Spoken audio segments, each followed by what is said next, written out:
Hello students, ನೀವು video open ಮಾಡಿದ್ದೀರಾ ಅಂತಂದರೆ ಸೀರಿಯಸ್ ಆಗಿನೇ ಓಪನ್ ಮಾಡಿರ್ತೀರಾ. ಕೂತು ಏನಾದರೂ ಕಲಿಬೇಕು ಅಂತ ಮಾಡಿರ್ತೀರ. ಓಪನ್ ಮಾಡಬೇಕಾದ್ರೇನೋ ಆ ಮೋಟಿವೇಶನ್ ಇರುತ್ತೆ, ಬಟ್ ಓಪನ್ ಮಾಡಿದ ಮೇಲೆ 2 ನಿಮಿಷ ಆದಮೇಲೆ ಹಸಿವೆ ಆಗುತ್ತೆ, ಹೋಗೇನೋ ತಿಂದ್ಕೊಂಡು ಬರೋಣ ಅಂತ ಹೋಗ್ತೀರಾ, ಅಥವಾ 2 ನಿಮಿಷ ಆದಮೇಲೆ ಏನೋ ನೋಟಿಫಿಕೇಶನ್ ಬರುತ್ತೆ, ಅದನ್ನು ಕ್ಲಿಕ್ ಮಾಡ್ತೀರಾ. ಆ ರೀತಿ ಮಾಡೋರಾಗಿದ್ದರೆ ದಯವಿಟ್ಟು ಈ ವಿಡಿಯೋ ನೋಡೋದನ್ನ ಇಲ್ಲೇ ಸ್ಟಾಪ್ ಮಾಡಿಬಿಡಿ. ನೀವು ಸೀರಿಯಸ್ ಆಗಿ, ಸುಮ್ಮನೆ ಸೀರಿಯಸ್ ಅಲ್ಲ, ಬರೀ ಬಾಯಿ ಮಾತಿಗೆ ಸೀರಿಯಸ್ ಅಲ್ಲ, 100% ಸೀರಿಯಸ್ ಆಗಿರೋ ಸ್ಟೂಡೆಂಟ್ ಆಗಿದ್ರೆ ಮಾತ್ರ ಇದನ್ನು ಓಪನ್ ಮಾಡಿ ನೋಡಿ. ಓಕೆನಾ? ವಿಡಿಯೋ ನೋಡಬೇಕಾದ್ರೆ 2 ನಿಮಿಷ ಆದಮೇಲೆ ಹಸಿವೆ ಆಯಿತು, 2 ನಿಮಿಷ ಆದಮೇಲೆ ಇನ್ನೇನೋ ವಾಶ್ರೂಮ್ಗೆ ಹೋಗ್ಬೇಕು ಬಂತು, ಇಲ್ಲ, ನೋ ಎಕ್ಸ್ಕ್ಯೂಸಸ್. ಒಂದ್ಸಲ ವಿಡಿಯೋ ಓಪನ್ ಮಾಡಿದ್ರ ಅಂದರೆ ವಿಡಿಯೋನ ಮುಗಿಸ್ಕೊಂಡೆ ಇಲ್ಲಿರೋ ಪ್ರತಿ ವಿಷಯವನ್ನ ಕಲ್ತ್ಕೊಂಡೇ ಹೋಗಬೇಕು. ಸರಿನಾ? ವಿಡಿಯೋ ಇಷ್ಟ ಆದರೆ ಒಂದು ಲೈಕ್ ಕೊಡಿ. ಇನ್ನು ತಡ ಮಾಡೋದು ಬೇಡ, ವಿಡಿಯೋನ ಸ್ಟಾರ್ಟ್ ಮಾಡೋಣ. ನಮಸ್ಕಾರ ನಮಸ್ಕಾರ ನಮಸ್ಕಾರ, ವೇದಾಂತು ಕರ್ನಾಟಕ ಯೂಟ್ಯೂಬ್ ಚಾನಲ್ಗೆ ಸ್ವಾಗತ. ನಾನು ನಿಮ್ಮ ಫೇವರೇಟ್ ಫಿಸಿಕ್ಸ್ ಟೀಚರ್ ಶ್ರೀವತ್ಸ. ಇವತ್ತು ನಾವು 4ನೇ chapter moving charges and magnetism ಅನ್ನ ಕಂಪ್ಲೀಟ್ ಆಗಿ ಕವರ್ ಮಾಡ್ತಾ ಇದ್ದೇವೆ. 3 ಚಾಪ್ಟರ್ ಆಲ್ರೆಡಿ ಆಗಿದೆ. 3 ಚಾಪ್ಟರ್ಗೆ ಸಂಬಂಧಪಟ್ಟಾಗಿ 1 ಶಾರ್ಟ್ ಬಂದಿದೆ. ಈ 3 ಚಾಪ್ಟರ್ ಆದ್ಮೇಲೆ ನಾ ಏನ್ ಮಾಡಿದೆ ಅಂದ್ರೆ, ಆ 3 ಚಾಪ್ಟರ್ ಒಂದ್ಸಲ ರಿವಿಷನ್ ಆಗ್ಲಿ ಅಂತ MCQ ಸೆಷನ್ ತಗೊಂಡೆ. ಸರಿನಾ? MCQ ಅದ್ರಲ್ಲಿ ಬರೀ MCQ ಮಾಡೋದು. ಲಾಸ್ಟ್ 3 ಚಾಪ್ಟರ್ನ ಟಾಪ್ 100 MCQ ತಗೊಂಡು ಅಲ್ಲಿ ಸಾಲ್ವ್ ಮಾಡಿದ್ದೇನೆ. ಸರಿ, ನೀವು ಅದನ್ನ ಬೇಕಾದ್ರೆ ನೋಡ್ಕೊ ಬರ್ಬೋದು. ಟೈಮ್ ಇದ್ರೆ MCQ ನೋಡಿ, ಟೈಮ್ ಇಲ್ಲ, ಸ್ವಲ್ಪ ಗೊತ್ತಿದ್ರೆ ಪರವಾಗಿಲ್ಲ, ನೀವು ಡೈರೆಕ್ಟ್ ಈ ಚಾಪ್ಟರ್ ನೋಡ್ಬೋದು. ಬಟ್ ನಿಮ್ಗೆ ಏನು ಗೊತ್ತಿಲ್ಲ ಅಂದ್ರೆ 1ನೇ ಚಾಪ್ಟರ್, 2ನೇ ಚಾಪ್ಟರ್, 3ನೇ ಚಾಪ್ಟರ್ ನೋಡಿ. ಯಾಕಂದ್ರೆ 4ನೇ ಚಾಪ್ಟರ್ ಏನಿದೆಯೋ ಹಿಂದಿನ ಚಾಪ್ಟರ್ಗಳಿಗೆ ಒಂದ್ ಸ್ವಲ್ಪ ಸಂಬಂಧ ಇದೆ. ಸರಿನಾ? So without wasting any time ಇವತ್ತಿನ ವಿಡಿಯೋವನ್ನು ಶುರು ಮಾಡೋಣ. ಏನಾಗಿತ್ತು ಅಂತಂದ್ರೆ, ಈ ವೈರ್ ಇರುತ್ತಲ್ವಾ, ಕರೆಂಟ್ ಕ್ಯಾರಿಂಗ್ ವೈರ್ ಒಳಗಡೆ ಕರೆಂಟ್ ಇದೆ. ಈ ಕರೆಂಟ್ ಕ್ಯಾರಿಂಗ್ ವೈರ್ ನ ಸುತ್ತ ಮ್ಯಾಗ್ನೆಟಿಕ್ ಫೀಲ್ಡ್ ಇರುತ್ತೆ ಅನ್ನೋದೇ ಈ ಚಾಪ್ಟರ್ ನ ಆತ್ಮ.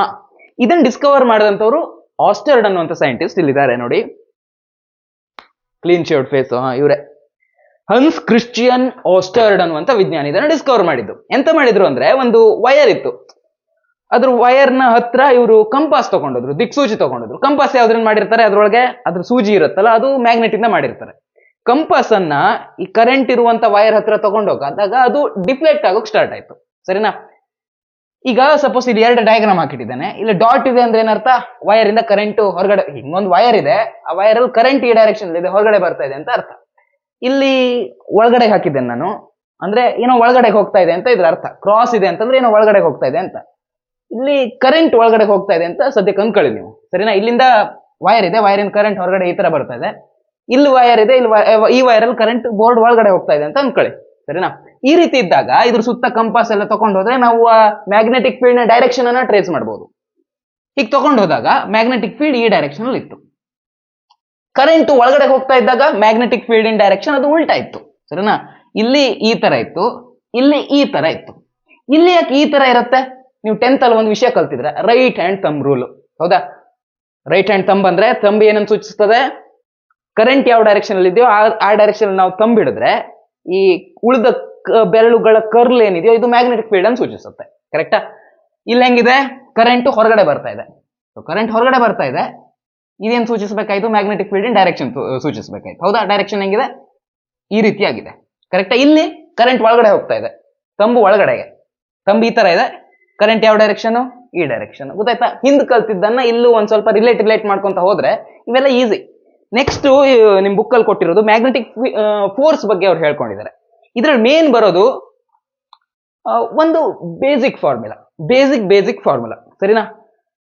ಇದು ಹೆಂಗೆ ಇದ್ ಮಾಡಿದ್ರು? ಈ ಫಾರ್ಮುಲಾಕ್ಕೆ ಏನು ಅವರು ಡಿರೈವ್ ಮಾಡಿರೋದಲ್ಲ, ಇದು ಬರೀ ಅಬ್ಸರ್ವೇಷನ್ ನಿಂದ ಕಂಡುಕೊಂಡಿರುವಂತ ಫಾರ್ಮುಲಾ. ಏನು? ಮ್ಯಾಗ್ನೆಟಿಕ್ ಫೋರ್ಸ್ ಎಷ್ಟಿರುತ್ತೆ ಅನ್ನೋದ್ರ ಬಗ್ಗೆ ಈ ಫಾರ್ಮುಲಾ ಹೇಳುತ್ತೆ. ಸರಿನಾ? ಇದು ಈ ಚಾಪ್ಟರ್ ನ ಆತ್ಮ.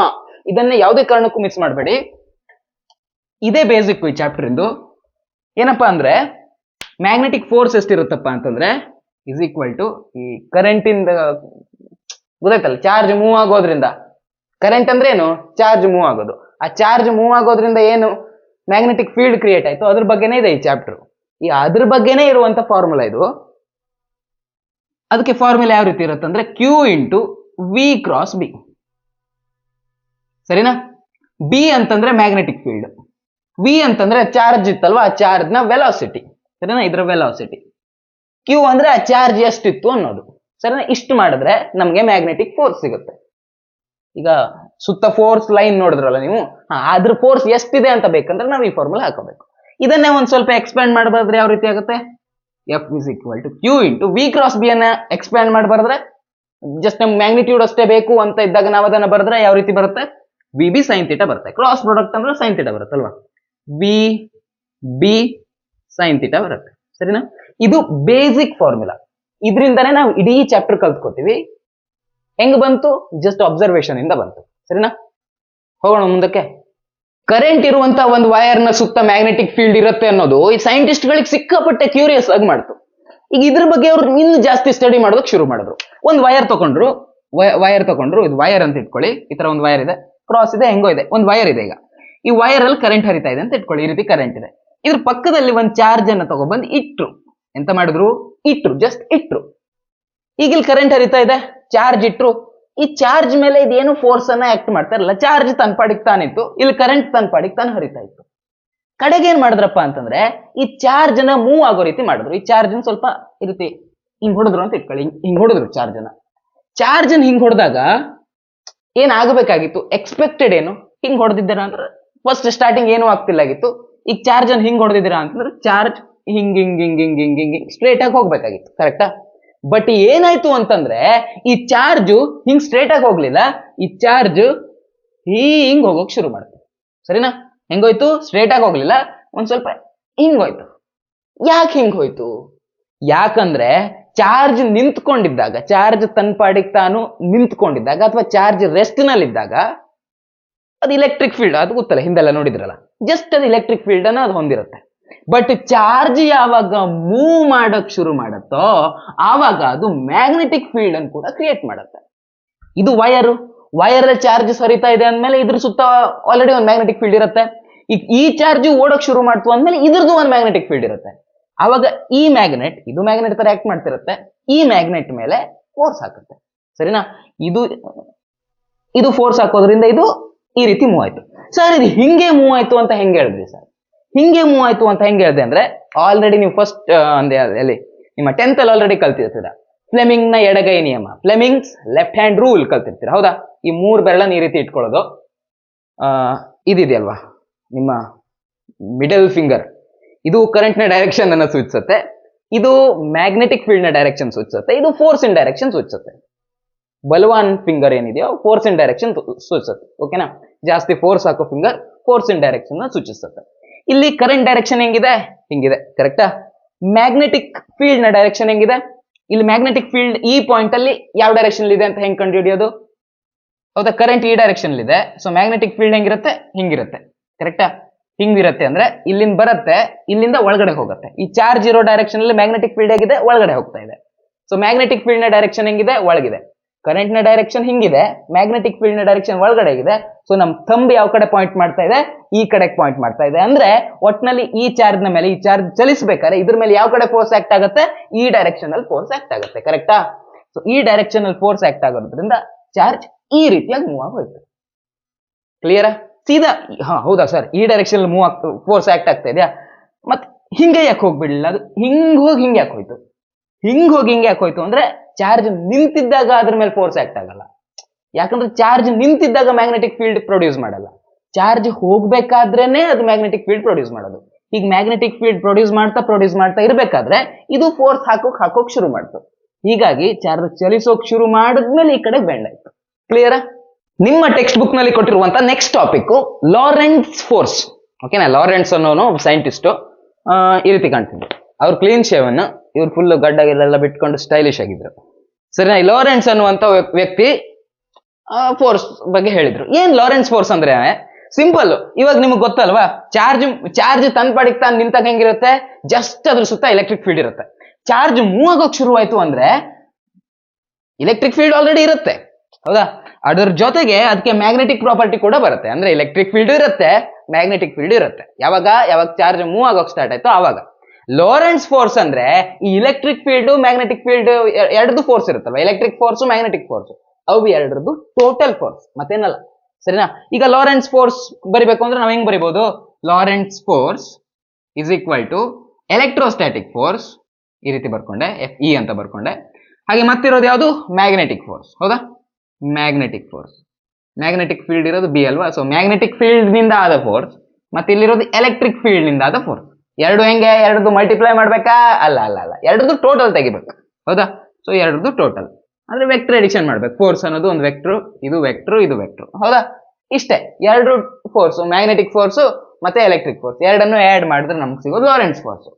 ಈಗ ಲಾರೆಂಟ್ಸ್ ಫೋರ್ಸಿಗೆ ನಾವು ಇನ್ನೊಂದು ರೀತಿ ನಾವು ಬರ್ಕೋಬಹುದು, ಸರಿನಾ? F is equal to electrostatic force ಅನ್ನು ನಾವು ಹೇಗೆ ಬರ್ಕೋಬಹುದು?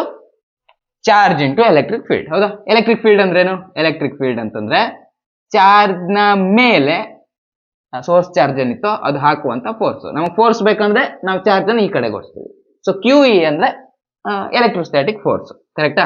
ಸೊ ಎಲೆಕ್ಟ್ರೋಸ್ಟಾಟಿಕ್ ಫೋರ್ಸ್ ಜಾಗದಲ್ಲಿ ನಾನು ಕ್ಯೂ ಇ ಅಂತ ಬರಿಬಹುದು ಪ್ಲಸ್ ಎಫ್ ಬಿ. ಬಿ ಅಂದ್ರೆ ಮ್ಯಾಗ್ನೆಟಿಕ್ ಫೀಲ್ಡ್ ನಿಂದ ಆಗಿರುವಂತ ಫೋರ್ಸ್. ಬಿ ಅಂದ್ರೆ ಮ್ಯಾಗ್ನೆಟಿಕ್ ಫೀಲ್ಡ್ ತಾನೆ. ಸೊ ಮ್ಯಾಗ್ನೆಟಿಕ್ ಫೀಲ್ಡ್ ನಿಂದ ಎಷ್ಟು ಫೋರ್ಸ್ ಬರುತ್ತೆ? ಇಷ್ಟು ಫೋರ್ಸ್ ಬರುತ್ತೆ, ಕರೆಕ್ಟಾ? ಸೊ ಇಷ್ಟು ಫೋರ್ಸ್ ಅನ್ನ ಹೇಗೆ ಬರ್ಕೋಬಹುದು? Q into V cross B ಅಂತಾದ್ರೂ ಬರ್ಕೋಬಹುದು, ಅಥವಾ ಹೀಗಾದ್ರೂ ಬರ್ಕೋಬಹುದು. ನಾವಿಲ್ಲಿ ಏನ್ ಬರಿತಾ ಇದ್ದೇವೆ? ಇಲ್ಲಿ ವೆಕ್ಟರ್ ಬಗ್ಗೆ ಎಲ್ಲ ಕೊಟ್ಕೋತಿದೀವಿ ಅಲ್ವಾ? ಸೊ ನಾವು ವೆಕ್ಟರ್ನೇ ಕೊಟ್ಕೊಳ್ಳೋಣ, ಸರಿನಾ? ಸೊ ವೆಕ್ಟರ್ ಫಾರ್ಮ್ ಅಲ್ಲಿ ಇರೋದನ್ನೇ ಬರೆಯೋಣ, Q into V cross B. V cross B, ಸರಿನಾ? ಈಗ ಎರಡನ್ನು ನೀವು ಅಬ್ಸರ್ವ್ ಮಾಡಿದ್ರೆ ಕ್ಯೂ ಇರೋದು ಕಾಮನ್ ಇದೆ. ಸೊ ಕ್ಯೂ ಅನ್ನ ಹೊರಗಡೆ ತಕೊಂಡು ಬರ್ಕೊಳ್ಳೋಣ. ಎಲ್ಲಾಯ್ತು ನಂದಷ್ಟರು?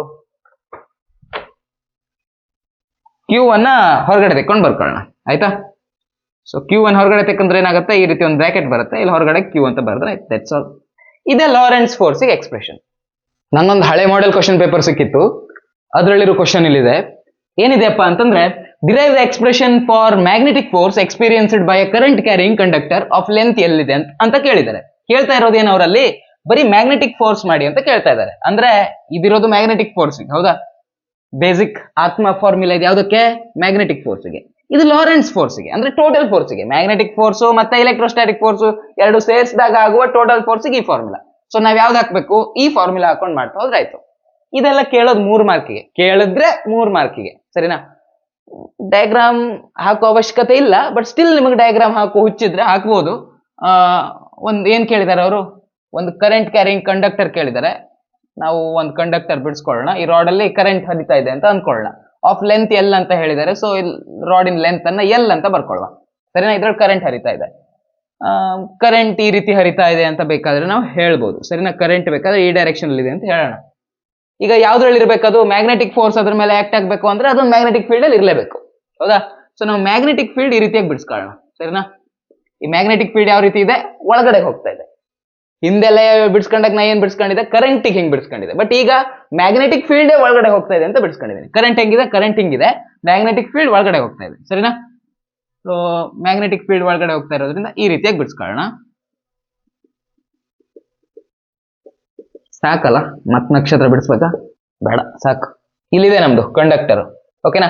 ಈಗ ಫೋರ್ಸ್ ಯಾವ ಕಡೆ ಆಕ್ಟ್ ಆಗ್ಬೇಕಾಯ್ತು ಅದನ್ನು ಒಂದು ಬಿಡಿಸ್ಬಿಡೋಣ, ಸರಿನಾ? ಕರೆಂಟ್ ಇರೋದು ಹೆಂಗೆ? ಹಿಂಗೆ. ಸೊ ಲೆಫ್ಟ್ ಹ್ಯಾಂಡ್, ಫ್ಲೆಮಿಂಗ್ ನ ಲೆಫ್ಟ್ ಹ್ಯಾಂಡ್ ರೂಲ್ ಹಾಕ್ಬೇಕು. ಕರೆಂಟ್ ಇರೋದು ಎಲ್ಲಿ? Middle finger. ಸೊ ಕರೆಂಟ್ ಹಿಂಗೆ. ಮ್ಯಾಗ್ನೆಟಿಕ್ ಫೀಲ್ಡ್ ಹೆಂಗಿದೆ? ಒಳಗಿದೆ. ಸೊ ಮ್ಯಾಗ್ನೆಟಿಕ್ ಫೀಲ್ಡ್ ಒಳಗೆ. ಇದು ಮ್ಯಾಗ್ನೆಟಿಕ್ ಫೀಲ್ಡ್ ಡೈರೆಕ್ಷನ್ ಅಲ್ವಾ? ಸೊ ಇದಿರೋದು ಒಳಗೆ. ಫೋರ್ಸ್ ಯಾವ ಕಡೆ ಆಗ್ಬೇಕಾಯ್ತು? ಮೇಲ್ಗಡೆ ಆಕ್ಟ್ ಆಗ್ಬೇಕಾಯ್ತು. ಸೊ ಫೋರ್ಸ್ ನ ಡೈರೆಕ್ಷನ್ ಹೆಂಗಿರುತ್ತೆ? ಫೋರ್ಸ್ ನ ಡೈರೆಕ್ಷನ್ ಹಿಂಗಿರುತ್ತೆ, ಸರಿನಾ? ಇದು ನಮ್ ಡಯಾಗ್ರಾಮ್ ಕಂಪ್ಲೀಟೆಡ್. ಡಯಾಗ್ರಾಮ್ ಅರ್ಥ ಮಾಡ್ಕೊಂಡ್ ಬಿಡಿಸಿದ್ರ ಸರಿ. ಈಗ ಮುಂದಕ್ಕೆ ಹೋಗೋಣ. ಈಗ ನಾವೇನ್ ಮಾಡ್ಬೇಕು? ಇಲ್ಲಿ ಮ್ಯಾಗ್ನೆಟಿಕ್ ಫೋರ್ಸ್ ಎಷ್ಟು ಎಕ್ಸ್ಪೀರಿಯನ್ಸ್ ಆಗ್ತಾ ಇದೆ ಅನ್ನೋದನ್ನ ಕಂಡು ಹಿಡ್ಕೋಬೇಕು. ಅಂದ್ರೆ ಇದೇ ಫಾರ್ಮುಲಾ ಹಾಕ್ಬೇಕು, ಸರಿನಾ? ಇದ್ರೊಳಗೆ ಕರೆಂಟ್ ಹರಿತಾ ಇದೆ, ಈ ರಾಡ್ ಒಳಗಡೆ ಏನು ಕರೆಂಟ್ ಹರಿತಾ ಇದೆ. ಸೊ ಈಗ ಹಾಕೋಣ ಅದೇ ಫಾರ್ಮುಲಾ. ಎಫ್ ಬಿ ಅಂದ್ರೆ ಮ್ಯಾಗ್ನೆಟಿಕ್ ಫೀಲ್ಡ್ ಇಂದ ಆಗುವಂತ ಫೋರ್ಸ್, ಅಥವಾ ಬರೀ ನೀವು ಎಫ್ ಅಂತ ಬರ್ಕೊಂಡ್ರು it's okay. Q into V B sine theta ಅಂತ ಇದೆ. ವಿ ಅಂದ್ರೆ ಏನಿಲ್ಲಿ?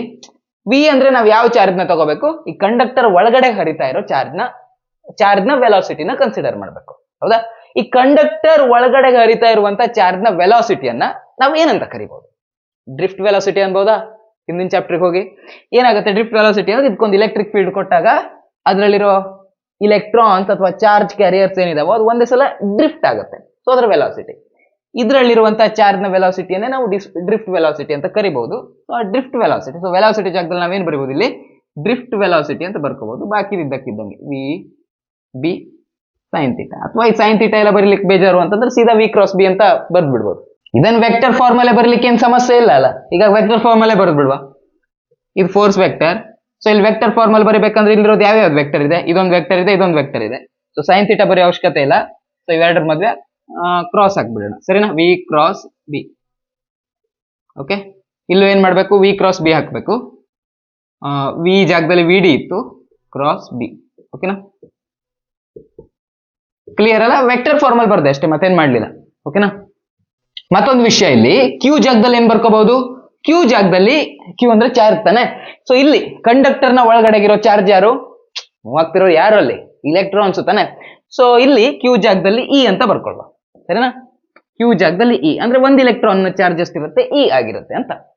ಇವಾಗ ನಾವು ಕರೆಕ್ಟ್ ಆಗಿ ಒಬ್ಸರ್ವ್ ಮಾಡಬೇಕು. ಇಲ್ಲಿ ಈ ನಮ್ದು ರಾಡ್ ಇದೆಯಲ್ವಾ, ರಾಡ್ ಈ ರೀತಿ ಇರುತ್ತೆ. ಈ ರಾಡ್ ನ ಒಂದು ಯೂನಿಟ್ ವಾಲ್ಯೂಮ್ ನಲ್ಲಿ ಎಷ್ಟು ಇಲೆಕ್ಟ್ರಾನ್ಸ್ ಇದಾವೋ ಅದನ್ನ ನಾವು ಎನ್ ಅಂತ ಕರ್ಕೊಳ್ಳೋಣ, ಸರಿನಾ. ಅದನ್ನ ಎನ್ ಅಂತ ಕರ್ಕೊಳ್ಳುವ. ಅಂದ್ರೆ ಈಗ ಫಾರ್ ಎಕ್ಸಾಂಪಲ್, ಈಗ ನಿಮ್ದೊಂದು ದೊಡ್ಡ ಟ್ಯಾಂಕ್ ಇದೆ ಅಂತ ಇಟ್ಕೊಳ್ಳಿ. ಎಷ್ಟಿದೆ, ಒಂದು 750 ಲೀಟರ್ಸ್ ಟ್ಯಾಂಕ್ ಇದೆ ಅಂತ ಇಟ್ಕೊಳ್ಳಿ. ಅದ್ರ ಒಂದು ಯೂನಿಟ್ ವಾಲ್ಯೂಮ್ ಕನ್ಸಿಡರ್ ಮಾಡಿದ್ರೆ, ಅಂದ್ರೆ ಒಂದು ಲೀಟರ್ ಕನ್ಸಿಡರ್ ಮಾಡಿದ್ರೆ ಅದು ಯೂನಿಟ್ ವಾಲ್ಯೂಮ್ ಆಯ್ತು. ಈಗ ಒಂದು ಯೂನಿಟ್ ವಾಲ್ಯೂಮ್ ನಲ್ಲಿ ಒಂದು ಮೀನ್ ಇದೆ ಅಂತ ಇಟ್ಕೊಳ್ಳಿ. ಒಂದು ಯೂನಿಟ್ ವಾಲ್ಯೂಮ್ ಅಲ್ಲಿ ಒಂದು ಮೀನ್ ಸಿಗುತ್ತೆ. ಹಾಗಾದ್ರೆ ಇಡೀ ಟ್ಯಾಂಕ್ ನಲ್ಲಿ ನಿಮ್ಗೆ ಎಷ್ಟು ಮೀನ್ ಸಿಗ್ಬೇಕಾಯ್ತು, 1 ಇಂಟು ಫುಲ್ ವಾಲ್ಯೂಮ್ ಮಾಡ್ತೀರಾ ಅಷ್ಟು ಮೀನ್ ಸಿಗ್ಬೇಕಾಯ್ತು. ಅಂದ್ರೆ 750 ಮೀನು ಸಿಗ್ಬೇಕಾಯ್ತು, ಹೌದಾ. ಅದೇ ರೀತಿಯಲ್ಲಿ ಇಲ್ಲಿ ರಾಡ್ ನ ಒಂದು ಯೂನಿಟ್ ವಾಲ್ಯೂಮ್ ನಲ್ಲಿ ಎನ್ ನಂಬರ್ ಆಫ್ ಇಲೆಕ್ಟ್ರಾನ್ಸ್, ಅಂದ್ರೆ ಮೂವ್ ಆಗುವಂತ ಇಲೆಕ್ಟ್ರಾನ್ಸ್ ಇದಾವೆ, ಅಂದ್ರೆ ಚಾರ್ಜ್ ಕ್ಯಾರಿಯರ್ಸ್ ಎನ್ ಇದಾವೆ ಅಂತಂದ್ರೆ ಇಡೀ ವಾಲ್ಯೂಮ್ ನಲ್ಲಿ ಎಷ್ಟಿರ್ಬೇಕಾಯ್ತು, ಎನ್ ಇಂಟು ಇಡೀ ವಾಲ್ಯೂಮ್ ಮಾಡ್ಬೇಕಾಯ್ತು, ಕರೆಕ್ಟಾ. ಸೊ ಅದನ್ನ ಮಾಡೋಣ. F B is equal to, so ನಾವೀಗ ಟೋಟಲ್ ನಂಬರ್ನ ಇಲ್ಲಿ ಇಂಟ್ರೊಡ್ಯೂಸ್ ಮಾಡ್ತಾ ಇದ್ದೇವೆ. ಸೊ ಇಡೀ ಇದ್ರಲ್ಲಿ ಇರ್ಬೇಕಾದಂತ ಇಲೆಕ್ಟ್ರಾನ್ಗಳ ಸಂಖ್ಯೆ, ಅಂದ್ರೆ ಬರೀ ಇಲೆಕ್ಟ್ರಾನ್ ಅಲ್ಲ, ಚಾರ್ಜ್ ಕ್ಯಾರಿ ಮಾಡಬಲ್ಲ ಇಲೆಕ್ಟ್ರಾನ್, ಚಾರ್ಜ್ ಕ್ಯಾರಿಯರ್ಸ್ ಗಳ ಸಂಖ್ಯೆನ ನಾವಿಲ್ಲಿ ಮೆಜರ್ ಮಾಡಬೇಕು, ಸರಿನಾ. ಸೊ ಟೋಟಲ್ ಎಷ್ಟಾಗಬೇಕಾಯ್ತು ಅಂದ್ರೆ ಟೋಟಲ್ ವಾಲ್ಯೂಮ್ ನಿಂದ ಈ ಎನ್ ಅನ್ನ ಮಲ್ಟಿಪ್ಲೈ ಮಾಡಬೇಕು.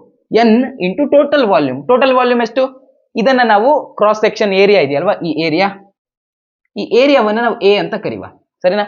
ಸೊ ಟೋಟಲ್ ಲೆಂತ್ ಎಲ್ ಇದೆ, ಅಂದ್ರೆ ಟೋಟಲ್ ವಾಲ್ಯೂಮ್ ಎಷ್ಟಾಗಬೇಕಾಯ್ತು, area into length, total volume ಆಗ್ಬೇಕಾಯ್ತು, ಹೌದಾ. ಎ ಎಲ್ ಆಗ್ಬೇಕಾಯ್ತು. ಅರೆ ಸಪೋಸ್ ನಿಮ್ಗೆ ಒಂದು ಕ್ಯೂಬ್ ಇಂದು ಏರಿಯಾ ಕಂಡುಹಿಡಬೇಕು, ಏನ್ ಮಾಡ್ತೀರಾ ಅವಾಗ, ಕ್ಯೂಬಿನ ಏರಿಯಾ ಕಂಡುಹಿಡಬೇಕಂದ್ರೆ ಏನ್ ಮಾಡ್ತೀರಾ, ಯಾವ ರೀತಿ ಇರುತ್ತೆ, ಕೆಳಗಡೆ ಒಂದು ಕ್ಯೂಬ್ ಇರುತ್ತೆ, ಅಂದ್ರೆ ಸ್ಕ್ವೇರ್ ಇರುತ್ತೆ ಈ ರೀತಿಲಿ, ಸರಿನಾ. ಈಗ ನಿಮ್ಗೆ ಇದ್ರ ಏರಿಯಾ ಕಂಡುಹಿಡಬೇಕಂದ್ರೆ ಏನ್ ಮಾಡ್ತೀರಾ, ಕೆಳಗಡೆಗಿರೋ ಸ್ಕ್ವೇರು ಇಂಟು ಇದ್ರ ಹೈಟ್ ಅನ್ನ ಮಲ್ಟಿಪ್ಲೈ ಮಾಡ್ತೀರಾ, ಅವಾಗ ಇಡೀ ಇದ್ರದ್ದು ವಾಲ್ಯೂಮ್ ಸಿಗುತ್ತೆ ನಿಮ್ಗೆ, ಹೌದಾ. ಈ ಕೆಳಗಡೆಗಿರೋ ಏರಿಯಾ ಇಂಟು ಹೈಟ್ ಮಾಡಿದ್ರೆ ನಿಮ್ಗೆ ಇಡೀ ವಾಲ್ಯೂಮ್ ಸಿಗುತ್ತೆ. ಅದೇ ರೀತಿ ಸಿಲಿಂಡರ್ದು ಮಾಡ್ತೀರಾ ಅಂದ್ರೆ ಹೆಂಗ್ ಮಾಡ್ತೀರಾ, ಸಿಲಿಂಡರ್ದು ಮಾಡ್ತೀರಾ ಅಂದ್ರೆ ಕೆಳಗಡೆ ಒಂದು ಏರಿಯಾ ಇರುತ್ತೆ, ಆ ಏರಿಯಾ ಇಂಟು ಫುಲ್ ಲೆಂತ್, ಆ ಸಿಲಿಂಡರ್ ಲೆಂತ್ ಎಷ್ಟಿದೆಯೋ ಅದರಿಂದ ಮಲ್ಟಿಪ್ಲೈ ಮಾಡ್ತೀರಾ, ಅವಾಗ ನಿಮ್ಗೆ ಇಡೀ ಸಿಲಿಂಡರ್ ನ ವಾಲ್ಯೂಮ್ ಸಿಗುತ್ತೆ, ಹೌದಾ. ಸೊ ಸಪೋಸ್ ಇದ್ರದ್ದು ಕೆಳಗಡೆ ಇರೋ ಏರಿಯಾ ಎಷ್ಟಿರುತ್ತೆ, ಪೈರ್ ಸ್ಕ್ವೇರ್ ಇದೆ ಅಂತ ಇಟ್ಕೊಳ್ಳಿ, ಲೆಂತ್ ಎಲ್ಲಿದೆ ಅಂತ ಇಟ್ಕೊಳ್ಳಿ. ಸೊ ಏರಿಯಾ ಇಂಟು ಲೆಂತ್ ಮಾಡಿದ್ರೆ ನಮ್ಗೆ ಇಡೀ ಸಿಲಿಂಡರ್ದು ವಾಲ್ಯೂಮ್ ಸಿಗುತ್ತೆ, ಕರೆಕ್ಟಾ. ಸೊ ಅದೇ ರೀತಿಯಲ್ಲಿ ಈ ವಸ್ತುವಿನ ವಾಲ್ಯೂಮ್ ಕಂಡುಹಿಡಬೇಕು, ಈ ಏರಿಯಾ ಇಂಟು ಈ ಲೆಂತ್ ಮಾಡಬೇಕು, ಹೌದಾ. ಸೊ ಅದನ್ನೇ ಮಾಡಿದ್ದೇನೆ. ಇದು ಏನು ಟೋಟಲ್ ಎಷ್ಟು ಸಿಗತ್ತೆ ಅಂತ. ಬಾಕಿದನ್ನು ಬರ್ಕೊಳ್ರಪ್ಪ ಇದ್ದಕ್ಕಿದ್ದ ಹಾಗೆ. ಈ ಅನ್ನು ಇದ್ದಕ್ಕಿದ್ದಾಗ ಬರ್ಕೊಂಡೆ, V D cross magnetic field ಬರ್ಕೊಂಡೆ, ಸರಿನಾ. ಈಗ ಇಲ್ಲಿ ಇಂಟ್ರೊಡ್ಯೂಸ್ ಮಾಡಿರೋದು ಏನು, ಇದನ್ನ ಇಂಟ್ರೊಡ್ಯೂಸ್ ಮಾಡಿರೋದು, ಬಾಕಿ ಎಲ್ಲ ಇದ್ದಕ್ಕಿದ್ದ ಹಾಗೆ ಬರ್ಕೊಂಡಿರೋದು. ಈಗ ನೀವು ಇಲ್ಲಿ ಕರೆಕ್ಟ್ ಆಗಿ ನೋಡಿ, ಇದನ್ನು ಅಬ್ಸರ್ವ್ ಮಾಡಿ, ಓಕೆನಾ. ಈಗ ನಾನು ಎಷ್ಟೊಂದು ರೌಂಡ್ ಮಾಡ್ತೀನೋ ಅದನ್ನಷ್ಟೇ ಅಬ್ಸರ್ವ್ ಮಾಡಿ. ಏನಿದೆ ಇಲ್ಲಿ, ಏನಿದೆ, N E A V D ಅಂತ ಇದೆ, ಹೌದಾ. N E A V D ಅಂದ್ರೆ ಏನು, N E A V D ಅಂದ್ರೆ ನಿಯಾ ವಿ ಡಿ ಅಂದ್ರೆ current, N E A V D ಅಂದ್ರೆ ಕರೆಂಟ್ ಎಲೆಕ್ಟ್ರಿಸಿಟಿ ಚಾಪ್ಟರ್ ಅಲ್ಲಿ ಇದನ್ನ ತುಂಬಾ ಸಲ ನಾವು ಯೂಸ್ ಮಾಡಿದ್ದೀವಿ. ಹೀಗಾಗಿ ಇದು ಯೂಸ್ ಮಾಡಿ ನಮ್ಮ ತಲೆಯಲ್ಲಿ ಕೂತೋಗಿದೆ. ಸೊ ಇಷ್ಟು ಜಾಗದಲ್ಲಿ ನಾವ್ ಏನಂತ ಬರಿಬಹುದು, ಕರೆಂಟ್ ಅಂತ ಬರಿಬಹುದು, ಕರೆಕ್ಟಾ. So F B magnetic force ಎಷ್ಟಾಗತ್ತೆ, ಇಷ್ಟು ಜಾಗದಲ್ಲಿ ಐ ಅಂತ ಬರಿಬಹುದು. ಸೊ ಐ, ಇಲ್ಲಿ ಎಲ್ ಆಲ್ರೆಡಿ ಇತ್ತು, ಇಲ್ಲಿ ಕ್ರಾಸ್ ಬಿ ಆಲ್ರೆಡಿ ಇತ್ತು, ಇಲ್ಲಿ ನಾವು ಎಲ್ ಅನ್ನ ವೆಕ್ಟರ್ ಅಂತ ತಕೊಳ್ಳೋಣ, ಓಕೆನಾ. ಎಲ್ ಅಂದ್ರೆ ಈ ಲೆಂತ್ ಅನ್ನ ತಕೊಳ್ಳೋಣ, ಈ ಲೆಂತ್, ಆ ಲೆಂತ್ ಯಾವ ಡೈರೆಕ್ಷನ್ ಇದೆ, ಆ ಲೆಂತ್ ಗೆ ಡೈರೆಕ್ಷನ್ ಇರಲ್ಲ. ಸೊ ಈ ಎಲ್ ಗೆ ನಾನು ಡೈರೆಕ್ಷನ್ ಕೊಟ್ಕೊಂಡಿದ್ದೇನೆ ಅಲ್ವಾ, ಯಾವ ಡೈರೆಕ್ಷನ್ ಕೊಟ್ಟಿದ್ದೀನಿ ಅಂದ್ರೆ ಯಾವ ಡೈರೆಕ್ಷನ್ ಅಲ್ಲಿ ಕರೆಂಟ್ ಇದೆಯೋ ಆ ಡೈರೆಕ್ಷನ್ ಕೊಟ್ಟಿದ್ದೇನೆ. ಯಾಕಂದ್ರೆ ಇಲ್ಲಿ ಕ್ರಾಸ್ ಪ್ರಾಡಕ್ಟ್ ಬರಿಬೇಕಲ್ವಾ, ನಾವು ಕ್ರಾಸ್ ಪ್ರಾಡಕ್ಟ್ ಬರಿಬೇಕಂದ್ರೆ ಇದು ವೆಕ್ಟರೇ ಆಗಿರ್ಬೇಕು. ಇದು ವೆಕ್ಟರೇ ಆಗಿರ್ಬೇಕಂದ್ರೆ ಅದಕ್ಕೆ ಡೈರೆಕ್ಷನ್ ಇಲ್ದಿದ್ರೆ ಸರಿ ಆಗಲ್ಲ. ಸೊ ಡೈರೆಕ್ಷನ್ ಒಂದು ಬೇಕು ಅದಕ್ಕೆ. ಯಾವ ಡೈರೆಕ್ಷನ್ ಕೊಟ್ಕೊಳ್ಳೋಣ, ಕರೆಂಟ್ ನ ಡೈರೆಕ್ಷನ್ ಅನ್ನೇ ಕೊಟ್ಕೊಂಡ್ಬಿಡೋಣ, ಸರಿನಾ. ಸೊ ಇದು ನಮ್ಮ ಮ್ಯಾಗ್ನೆಟಿಕ್ ಫೋರ್ಸ್ ಗೆ ಎಕ್ಸ್ಪ್ರೆಷನ್. ನಿಮ್ಮ ಬುಕ್ ನಲ್ಲಿರುವಂತಹ next topic motion in magnetic field. ಈ ರೀತಿ ಒಂದು ಮ್ಯಾಗ್ನೆಟಿಕ್ ಫೀಲ್ಡ್ ಇದೆ. ಮ್ಯಾಗ್ನೆಟಿಕ್ ಫೀಲ್ಡ್ ಅಲ್ಲಿ ಚಾರ್ಜ್ ಎಂಟರ್ ಆದಾಗ, ಚಾರ್ಜ್ ಸುಮ್ನೆ ತಗೊಂಡೋಗಿ ಮ್ಯಾಗ್ನೆಟಿಕ್ ಫೀಲ್ಡ್ ಅಲ್ಲಿ ಚಾರ್ಜ್ ಸುಮ್ನೆ ತಗೊಂಡೋಗಿ ಇಟ್ಟೆ, ಚಾರ್ಜ್ ತನ್ಪಾಡಿಗೆ ತಾನು ನಿಂತ್ಕೊಂಡಿದೆ, ಏನೂ ಆಗಲ್ಲ ಅಲ್ಲಿ, ಸರಿನಾ. ಬಟ್ ಚಾರ್ಜ್ ಅನ್ನ ಒಂದು ವೆಲಾಸಿಟಿ ಕೊಟ್ಟು ಹೊತ್ತಾಕಿದಾಗ ಆವಾಗ ಅದು ಯಾವ ರೀತಿ ಫೋರ್ಸ್ ಅನ್ನು ಎಕ್ಸ್ಪೀರಿಯನ್ಸ್ ಮಾಡುತ್ತೆ, ಅದು ಯಾವ ರೀತಿ ಮೋಷನ್ ಅನ್ನು ಅನುಭವಿಸುತ್ತೆ ಅನ್ನೋದನ್ನ ನೋಡೋಣ. ಸರಿನಾ? ಒಂದು ಮ್ಯಾಗ್ನೆಟಿಕ್ ಫೀಲ್ಡ್ ಇದೆ. ಸಪೋಸ್ ನಮ್ಮ ಮ್ಯಾಗ್ನೆಟಿಕ್ ಫೀಲ್ಡ್ ಈ ಡೈರೆಕ್ಷನ್ ನಲ್ಲಿ ಇದೆ ಅಂತ ಅನ್ಕೊಳ್ಳಿ. ಈ ಡೈರೆಕ್ಷನ್ ಅಲ್ಲಿ ಇದೆ. ನಾನು ಈಗ ಅದರಲ್ಲಿ ಒಂದು ಪಾಸಿಟಿವ್ ಚಾರ್ಜ್ ಅನ್ನ ಎಸಿತಾ ಇದ್ದೀನಿ. ಅಂದ್ರೆ ಒಂದು ವೆಲಾಸಿಟಿ ಕೊಟ್ಟು ಪಾಸಿಟಿವ್ ಚಾರ್ಜ್ ನ ಮ್ಯಾಗ್ನೆಟಿಕ್ ಫೀಲ್ಡ್ ಒಳಗಡೆ ಎಂಟರ್ ಮಾಡ್ತಾ ಇದ್ದೀನಿ ಅಂತ ಅನ್ಕೊಳ್ಳಿ. ಹೇಗೆಲ್ಲ ನಾನು ಎಸಿಬಹುದು? ಒಂದೇ ನಾನು ಇದನ್ನ ಈ ರೀತಿಯಾಗಿ ಎಸಬಹುದು. ಇದನ್ನ ನಾನು ಚಾರ್ಜ್ ಅನ್ಕೊಳ್ಳಿ, ಒಂದೇ ಈ ರೀತಿಯಾಗಿ ಎಸಬಹುದು. ಹೌದಾ? ಈ ರೀತಿಯಾಗಿ ಎಸಿದಾಗ ಏನಾಗುತ್ತೆ? ಹೀಗೆ ಹೋಗುತ್ತೆ ಚಾರ್ಜ್. ಅಂದ್ರೆ ಪರ್ಪೆಂಡಿಕ್ಯುಲರ್ ಆಗಿ ಎಸಿಬಹುದು. ಅಥವಾ ಇನ್ನೆಂಗೆ ಎಸಿಬಹುದು? ಸ್ವಲ್ಪ ಕ್ರಾಸ್ ಆಗಿ ಹೀಗೆ ಎಸಿಬಹುದು. ಚಾರ್ಜ್ ಈ ರೀತಿಯಾಗಿ ಹೋಗುತ್ತೆ. ಹೌದಾ? ಒಂದು ಆಂಗಲ್ ನಲ್ಲಿ ಎಸಿಬಹುದು. ಮ್ಯಾಗ್ನೆಟಿಕ್ ಫೀಲ್ಡ್ ಗೆ ಒಂದು ಆಂಗಲ್ ನಲ್ಲಿ ಎಸಿಬಹುದು. ಅಥವಾ ಇನ್ ಹೆಂಗೆ ಎಸಿಬಹುದಪ್ಪ ಅಂತಂದ್ರೆ ಈ ಮ್ಯಾಗ್ನೆಟಿಕ್ ಫೀಲ್ಡ್ ಇರೋ ಡೈರೆಕ್ಷನ್ ನಲ್ಲೇ ಈ ರೀತಿಯಾಗಿ ಚಾರ್ಜ್ ನ ಎಸಿಬಹುದು. ಸರಿನಾ? ಒಂದೋ 90 ಡಿಗ್ರಿ ಎಸಿಬಹುದು, ಇಲ್ಲ ಯಾವುದೋ ಒಂದು ಆಂಗಲ್ ಅಲ್ಲಿ ಎಸಿಬಹುದು, ಇಲ್ಲ ಅದಕ್ಕೆ ಪ್ಯಾರಲಲ್ ಆಗಿ ಎಸಿಬಹುದು. ಈ ಮೂರು ಕೇಸ್ ನಲ್ಲಿ ಏನಾಗುತ್ತೆ ಅನ್ನೋದನ್ನ ನೋಡ್ತಾ ಹೋಗೋಣ. ಓಕೆನಾ? ಕೇಸ್ ನಂಬರ್ ಒನ್ ಏನು ನಾವು ತಗೊಂಡಿರೋದು? Velocity is perpendicular to magnetic field. ಹೌದಾ? ಇದು ಮ್ಯಾಗ್ನೆಟಿಕ್ ಫೀಲ್ಡ್, ನಮ್ದು ಚಾರ್ಜ್ ವೆಲಾಸಿಟಿ ಈ ಡೈರೆಕ್ಷನ್ ಇದೆ, ಈ ರೀತಿ ಎಸ್ದಿದೀವಲ್ವಾ? ಸೊ ಪರ್ಪೆಂಡಿಕ್ಯುಲರ್ ಆಗಿದ್ದಾಗ ಏನಾಗುತ್ತೆ ಅನ್ನೋದನ್ನ ನೋಡ್ತಾ ಹೋಗೋಣ. ಇಲ್ಲೊಂದು ಮ್ಯಾಗ್ನೆಟಿಕ್ ಫೀಲ್ಡ್ ಇದೆ, ಡೈರೆಕ್ಷನ್ ಹೆಂಗಿದೆ? ಒಳಬದಿಗಿದೆ. ಸರಿನಾ? ಇನ್ನ ಬೋರ್ಡ್ ಮೇಲೆ ಹೆಂಗೆ ಎಸಿದ್ರು ಅದು 90 ಡಿಗ್ರಿಲೇ ಇರುತ್ತೆ, ಯಾಕಂದ್ರೆ ಈ ರೀತಿಯಾಗಿದೆಯಲ್ವಾ ಇದು. ಸೊ ನಾನು ಬೋರ್ಡ್ ಮೇಲೆ ಈ ರೀತಿ ಎಸ್ದೆ ಅಂದ್ರೆ ಆಂಗಲ್ ಎಷ್ಟಿದ್ದಾಗಾಯ್ತು? 90 ಡಿಗ್ರಿ ಇದ್ದಾಗಾಯ್ತು. ಸರಿನಾ? ಸೊ ಬೋರ್ಡ್ ಮೇಲೆ ಈಗ ಎಸಿತಾ ಇದ್ದೀನಿ ನಾನು ಏನೇನು ಎಸಿತಾ ಇದ್ದೇನೆ? ಒಂದು ಚಾರ್ಜ್ ಅನ್ನ ಎಸಿತಾ ಇದ್ದೇನೆ, ಪಾಸಿಟಿವ್ ಚಾರ್ಜ್ ಅನ್ನ ಈ ರೀತಿಯಾಗಿ ಎಸಿತಾ ಇದ್ದೇನೆ ಅಂತ ಇಟ್ಕೊಳ್ಳಿ. ಪಾಸಿಟಿವ್ ಚಾರ್ಜ್ ಅನ್ನ ಇಲ್ಲಿ ಹೀಗೆ ಎಸಿತಾ ಇದ್ದೀನಿ. ಸೊ ಪಾಸಿಟಿವ್ ಚಾರ್ಜ್ ವೆಲಾಸಿಟಿ ಯಾವ ಡೈರೆಕ್ಷನ್ ಇರುತ್ತೆ? ಈ ಡೈರೆಕ್ಷನ್ ಇರುತ್ತೆ. ಹೌದಾ? ಮ್ಯಾಗ್ನೆಟಿಕ್ ಫೀಲ್ಡ್ ಇದು ಈ ಡೈರೆಕ್ಷನ್ ಇದೆ, ಮ್ಯಾಗ್ನೆಟಿಕ್ ಫೀಲ್ಡ್ ಈ ಡೈರೆಕ್ಷನ್ ಇದೆ. ಸೊ 90 ಡಿಗ್ರಿ ಇದೆ. ಈ ಕೇಸ್ ಸ್ಯಾಟಿಸ್ಫೈ ಆಗ್ತಾ ಇದೆ. ಏನಾಗತ್ತೆ ಕತೆ ನೋಡೋಣ. ಹೌದಾ? ಲೆಫ್ಟ್ ಹ್ಯಾಂಡ್ ರೂಲ್ ಅನ್ನ ಅಪ್ಲೈ ಮಾಡಿ. ಚಾರ್ಜ್ ಈ ಡೈರೆಕ್ಷನ್ ಅಲ್ಲಿ ಮೂವ್ ಆಗ್ತಾ ಇದೆ. ಪಾಸಿಟಿವ್ ಚಾರ್ಜ್ ಈ ಡೈರೆಕ್ಷನ್ ಅಲ್ಲಿ ಮೂವ್ ಆಗ್ತಾ ಇದೆ. ಅಂದ್ರೆ ಕರೆಂಟ್ ಯಾವ ಡೈರೆಕ್ಷನ್ ಅಲ್ಲಿ ಇದೆ? ಮೇಲಿದೆ. ಹೌದಾ? ಮೇಲಿದೆ ಕರೆಂಟ್. ಮ್ಯಾಗ್ನೆಟಿಕ್ ಫೀಲ್ಡ್ ಆಗಿದೆ, ಕ್ರಾಸ್ ಮಾಡಿದೀನಿ ಅಂದ್ರೆ ಒಳಬದಿಗಿದೆ. ಹೌದಾ? ಮ್ಯಾಗ್ನೆಟಿಕ್ ಫೀಲ್ಡ್ ಹೀಗಿದೆ, ಕರೆಂಟ್ ಹೀಗಿದೆ ಅಂದ್ಮೇಲೆ ಫೋರ್ಸ್ ಯಾವ ಕಡೆಗಿರುತ್ತೆ? ಈ ಕಡೆಗಿರುತ್ತೆ. ಕರೆಕ್ಟಾ? ಈ ಡೈರೆಕ್ಷನ್ ಇದು ವೆಲಾಸಿಟಿ, ಫೋರ್ಸ್ ಯಾವ ಕಡೆಗಿರುತ್ತೆ? ಈ ಕಡೆಗಿರುತ್ತೆ. ಈಗ ಏನಾಗತ್ತೆ ಅಲ್ಲಿ ಕತೆ ನೋಡೋಣ. ಇದು ನನ್ನ ಮೈಕ್ ವೈರು, ಇದನ್ನ ಹಿಡ್ಕೊಂಡೆ ನಿಮ್ಗೆ ಅರ್ಥ ಮಾಡಿಸ್ತೀನಿ. ಸರಿನಾ? ವೆಲಾಸಿಟಿ ಹೇಗಿದೆ? ಈಗ ಇದು ಚಾರ್ಜಿನ ವೆಲಾಸಿಟಿ ಮೇಲಕ್ಕೆ, ಅಂದ್ರೆ ಮೇಲಕ್ಕೆ ಹೋಗೋಕೆ ಟ್ರೈ ಮಾಡ್ತಾ ಇರುತ್ತೆ. ಬಟ್ ಫೋರ್ಸ್ ಯಾವ ಕಡೆಗಿದೆ? ಈ ಕಡೆಗಿದೆ. ಅಂದ್ರೆ ಇದು ಎಳಿತಾ ಇರುತ್ತೆ. ಹೌದಾ? ಬಳ್ಳಿ ಕಟ್ತಾರನೇ ಅದು, ದಾರ ಹಿಡಿದು ಎಳತಾರನೇ ಅದು. ಒಂದ್ ರೀತಿ ಫೋರ್ಸ್ ಇರುತ್ತೆ, ಎಳಿತಾ ಇರುತ್ತೆ. ಸೊ ಇದು ಮುಂದೆ ಹೋಗೋಕೆ ಟ್ರೈ ಮಾಡುತ್ತೆ, ಇದು ಎಳಿತಾ ಇರುತ್ತೆ. ಕಾನ್ಸ್ಟೆಂಟ್ ಆಗಿ ಇದು ಎಳಿತಾ ಇರುತ್ತೆ, ಇದು ಮೇಲೆ ಹೋಗೋಕೆ ಟ್ರೈ ಮಾಡ್ತಾ ಇರುತ್ತೆ, ಮುಂದೆ ಹೋಗೋಕೆ ಟ್ರೈ ಮಾಡ್ತಾ ಇರುತ್ತೆ. ಅವಾಗ ಏನಾಗುತ್ತೆ? ಕಾನ್ಸ್ಟೆಂಟ್ ಆಗಿ ಇದು ಮುಂದೆ ಹೋಗ್ತಾ ಇರುತ್ತೆ, ಇದು ಎಳಿತಾನೆ ಇರುತ್ತೆ, ಇದು ಮುಂದೆ ಹೋಗ್ತಾನೆ ಇರುತ್ತೆ, ಇದು ಎಳಿತಾನೆ ಇರುತ್ತೆ, ಇದು ಮುಂದೆ ಹೋಗ್ತಾನೆ ಇರುತ್ತೆ, ಇದು ಎಳಿತಾನೆ ಇರುತ್ತೆ. ಏನಾಗುತ್ತೆ? ಸರ್ಕ್ಯುಲರ್ ಆಗಿ ತಿರುಗುತ್ತೆ. ಕರೆಕ್ಟಾ? ಫೀಲ್ ಬಂತ? ಇದು ಸರ್ಕ್ಯುಲರ್ ಪಾತ್ ಅಲ್ಲಿ ತಿರುಗುತ್ತೆ. ಏನಾಗುತ್ತೆ? ಇದು ಸರ್ಕ್ಯುಲರ್ ಪಾತ್ ಅಲ್ಲಿ ತಿರುಗುತ್ತೆ. ಓಕೆನಾ? ಸೊ ಮ್ಯಾಗ್ನೆಟಿಕ್ ಫೀಲ್ಡ್ ಮತ್ತು ವೆಲಾಸಿಟಿ ಡೈರೆಕ್ಷನ್ ಪರ್ಪೆಂಡಿಕ್ಯುಲರ್ ಆಗಿದ್ದಾಗ ಏನಾಗುತ್ತೆ? ಸರ್ಕ್ಯುಲರ್ ಪಾತ್ ನಲ್ಲಿ ತಿರುಗುತ್ತೆ. ಓಕೆನಾ? ಈಗ ಎರಡನೇ ಕೇಸ್ ನೋಡೋಣ. Velocity is parallel to magnetic field. Magnetic field ಈ ತರ ಇದೆ, ನಾನು ಚಾರ್ಜ್ ಅನ್ನು ಈ ರೀತಿಯಾಗಿ ಎಸ್ದಿದ್ದೇನೆ. ಆವಾಗ ಯಾವ ರೀತಿ ಮೋಷನ್ ಆಗುತ್ತೆ ಅನ್ನೋದನ್ನ ನೋಡೋಣ. ಸರಿನಾ? ಈಗ ಏನಾಗುತ್ತೆ? ಆಬ್ವಿಯಸ್ಲಿ ನೀವು ಹೇಳಿ, ಪ್ಯಾರಲಲ್ ಆಗಿದೆ ಅಂತಂದ್ರೆ ಆಂಗಲ್ ಎಷ್ಟಿದೆ? ಪ್ಯಾರಲಲ್ ಆಗಿದೆ ಅಂದ್ರೆ ಆಂಗಲ್ ಎಷ್ಟಿದೆ? 0 ಡಿಗ್ರಿ ಇದೆ. ಹೌದಾ? ನಮ್ಮ ಫೋರ್ಸ್ಗೆ ಏನ್ ಫಾರ್ಮುಲಾ ಇತ್ತು? ಮ್ಯಾಗ್ನೆಟಿಕ್ ಫೋರ್ಸ್ಗೆ Q into V cross B ಅನ್ನೋದಿತ್ತು. ಕರೆಕ್ಟಾ? ವಿ ಕ್ರಾಸ್ ಬಿ ಅಂತಂದ್ರೆ Q into V B sine theta. ಹೌದಾ? V B sine theta. ಈಗ ಥೀಟಾ ಎಷ್ಟಿದೆ ಗುರು? ಥೀಟಾ ಇರೋದು 0 ಡಿಗ್ರಿ. ಹೌದಾ? ಸೊ ಥೀಟಾ 0 ಅಂದ್ರೆ ಸೈನ್ 0 ಆಯ್ತು. ಸೈನ್ 0 ಎಷ್ಟು? Sine 0 is 0. ಹೌದಾ? ಸೊ ಸೈನ್ 0 ಬಂದ್ರೆ ಇದು ಪೂರ ಟರ್ಮ್ ಏನಾಗುತ್ತೆ? 0 ಆಗಿ ಹೋಗುತ್ತೆ. ಹೌದಾ? So force is equal to ಏನು? 0 ಆಗುತ್ತೆ. ಅಂದ್ರೆ ಮ್ಯಾಗ್ನೆಟಿಕ್ ಫೋರ್ಸ್ ಇರಲ್ಲ. ನೀವು ಇದನ್ನ ಪ್ಯಾರಲಲ್ ಆಗಿ ಎಸಿದ್ರೆ, ಚಾರ್ಜ್ ಅನ್ನ ಈ ರೀತಿ ಪ್ಯಾರಲಲ್ ಆಗಿ ಎಸಿದ್ರೆ ಮ್ಯಾಗ್ನೆಟಿಕ್ ಫೋರ್ಸ್ ಇರಲ್ಲ. ಸೊ ಮ್ಯಾಗ್ನೆಟಿಕ್ ಫೋರ್ಸ್ ಇರಲ್ಲ ಅಂದ್ರೆ ತಿರ್ಗೋದು, ಪಲ್ಟಿ ಹೊಡಿಯೋದು ಏನೂ ಆಗಲ್ಲ. ಸೊ ನೀವು ಚಾರ್ಜ್ ಅನ್ನ ಹೆಂಗ್ ಎಸ್ತಿರ್ತಿರಲ್ವಾ, ಅದೇ ಪಾತ್ ಅಲ್ಲಿ, ಅಂದ್ರೆ ಅದೇ ಸ್ಟ್ರೇಟ್ ಲೈನ್ ಅಲ್ಲಿ ನಮ್ಮ ಚಾರ್ಜ್ ಹೋಗುತ್ತೆ. ಸೊ ಪ್ಯಾರಲಲ್ ಆಗಿದ್ರೆ ಏನಾಗುತ್ತೆ? ಚಾರ್ಜ್ ಯಾವ ರೀತಿ ಹೋಗುತ್ತೆ? ಸ್ಟ್ರೇಟ್ ಲೈನ್ ಅಲ್ಲಿ ಹೋಗುತ್ತೆ. ಯಾಕಂದ್ರೆ ಯಾವ್ದು ಫೋರ್ಸ್ ಆಕ್ಟ್ ಆಗಲ್ಲ ಅದ್ರ ಮೇಲೆ, ಚಾರ್ಜ್ ತನ್ನ ಪಾಡಿಗೆ ತಾನು ಹೋಗುತ್ತೆ. ಓಕೆನಾ? Straight line. ಯಾಕಂತ ಫೀಲ್ ಬಂತಲ್ವಾ? ಜಸ್ಟ್ ಫ್ರಮ್ ಮ್ಯಾಥಮೆಟಿಕ್ಸ್ ಯಾಕಂತ ಆಯ್ತು. ನೆಕ್ಸ್ಟ್ ನೋಡೋಣ, ಮೂರನೇ ಕೇಸ್ ನೋಡೋಣ. ಒಂದು ಆಂಗಲ್ ನಲ್ಲಿ ಎಸ್ದೆ, ಮ್ಯಾಗ್ನೆಟಿಕ್ ಫೀಲ್ಡ್ ಹೀಗಿದೆ, ನಾನು ಒಂದು ಆಂಗಲ್ ನಲ್ಲಿ ಎಸ್ದೆ, ಅವಾಗ ಏನಾಗುತ್ತೆ ನೋಡೋಣ. ಈಗ ಫಸ್ಟ್ ಕೇಸ್ ನಲ್ಲಿ ಏನ್ ತಗೊಂಡಿದ್ವಿ? ಈ ರೀತಿ ಮ್ಯಾಗ್ನೆಟಿಕ್ ಫೀಲ್ಡ್ ಇದೆ ಅಂತ ಅನ್ಕೊಳ್ಳಿ. ಫಸ್ಟ್ ಕೇಸ್ ನಲ್ಲಿ ತಗೊಂಡಿದ್ವಿ ಇದನ್ನ 90 ಡಿಗ್ರಿ ಈ ರೀತಿಯಾಗಿ ಎಸ್ದಿದೆ. ಹೌದಾ? 90 ಡಿಗ್ರಿ ಲೆಸ್ದಾಗ ಏನಾಗಿತ್ತು, ಈ ರೀತಿಯಾಗಿ ತಿರುಗ್ತಾ ಇತ್ತು. ಹೌದಾ? ಈಗ ನಾನು ಏನ್ ಮಾಡ್ತಿದ್ದೇನೆ ಅಂದ್ರೆ ಒಂದ್ ಸ್ವಲ್ಪ ಕ್ರಾಸ್ ಆಗಿ ಎಸಿತಾ ಇದ್ದೇನೆ, ಅವಾಗ ಏನಾಗುತ್ತೆ, ಈ ರೀತಿಯಾಗಿ ಆಗುತ್ತೆ. ಫೀಲ್ ಬಂತಾ? ಫೀಲ್ ಬಂತಾ? ಯಾವ ಶೇಪ್ ಅಲ್ಲಿ ಹೋಗುತ್ತೆ, ಯಾವ ಪಾತಲ್ಲಿ ಹೋಗುತ್ತೆ, ಹೆಲಿಪ್ಟಿಕಲ್ ಪಾತಲ್ಲಿ ಹೋಗುತ್ತೆ. ಒಂಥರ ಈ ಪಾತ್ ಗೊತ್ತಾಯ್ತಲ್ವಾ, ನನ್ ಬೆರಳು ತುದಿ ನೋಡ್ರು, ಆ ಪಾತಲ್ಲಿ ಹೋಗುತ್ತೆ, ಆ ರೀತಿ ದಾರಿಯಲ್ಲಿ ಹೋಗುತ್ತೆ. ಯಾವ ರೀತಿ ಹೋಗುತ್ತೆ ಅಂದ್ರೆ ಈ ರೀತಿಯಾಗಿ ಹೋಗುತ್ತೆ. ಸರ್ಕಲ್ ಅದು ರೌಂಡ್ ರೌಂಡ್ ರೌಂಡ್ ಹೊಡಿತಾ ಇರತ್ತೆ, ಬಟ್ ಮುಂದೆನೂ ಹೋಗ್ತಾ ಇರುತ್ತೆ. ಒಂದೇ ಕೇಸ್ನಲ್ಲಿ 90 ಡಿಗ್ರಿ ಏನಾಗಿತ್ತು, 90 ಡಿಗ್ರಿ ಇದ್ದಾಗ ಮುಂದೆ ಹೋಗ್ತಾ ಇಲ್ಲಾಗಿತ್ತು, ಜಸ್ಟ್ ಅದೇ ಪಾಯಿಂಟ್ ಅಲ್ಲಿ ಏನಾಗ್ತಾ ಇತ್ತು, ಅದು ತಿರುಗ್ತಾ ಇತ್ತು. ಇವಾಗ ಕ್ರಾಸ್ ಕಳಿಸ್ತಾ ಇದ್ದೀನಲ್ವಾ, ಸೊ ಮುಂದಕ್ಕೂ ಹೋಗುತ್ತೆ, ಮುಂದಕ್ಕೂ ಹೋಗುತ್ತೆ, ಸರ್ಕಲ್ ಒಂದ್ ರೌಂಡು ತಿರುಗತ್ತೆ. ಓಕೆನಾ? ರೌಂಡು ಆಗತ್ತೆ, ಮುಂದಕ್ಕೂ ಹೋಗುತ್ತೆ, ರೌಂಡು ಆಗುತ್ತೆ, ಮುಂದಕ್ಕೂ ಹೋಗುತ್ತೆ, ರೌಂಡು ಆಗುತ್ತೆ, ಮುಂದಕ್ಕೂ ಹೋಗುತ್ತೆ. ಸರಿನಾ? ಈಗ ಈ ಕೇಸ್ ನಲ್ಲಿ ಏನಾಗುತ್ತೆ, ಆಂಗಲ್ ಏನಾದ್ರೂ ಇದ್ರೆ, ಸಮ್ ಆಂಗಲ್ ಇದ್ದಾಗ ಅದು ಹೆಲಿಪ್ಟಿಕಲ್ ಪಾತ್ ಅನ್ನ ಫಾಲೋ ಮಾಡುತ್ತೆ. ಎಲ್ಲ ನಿಮ್ಗೆ ಫೀಲ್ ಕೊಡೋಕೆ ಟ್ರೈ ಮಾಡಿದ್ದೇನೆ. ಓಕೆ, ಈ 3 ಕೇಸಸ್ ಆಗುತ್ತೆ. ಓಕೆನಾ? Case number 1, case number 2, case number 3.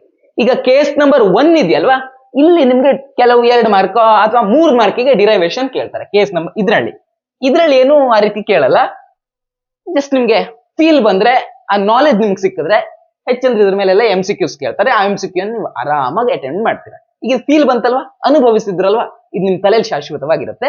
ಇಲ್ಲಿ ಏನು ಡಿರೈವೇಶನ್ ಕೇಳ್ತಾರೆ ಅನ್ನೋದನ್ನ ನೋಡ್ತಾ ಹೋಗೋಣ.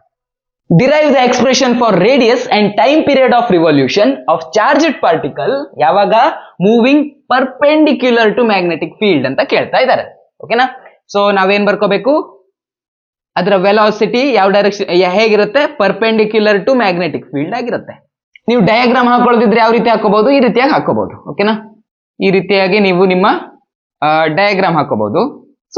ಸುಮ್ನೆ ಆ ಡಯಾಗ್ರಾಮ್ ಹಾಕ್ಲೇಬೇಕು ಅಂತ ನೆಸರಿ ಇಲ್ಲ, ಬಟ್ ನಿಮ್ಗೆ ಹಾಕೋಬೇಕು, ಒಂದ್ ಸೇಫ್ಟಿಗೆ ಹಾಕೋತೀರಾ. ಟೈಮ್ ಜಾಸ್ತಿ ಇದ್ರೆ ಹಾಕೊಳ್ಳಿ, ಆರಾಮಾಗಿ ಡಯಾಗ್ರಾಮ್ ಹಾಕೊಳ್ಳಿ.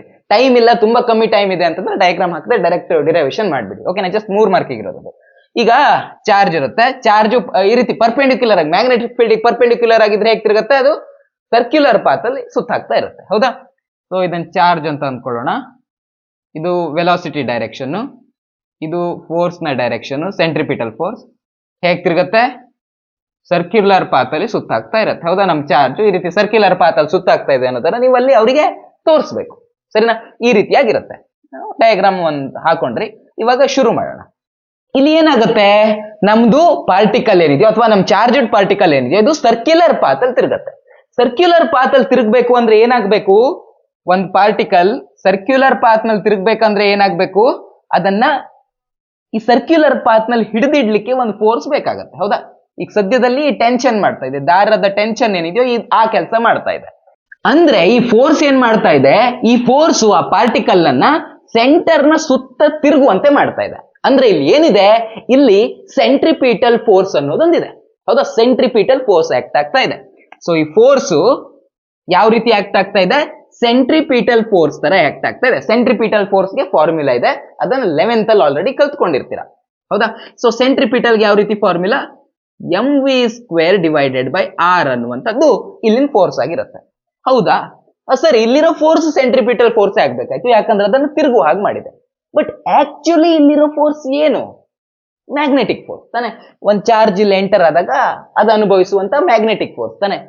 ಆ ಸೆಂಟ್ರಿಪಿಟಲ್ ಫೋರ್ಸೇ ಇಲ್ಲಿ ಸೆಂಟರ್ನ ತಿರುಗುವಂತೆ ಮಾಡಿರುವಂತ ಫೋರ್ಸ್ ಯಾವುದಿಲ್ಲಿ, ಅದೇ magnetic force. So the centripetal force is equal to magnetic force. ಆ ಮ್ಯಾಗ್ನೆಟಿಕ್ ಫೋರ್ಸ್ ಗೆ ಏನು expression, Q is equal to ಅಲ್ಲ, Q into V cross B. ಕರೆಕ್ಟಾ? V cross B. ಈ V ಕ್ರಾಸ್ ಬಿ ಅನ್ನ ನಾವು ಹೇಗೆ ಬರಿಬಹುದು, VB ಸೈನ್ ಥೀಟಾ ಅಂತ ಬರಿಬಹುದು. ಕರೆಕ್ಟಾ? VB ಸೈನ್ ಥೀಟಾ ಅಂತ ಬರಿಬಹುದು. VB ಸೈನ್ ಥೀಟಾ ಅಂತ ಬರಿಬಹುದು. ಥೀಟಾ ಎಷ್ಟಿದೆ, ಥೀಟಾ 90 ಡಿಗ್ರಿ ಇದೆ, ಯಾಕಂದ್ರೆ ಪರ್ಪೆಂಡಿಕ್ಯುಲರ್ ಟು ಮ್ಯಾಗ್ನೆಟಿಕ್ ಫೀಲ್ಡ್ ಇದ್ದಾಗ ನಾವು ಕಂಡುಹಿಡಿಬೇಕು. ಹೌದಾ? ಸೊ ಥೀಟಾ 90 ಡಿಗ್ರಿ ಆಗಿರೋದ್ರಿಂದ ಇದು ಸೈನ್ 90 ಆಯ್ತು. ಸೈನ್ 90 ವ್ಯಾಲ್ಯೂ ಎಷ್ಟು ಬರುತ್ತೆ, ಸೈನ್ 90 ವ್ಯಾಲ್ಯೂ 1 ಬರುತ್ತೆ. ಹೀಗಾಗಿ ಈ ವ್ಯಾಲ್ಯೂ ಏನಾಗುತ್ತೆ, 1 ಅನ್ನೋದಾಗತ್ತೆ. ಇದನ್ನು ಬರೆಯೋ ಅಗತ್ಯ ಇಲ್ಲ. ಕರೆಕ್ಟಾ? So QVB is equal to ಇಷ್ಟು ಅನ್ನೋದಾಯ್ತು. ನಾವು ಕಂಡುಹಿಡಿಬೇಕಾಗಿರೋದೇನು, ರೇಡಿಯಸ್ ಮತ್ತೆ ಟೈಮ್ ಪೀರಿಯಡ್. ಹೌದಾ? ಸೊ ರೇಡಿಯಸ್ ಆಲ್ರೆಡಿ ಇಲ್ಲೊಂದು ಫಾರ್ಮುಲಾ ಸಿಗ್ತಾ ಇದೆ ನಮ್ಗೆ. ರೇಡಿಯಸ್ ನಮಗೆ ಕ್ಲಿಯರ್ ಆಗಿ ಕಾಣ್ತಾ ಇದೆ. ಸೊ ರೇಡಿಯಸ್ ಬೇಕು ಅಂದ್ರೆ ಆರ್ ಅನ್ನ ಈ ಕಡೆ ತಗೋ ಹೋಗ್ತೀನಿ, ಇದನ್ನ ಈ ಕಡೆ ತರ್ತೀನಿ. ಹೌದಾ? ಸೊ ಆವಾಗ M V square divided by Q V B is equal to R ಅನ್ನೋದಾಯ್ತು. ಮೇಲ್ಗಡೆಗೆ ಒಂದ್ ವಿ, ಕೆಳಗಡೆಗೆ ಒಂದ್ ವಿ ಸತ್ತೋಯ್ತು. ಉಳ್ಕೊಂಡಿರೋದೇನು? M V divided by Q B is equal to R. ಕರೆಕ್ಟಾ? ರೇಡಿಯಸ್ಸಿಗೆ ಒಂದು ಎಕ್ಸ್ಪ್ರೆಷನ್ ಸಿಕ್ತು. ಎಷ್ಟು ಈಸಿಯಾಗಿ ಸಿಕ್ತಲ್ವಾ? ನಮ್ಗೆ ಒಂದ್ ಸ್ವಲ್ಪ ತಲೆ ಹಾಕಿದ್ವಿ ನಾವು. ಏನ್ ತಲೆ ಹಾಕಿದ್ವಿ? ಇಲ್ಲಿ ನಮ್ದು ಪಾರ್ಟಿಕಲ್ ತಿರುಗ್ತಾ ಇದೆ. ಪಾರ್ಟಿಕಲ್ ತಿರುಗ್ತಾ ಇದೆ ಅಂದ್ರೆ ಸೆಂಟ್ರಿಪಿಟಲ್ ಫೋರ್ಸ್ ಇರಬೇಕಾಯ್ತು. ಆ ಸೆಂಟ್ರಿಪಿಟಲ್ ಫೋರ್ಸ್ ಯಾವ್ದು ಇಲ್ಲಿ? ಸೆಂಟ್ರಿಪಿಟಲ್ ಫೋರ್ಸ್ ಅನ್ನು ಯಾವ್ದಲ್ಲಿ ಸೆಂಟ್ರಿಪಿಟಲ್ ಫೋರ್ಸ್? ಇಲ್ಲಿರೋದು ಮ್ಯಾಗ್ನೆಟಿಕ್ ಫೀಲ್ಡ್. ಅದೇ ಇಲ್ಲಿ ಸೆಂಟ್ರಿಪಿಟಲ್ ಫೋರ್ಸ್ ಆಗಿ ಕೆಲಸ ಮಾಡ್ತಾ ಇದೆ. ಅಷ್ಟನ್ನ ಬರ್ಕೊಂಡ್ರೆ ಬಾಕಿ ನಮ್ಗೆ ಆಟೋಮೆಟಿಕಲಿ ಸಿಕ್ಬಿಡ್ತು. ಹೌದಾ? ಸೊ ಇವಾಗ ನಾವೇನ್ ಮಾಡೋಣ? ಟೈಮ್ ಪೀರಿಯಡ್ ಅನ್ನ ಕಂಡುಹಿಡಿಯೋಣ. ಈಗ ನೀವು ಹೇಳಿ, ಇದು ಸ್ಪೀಡ್ ಅಂದ್ರೆ ನಿಮ್ಗೆ ಗೊತ್ತಲ್ಲ, ಒಂದು ಬೇಸಿಕ್ ಐಡಿಯಾ ಇದೆ ಅಲ್ವಾ? ಸ್ಪೀಡ್ ಅಂತಂದ್ರೆ ಏನು? ಸ್ಪೀಡ್ ಅಂತಂದ್ರೆ ಚಲಿಸಿದ ದೂರ ಅಂದ್ರೆ ಡಿಸ್ಟನ್ಸ್ ಡಿವೈಡೆಡ್ ಬೈ ತೆಗೆದುಕೊಂಡ ಕಾಲ. ಹೌದಾ? ಟೈಮ್. ಈಗ ಇಲ್ಲಿ ನಾವು ಕಂಡುಹಿಡಬೇಕಾಗಿರುವ ಟೈಮ್ ಪೀರಿಯಡ್ ಏನು? ಒಂದು ರೌಂಡ್ ಹಾಕ್ಲಿಕ್ಕೆ ಎಷ್ಟು ಟೈಮ್ ಬೇಕೋ ಆ ಟೈಮ್ ಅನ್ನ ಕಂಡುಹಿಡ್ಕೋತಾ ಇದೀವಿ. ಸೊ ಟೈಮ್ ಬೇಕು ಅಂದ್ರೆ ನಾನು ಟಿ ಅನ್ನ ಈ ಕಡೆ ಕಳಿಸ್ತೇನೆ, ಎಸ್ ಈ ಕಡೆ ಬರುತ್ತೆ. ಹೌದಾ? ಡಿ ಬೈ ಎಸ್ ಆಯ್ತು. ಅಂದ್ರೆ ಡಿಸ್ಟನ್ಸ್ ಬೈ ಸ್ಪೀಡ್ ಅನ್ನೋದಾಯ್ತು. ಟಿ ಅಂದ್ರೆ ಏನು? ಟಿ ಅಂದ್ರೆ ಒಂದ್ ರೌಂಡ್ ಹಾಕ್ಲಿಕ್ಕೆ, ಟೈಮ್ ಪೀರಿಯಡ್ ಅಂದ್ರೆ ಒಂದ್ ರೌಂಡ್ ಹಾಕ್ಲಿಕ್ಕೆ ಎಷ್ಟು ಟೈಮ್ ತಗೊಳುತ್ತೋ ಅದು. ಒಂದ್ ರೌಂಡ್ ಹಾಕ್ಬೇಕು ಅಂದ್ರೆ ಡಿಸ್ಟೆನ್ಸ್ ಎಷ್ಟು ಕವರ್ ಮಾಡಿದಾಗಾಯ್ತು?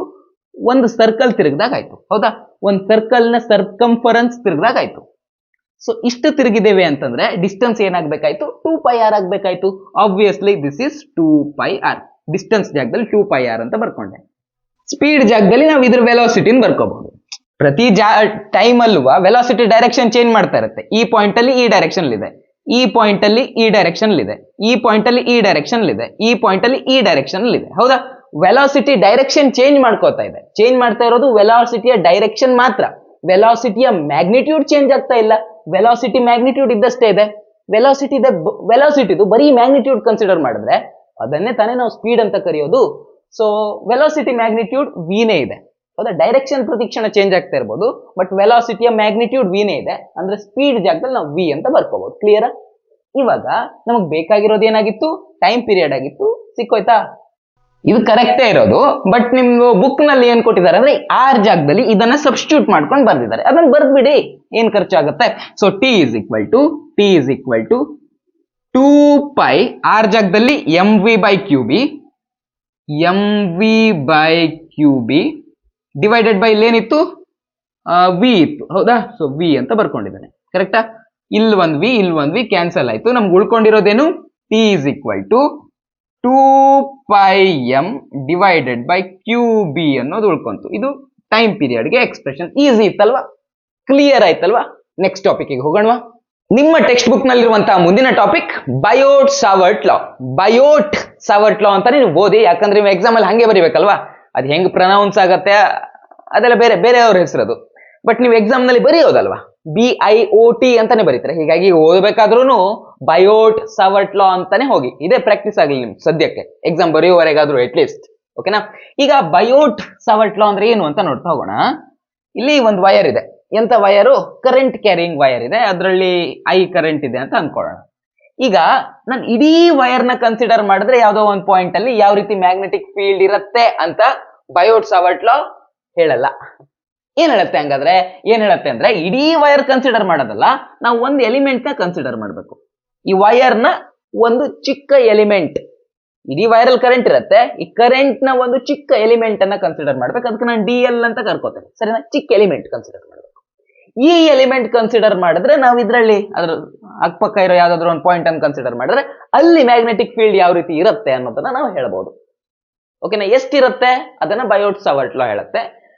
ಸಪೋಸ್ ಈ ಲೈನ್ ಎಲಿಮೆಂಟ್ ಇದೆಯಲ್ವಾ, ಈ ಎಲಿಮೆಂಟ್ ಇದನ್ನ ನಾವು ವೆಕ್ಟರ್ ಕ್ವಾಂಟಿಟಿ ಅಂತ ಕನ್ಸಿಡರ್ ಮಾಡ್ತೇವೆ. ಈ ಚಿಕ್ಕ ಎಲಿಮೆಂಟ್ ನ ಡೈರೆಕ್ಷನ್ ಹೇಗಿರುತ್ತೆ ಅಂದ್ರೆ, ಈ ಕರೆಂಟ್ ಯಾವ ಡೈರೆಕ್ಷನ್ ಹರಿತಾ ಇರುತ್ತೋ ಈ ಪಾಯಿಂಟ್ ಅಲ್ಲಿ, ಈ ಚಿಕ್ಕ ಲೆಂತ್ ನಲ್ಲಿ ಕರೆಂಟ್ ಯಾವ ಡೈರೆಕ್ಷನ್ ಇರುತ್ತೋ ಅದೇ ಡೈರೆಕ್ಷನ್ ಅನ್ನ ನಾವು ಈ ಚಿಕ್ಕ ಲೆಂತ್ ನ ಡೈರೆಕ್ಷನ್ ಅಂತ ಕನ್ಸಿಡರ್ ಮಾಡ್ತೀವಿ. ಕರೆಕ್ಟಾ? ಸೊ ಈ ಚಿಕ್ಕ ಇದರ ಡೈರೆಕ್ಷನ್ ಹೆಂಗಿರುತ್ತೆ ಅಂತೀವಿ ನಾವು? ಇದರ ಡೈರೆಕ್ಷನ್, ಲೈನ್ ಎಲಿಮೆಂಟ್ ನ ಡೈರೆಕ್ಷನ್ ಈ ತರ ಇರುತ್ತೆ ಅಂತೀವಿ ಈ ಪಾಯಿಂಟ್ ಸದ್ಯಕ್ಕೆ. ಹೌದಾ? ಈ ಇಷ್ಟೇ ಪಾಯಿಂಟ್ ಕನ್ಸಿಡರ್ ಮಾಡಿದ್ರೆ ಕರೆಂಟ್ ಹಿಂಗೆ ಹರಿತಾ ಇದೆ. ಹೌದಾ? So that's the direction of line element. ಈಗ ಈ ಲೈನ್ ಎಲಿಮೆಂಟ್ ನಿಂದ ಈ ಪಾಯಿಂಟ್ ಗೆ ಇರೋ ಡಿಸ್ಟೆನ್ಸ್ ಏನಿದೆಯಲ್ವಾ, ಈ ಡಿಸ್ಟೆನ್ಸ್ ಅನ್ನ ಆರ್ ಅಂತ ಕರ್ಕೊಳ್ಳೋಣ. ಹಂಗೆ ಈ ಲೈನ್ ಎಲಿಮೆಂಟ್ಗೂ ಮತ್ತೆ ಈ ಆರ್ ಏನಿದೆಯೋ ಇದಕ್ಕೂ ಇರುವಂತ ಈ ಆಂಗಲ್ ಅನ್ನ ನಾವು ಥೀಟಾ ಅಂತ ಕರ್ಕೊಳ್ಳೋಣ, ಸರಿನಾ? ಇವಾಗ ಬಯೋಟ್-ಸಾವರ್ಟ್ ಲಾ ಏನ್ ಹೇಳತ್ತಂದ್ರೆ ಮ್ಯಾಗ್ನೆಟಿಕ್ ಫೀಲ್ಡ್, ಇಲ್ಲಿ ನಾವು ಚಿಕ್ಕ ಎಲಿಮೆಂಟ್ ಕನ್ಸಿಡರ್ ಮಾಡಿದೀವಿ, ಸೊ ಇಲ್ಲಿ ಸಿಗೋದೇನು ಚಿಕ್ಕ ಮ್ಯಾಗ್ನೆಟಿಕ್ ಫೀಲ್ಡ್ ಸಿಗುತ್ತೆ, ಸರಿನಾ? ಸೊ ಆ ಮ್ಯಾಗ್ನೆಟಿಕ್ ಫೀಲ್ಡ್ ಏನಿರುತ್ತೋ ಈ ಪಾಯಿಂಟ್ ಅಲ್ಲಿ ಸಿಗೋದು, ಈ ಚಿಕ್ಕ ಎಲಿಮೆಂಟ್ ನಿಂದ ಸಿಗುವಂತ ಮ್ಯಾಗ್ನೆಟಿಕ್ ಫೀಲ್ಡ್ ಏನಿರುತ್ತೋ ದಿಸ್ ಈಸ್ ಪ್ರಪೋರ್ಷನಲ್ ಟು, ಇಲ್ಲಿ ಜಾಸ್ತಿ ಕರೆಂಟ್ ಹರಿದಂಗೂ ಅದು ಜಾಸ್ತಿ ಇರುತ್ತೆ, ಸೊ ಐ. ಹಾಗೆ ಈ ಲೈನ್ ಎಲಿಮೆಂಟ್ ಇದೆಯಲ್ವಾ, ಇದರ ಲೆಂತ್ ಜಾಸ್ತಿ ಇದ್ದಂಗೂ ನಮ್ದು ಮ್ಯಾಗ್ನೆಟಿಕ್ ಫೀಲ್ಡ್ ಜಾಸ್ತಿ ಬರುತ್ತೆ, ಸೊ ಡಿ ಎಲ್. ಹಾಗೆ ಒಂದು ಯೂನಿಟ್ ವೆಕ್ಟರ್ ತಗೋತೀವಿ, ಇಲ್ಲಿ ನಾವು ಆಕ್ಚುಲಿ ಕ್ರಾಸ್ ಪ್ರಾಡಕ್ಟ್ ತೆಗಿಬೇಕು, ಹೀಗಾಗಿ ಒಂದು ಯೂನಿಟ್ ವೆಕ್ಟರ್ ತಗೋತೀವಿ, ಆರ್ ನ ಯೂನಿಟ್ ವೆಕ್ಟರ್ ತಗೋತೀವಿ. ಈ ಡಿ ಎಲ್ ಇದೆಯಲ್ವಾ, ಈ ಲೆಂತ್ ಎಲಿಮೆಂಟ್ ಮತ್ತು ಆರ್ ಇಂದ ಕ್ರಾಸ್ ಪ್ರಾಡಕ್ಟ್ ಮಾಡ್ಕೋತೀವಿ, ಡಿವೈಡೆಡ್ ಬೈ ಆರ್ ಸ್ಕ್ವೇರ್. ಅಂದ್ರೆ ಈ ಡಿಸ್ಟೆನ್ಸ್ ಜಾಸ್ತಿ ಆದಂಗೂ ಮ್ಯಾಗ್ನೆಟಿಕ್ ಫೀಲ್ಡ್ ಏನಾಗುತ್ತೆ, ಕಮ್ಮಿ ಆಗ್ತಾ ಹೋಗುತ್ತೆ. ಕೂಲಮ್ಸ್ ಲಾ ನಲ್ಲೂ ಹಂಗೆ, ಡಿಸ್ಟೆನ್ಸ್ ಜಾಸ್ತಿ ಆದಂಗೂ ಆ ಕೂಲಮ್ ಫೋರ್ಸ್ ಕಮ್ಮಿ ಆಗ್ತಾ ಹೋಗುತ್ತೆ. ಇಲೆಕ್ಟ್ರಿಕ್ ಫೀಲ್ಡ್ ಕಥೆನೂ ಅದೇ ಆಗಿತ್ತು, ಡಿಸ್ಟೆನ್ಸ್ ಜಾಸ್ತಿ ಆಗ್ತಾ ಹೋದಂಗೂ ಇಲೆಕ್ಟ್ರಿಕ್ ಫೀಲ್ಡ್ ಕಮ್ಮಿ ಆಗ್ತಾ ಹೋಗಿತ್ತು. ಹಂಗೆ ಇಲ್ಲಿ ಡಿಸ್ಟೆನ್ಸ್ ಜಾಸ್ತಿ ಆಗ್ತಾ ಹೋದಂಗೂ ನಾವು ಈ ಪಾಯಿಂಟ್ ಕನ್ಸಿಡರ್ ಮಾಡಿದ್ರೆ, ಈ ಪಾಯಿಂಟ್ ಅನ್ನು ಕನ್ಸಿಡರ್ ಮಾಡಿದ್ರೆ ಮ್ಯಾಗ್ನೆಟಿಕ್ ಫೀಲ್ಡ್ ಏನ್ ಸಿಗುತ್ತೆ, ಕಮ್ಮಿ ಸಿಗುತ್ತೆ. ದೂರ ಹೋದಂಗೂ ಆ ಫೀಲ್ಡ್ ಎಫೆಕ್ಟ್ ಕಮ್ಮಿ ಇರುತ್ತಲ್ಲ, ದಟ್ಸ್ ಆಲ್, ಅಲ್ಲಿರೋದಷ್ಟೇ. ಇವಾಗ ಈ ಪ್ರಪೋರ್ಷನಾಲಿಟಿ ಚಿಹ್ನೆ ತೆಗೆದು ಈಕ್ವಲ್ ಟು ಸೈನ್ ಹಾಕ್ಬೇಕು ಅಂದ್ರೆ ನಾವು ಅಲ್ಲೊಂದು ಕಾನ್ಸ್ಟೆಂಟ್ ನ ಕೊಟ್ಕೋಬೇಕು. ಆ ಕಾನ್ಸ್ಟೆಂಟ್ ನ ಬಗ್ಗೆ ಸೈಂಟಿಸ್ಟ್ ಸ್ಟಡಿ ಮಾಡಿರ್ತಾರೆ, ಸರಿನಾ? So D B is equal to constant ಯಾವ್ದಪ್ಪ ಅಂದ್ರೆ μ0 by 4π. ಓಕೆನಾ? ಮ್ಯೂ ಹೇಗೆ ಬರೀತಾರೆ, ಹೀಗೆ ಬರೀತಾರೆ, μ0 by 4π. ಇದನ್ನ ತೆಗೆದು ಈಕ್ವಲ್ ಟು ಸೈನ್ ಹಾಕೋಬೇಕಂದ್ರೆ ಒಂದು ಕಾನ್ಸ್ಟೆಂಟ್ ಕೊಡ್ಕೋಬೇಕು, ಇದೇ ಆ ಕಾನ್ಸ್ಟೆಂಟ್. ಓಕೆನಾ? ಈ μ0 ಅಂದ್ರೆ ಪರ್ಮಿಯಬಿಲಿಟಿ ಆಫ್ ಫ್ರೀ ಸ್ಪೇಸ್. ಅಲ್ಲಿ ಎಪ್ಸಿಲಾನ್ ನಾಟ್ ಬಂದಿತ್ತು, ದಟ್ ವಾಸ್ ಪರ್ಮಿಟಿವಿಟಿ, ಇದು ಪರ್ಮಿಯಬಿಲಿಟಿ, ಸರಿನಾ? ಮತ್ತೆ ಉಳಿದದನ್ನ ಇದಕ್ಕೆ ಇದಾಗೆ ಬರ್ಕೊಳ್ಳಿ, I D L cross R cap divided by R square. ನೀವು ಟೆಕ್ಸ್ಟ್ ಬುಕ್ ನೋಡಿದ್ರೆ ಕೆಳಗಡೆ ಆರ್ ಕ್ಯೂಬ್ ಇದೆ, ನೀವು ಟೆಕ್ಸ್ಟ್ ಬುಕ್ ಓದೋರಾದ್ರೆ ಇಲ್ಲಿ ಕನ್ಫ್ಯೂಸ್ ಆಗಿರ್ತೀರ. ಕೆಳಗಡೆ ಅಲ್ಲಿ ಯಾಕೆ ಆರ್ ಕ್ಯೂಬ್ ಬಂತು ಅಂದ್ರೆ ನಾವು ಯೂನಿಟ್ ವೆಕ್ಟರ್ ನ ಹೇಗೆ ಬರಿಬಹುದು, ಯೂನಿಟ್ ವೆಕ್ಟರ್ ನ ಹೇಗೆ ಬರಿಬಹುದು, ಆ ವೆಕ್ಟರ್ ಡಿವೈಡೆಡ್ ಬೈ ಅದರ ಮ್ಯಾಗ್ನಿಟ್ಯೂಡ್ ಅಂತ ಬರಿಬಹುದು, ಹೌದಾ? ಸೊ ಇದೇ ಜಾಗದಲ್ಲಿ ವೆಕ್ಟರ್ ಡಿವೈಡೆಡ್ ಬೈ ಮ್ಯಾಗ್ನಿಟ್ಯೂಡ್ ಬರ್ಕೊಳ್ಳಿ, ಏನಾಗುತ್ತೆ ಅವಾಗ, ಈ ಜಾಗದಲ್ಲಿ ಇದನ್ನ ಬರ್ಕೊಳ್ಳಿ, ಏನಾಗುತ್ತೆ, ಇಲ್ಲಿರೋದು μ0 ಡಿವೈಡೆಡ್ ಬೈ 4π, ಇಲ್ಲಿರೋದು I D L cross R. ಅಲ್ಲಿ ಇಲ್ಲಿ ನಾನು ಯೂನಿಟ್ ವೆಕ್ಟರ್ ಬರ್ಕೊಂಡಿದ್ದೇನೆ, ಅಲ್ಲಿ ಅವರು ಡೈರೆಕ್ಟ್ ವೆಕ್ಟರ್ನೇ ಬರ್ಕೊಂಡಿದ್ರು, ಓಕೆನಾ? Divided by R square. So ಈ ಯೂನಿಟ್ ವೆಕ್ಟರ್ ಇರೋ ಜಾಗದಲ್ಲಿ ನಾವೇನ್ ಬರ್ಕೋತೀವಿ, R vector divided by R magnitude. R vector already ಬರ್ಕೊಂಡಿದ್ದೇನೆ, ಡಿವೈಡೆಡ್ ಬೈ ಆರ್ ಮ್ಯಾಗ್ನಿಟ್ಯೂಡ್ ಅಂತ ಬರ್ಕೊಂಡಿದ್ದೆ. ಈಗ ಇವೆರಡನ್ನು ಮಲ್ಟಿಪ್ಲೈ ಮಾಡಿ ಅವ್ರು ಆರ್ ಕ್ಯೂಬ್ ಅಂತ ಬರೆದಿದ್ದಾರೆ ಟೆಕ್ಸ್ಟ್ ಬುಕ್ ಅಲ್ಲಿ, ಓಕೆನಾ? ಟೆಕ್ಸ್ಟ್ ಬುಕ್ ಅಲ್ಲಿ ಈ ತರ ಇದೆ, ನಾನು ಈ ತರ ಬರ್ದಿದ್ದೀನಿ. ಸುಮ್ಮನೆ ಇದನ್ನ ಯಾಕೆ ಇಲ್ಲಿ ಎಕ್ಸ್ಟ್ರಾ ಸೇರಿಸಿ ಕನ್ಫ್ಯೂಸ್ ಮಾಡೋದು ಅಂತ, ಯಾಕಂದ್ರೆ ನಾವು ಮುಂದೆ ಬಯೋಟ್-ಸಾವರ್ಟ್ ಲಾ ಸ್ಟೇಟ್ಮೆಂಟ್ ಕೂಡ ಹೇಳ್ಬೇಕಲ್ಲ, ಅದಕ್ಕೆ ಮಾರ್ಕ್ಸ್ ಇರುತ್ತೆ. ಹೀಗಾಗಿ ಈ ತರ ಬರ್ಕೊಂಡಿದ್ದೇನೆ, ಓಕೆ? ಇದು ತಲೆ ಕೆಡಿಸ್ಕೋಬೇಡಿ, ಇದು ಜಸ್ಟ್ ಅವರಿಗೆ ಟೆಕ್ಸ್ಟ್ ಬುಕ್ ಓದಿ ಯಾರು ಸ್ವಲ್ಪ ಕನ್ಫ್ಯೂಸ್ ಆಗಿರ್ತಾರೋ ಅವರಿಗೆ, ಸರಿನಾ? ನೀವು ಇದೆಲ್ಲ ತಲೆ ಕೆಡಿಸ್ಕೋಬೇಡಿ, ನೀವು ಇಷ್ಟನ್ನು ನೋಡಿ, ಇದು ಗೊತ್ತಾಯ್ತಾ? ಇದನ್ನ ನೀವು ಹೇಗಾದ್ರೂ ಮಾಡಿ ನೆನ್ಪಿಟ್ಕೋಬೇಕು, ಸರಿನಾ? ಇದನ್ನ ನೀವು ಹೇಗಾದ್ರೂ ಮಾಡಿ ನೆನ್ಪಿಟ್ಕೋಬೇಕು.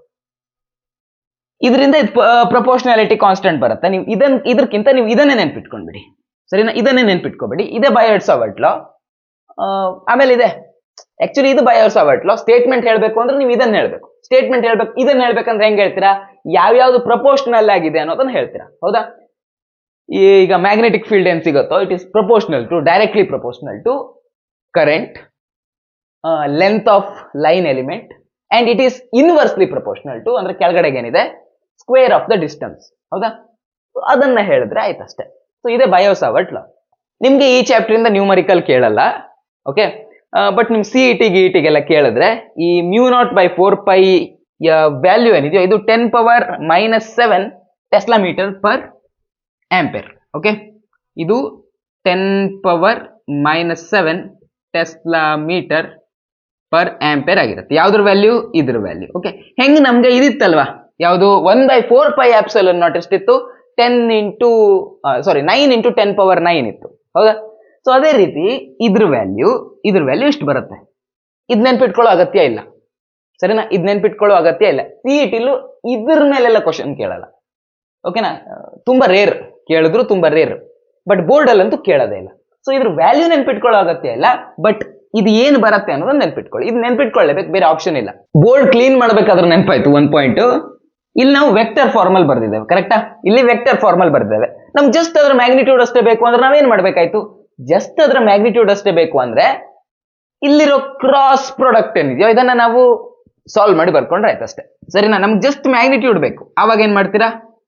ಆವಾಗ ಉಳಿದಿದೆಲ್ಲ ಇದ್ದಕ್ಕಿದ್ದಾಗೆ ಎಪ್ಸಿಲನ್ ನಾಟ್ ಬೈ 4π ಇವೆಲ್ಲ ಇದ್ದಕ್ಕಿದ್ದಾಗೆ ಐ ಇಲ್ಲಿ ಏನಿದೆ, ಇಲ್ಲಿ ಕ್ರಾಸ್ ಪ್ರಾಡಕ್ಟ್ ಇದೆ, ಹೌದಾ? ಇಲ್ಲಿ ಕ್ರಾಸ್ ಪ್ರಾಡಕ್ಟ್ ಇದ್ರೆ ನಾವು ಇದನ್ನ ಸಾಲ್ವ್ ಮಾಡ್ಕೊ ಬರ್ಕೋಬೇಕು, ಹೌದಾ? ಐ ಡಿ ಎಲ್, ಒಂದ್ ಕಡೆ ಡಿ ಎಲ್ ಇದೆ, ಇನ್ನೊಂದ್ ಕಡೆ ಏನಿದೆ?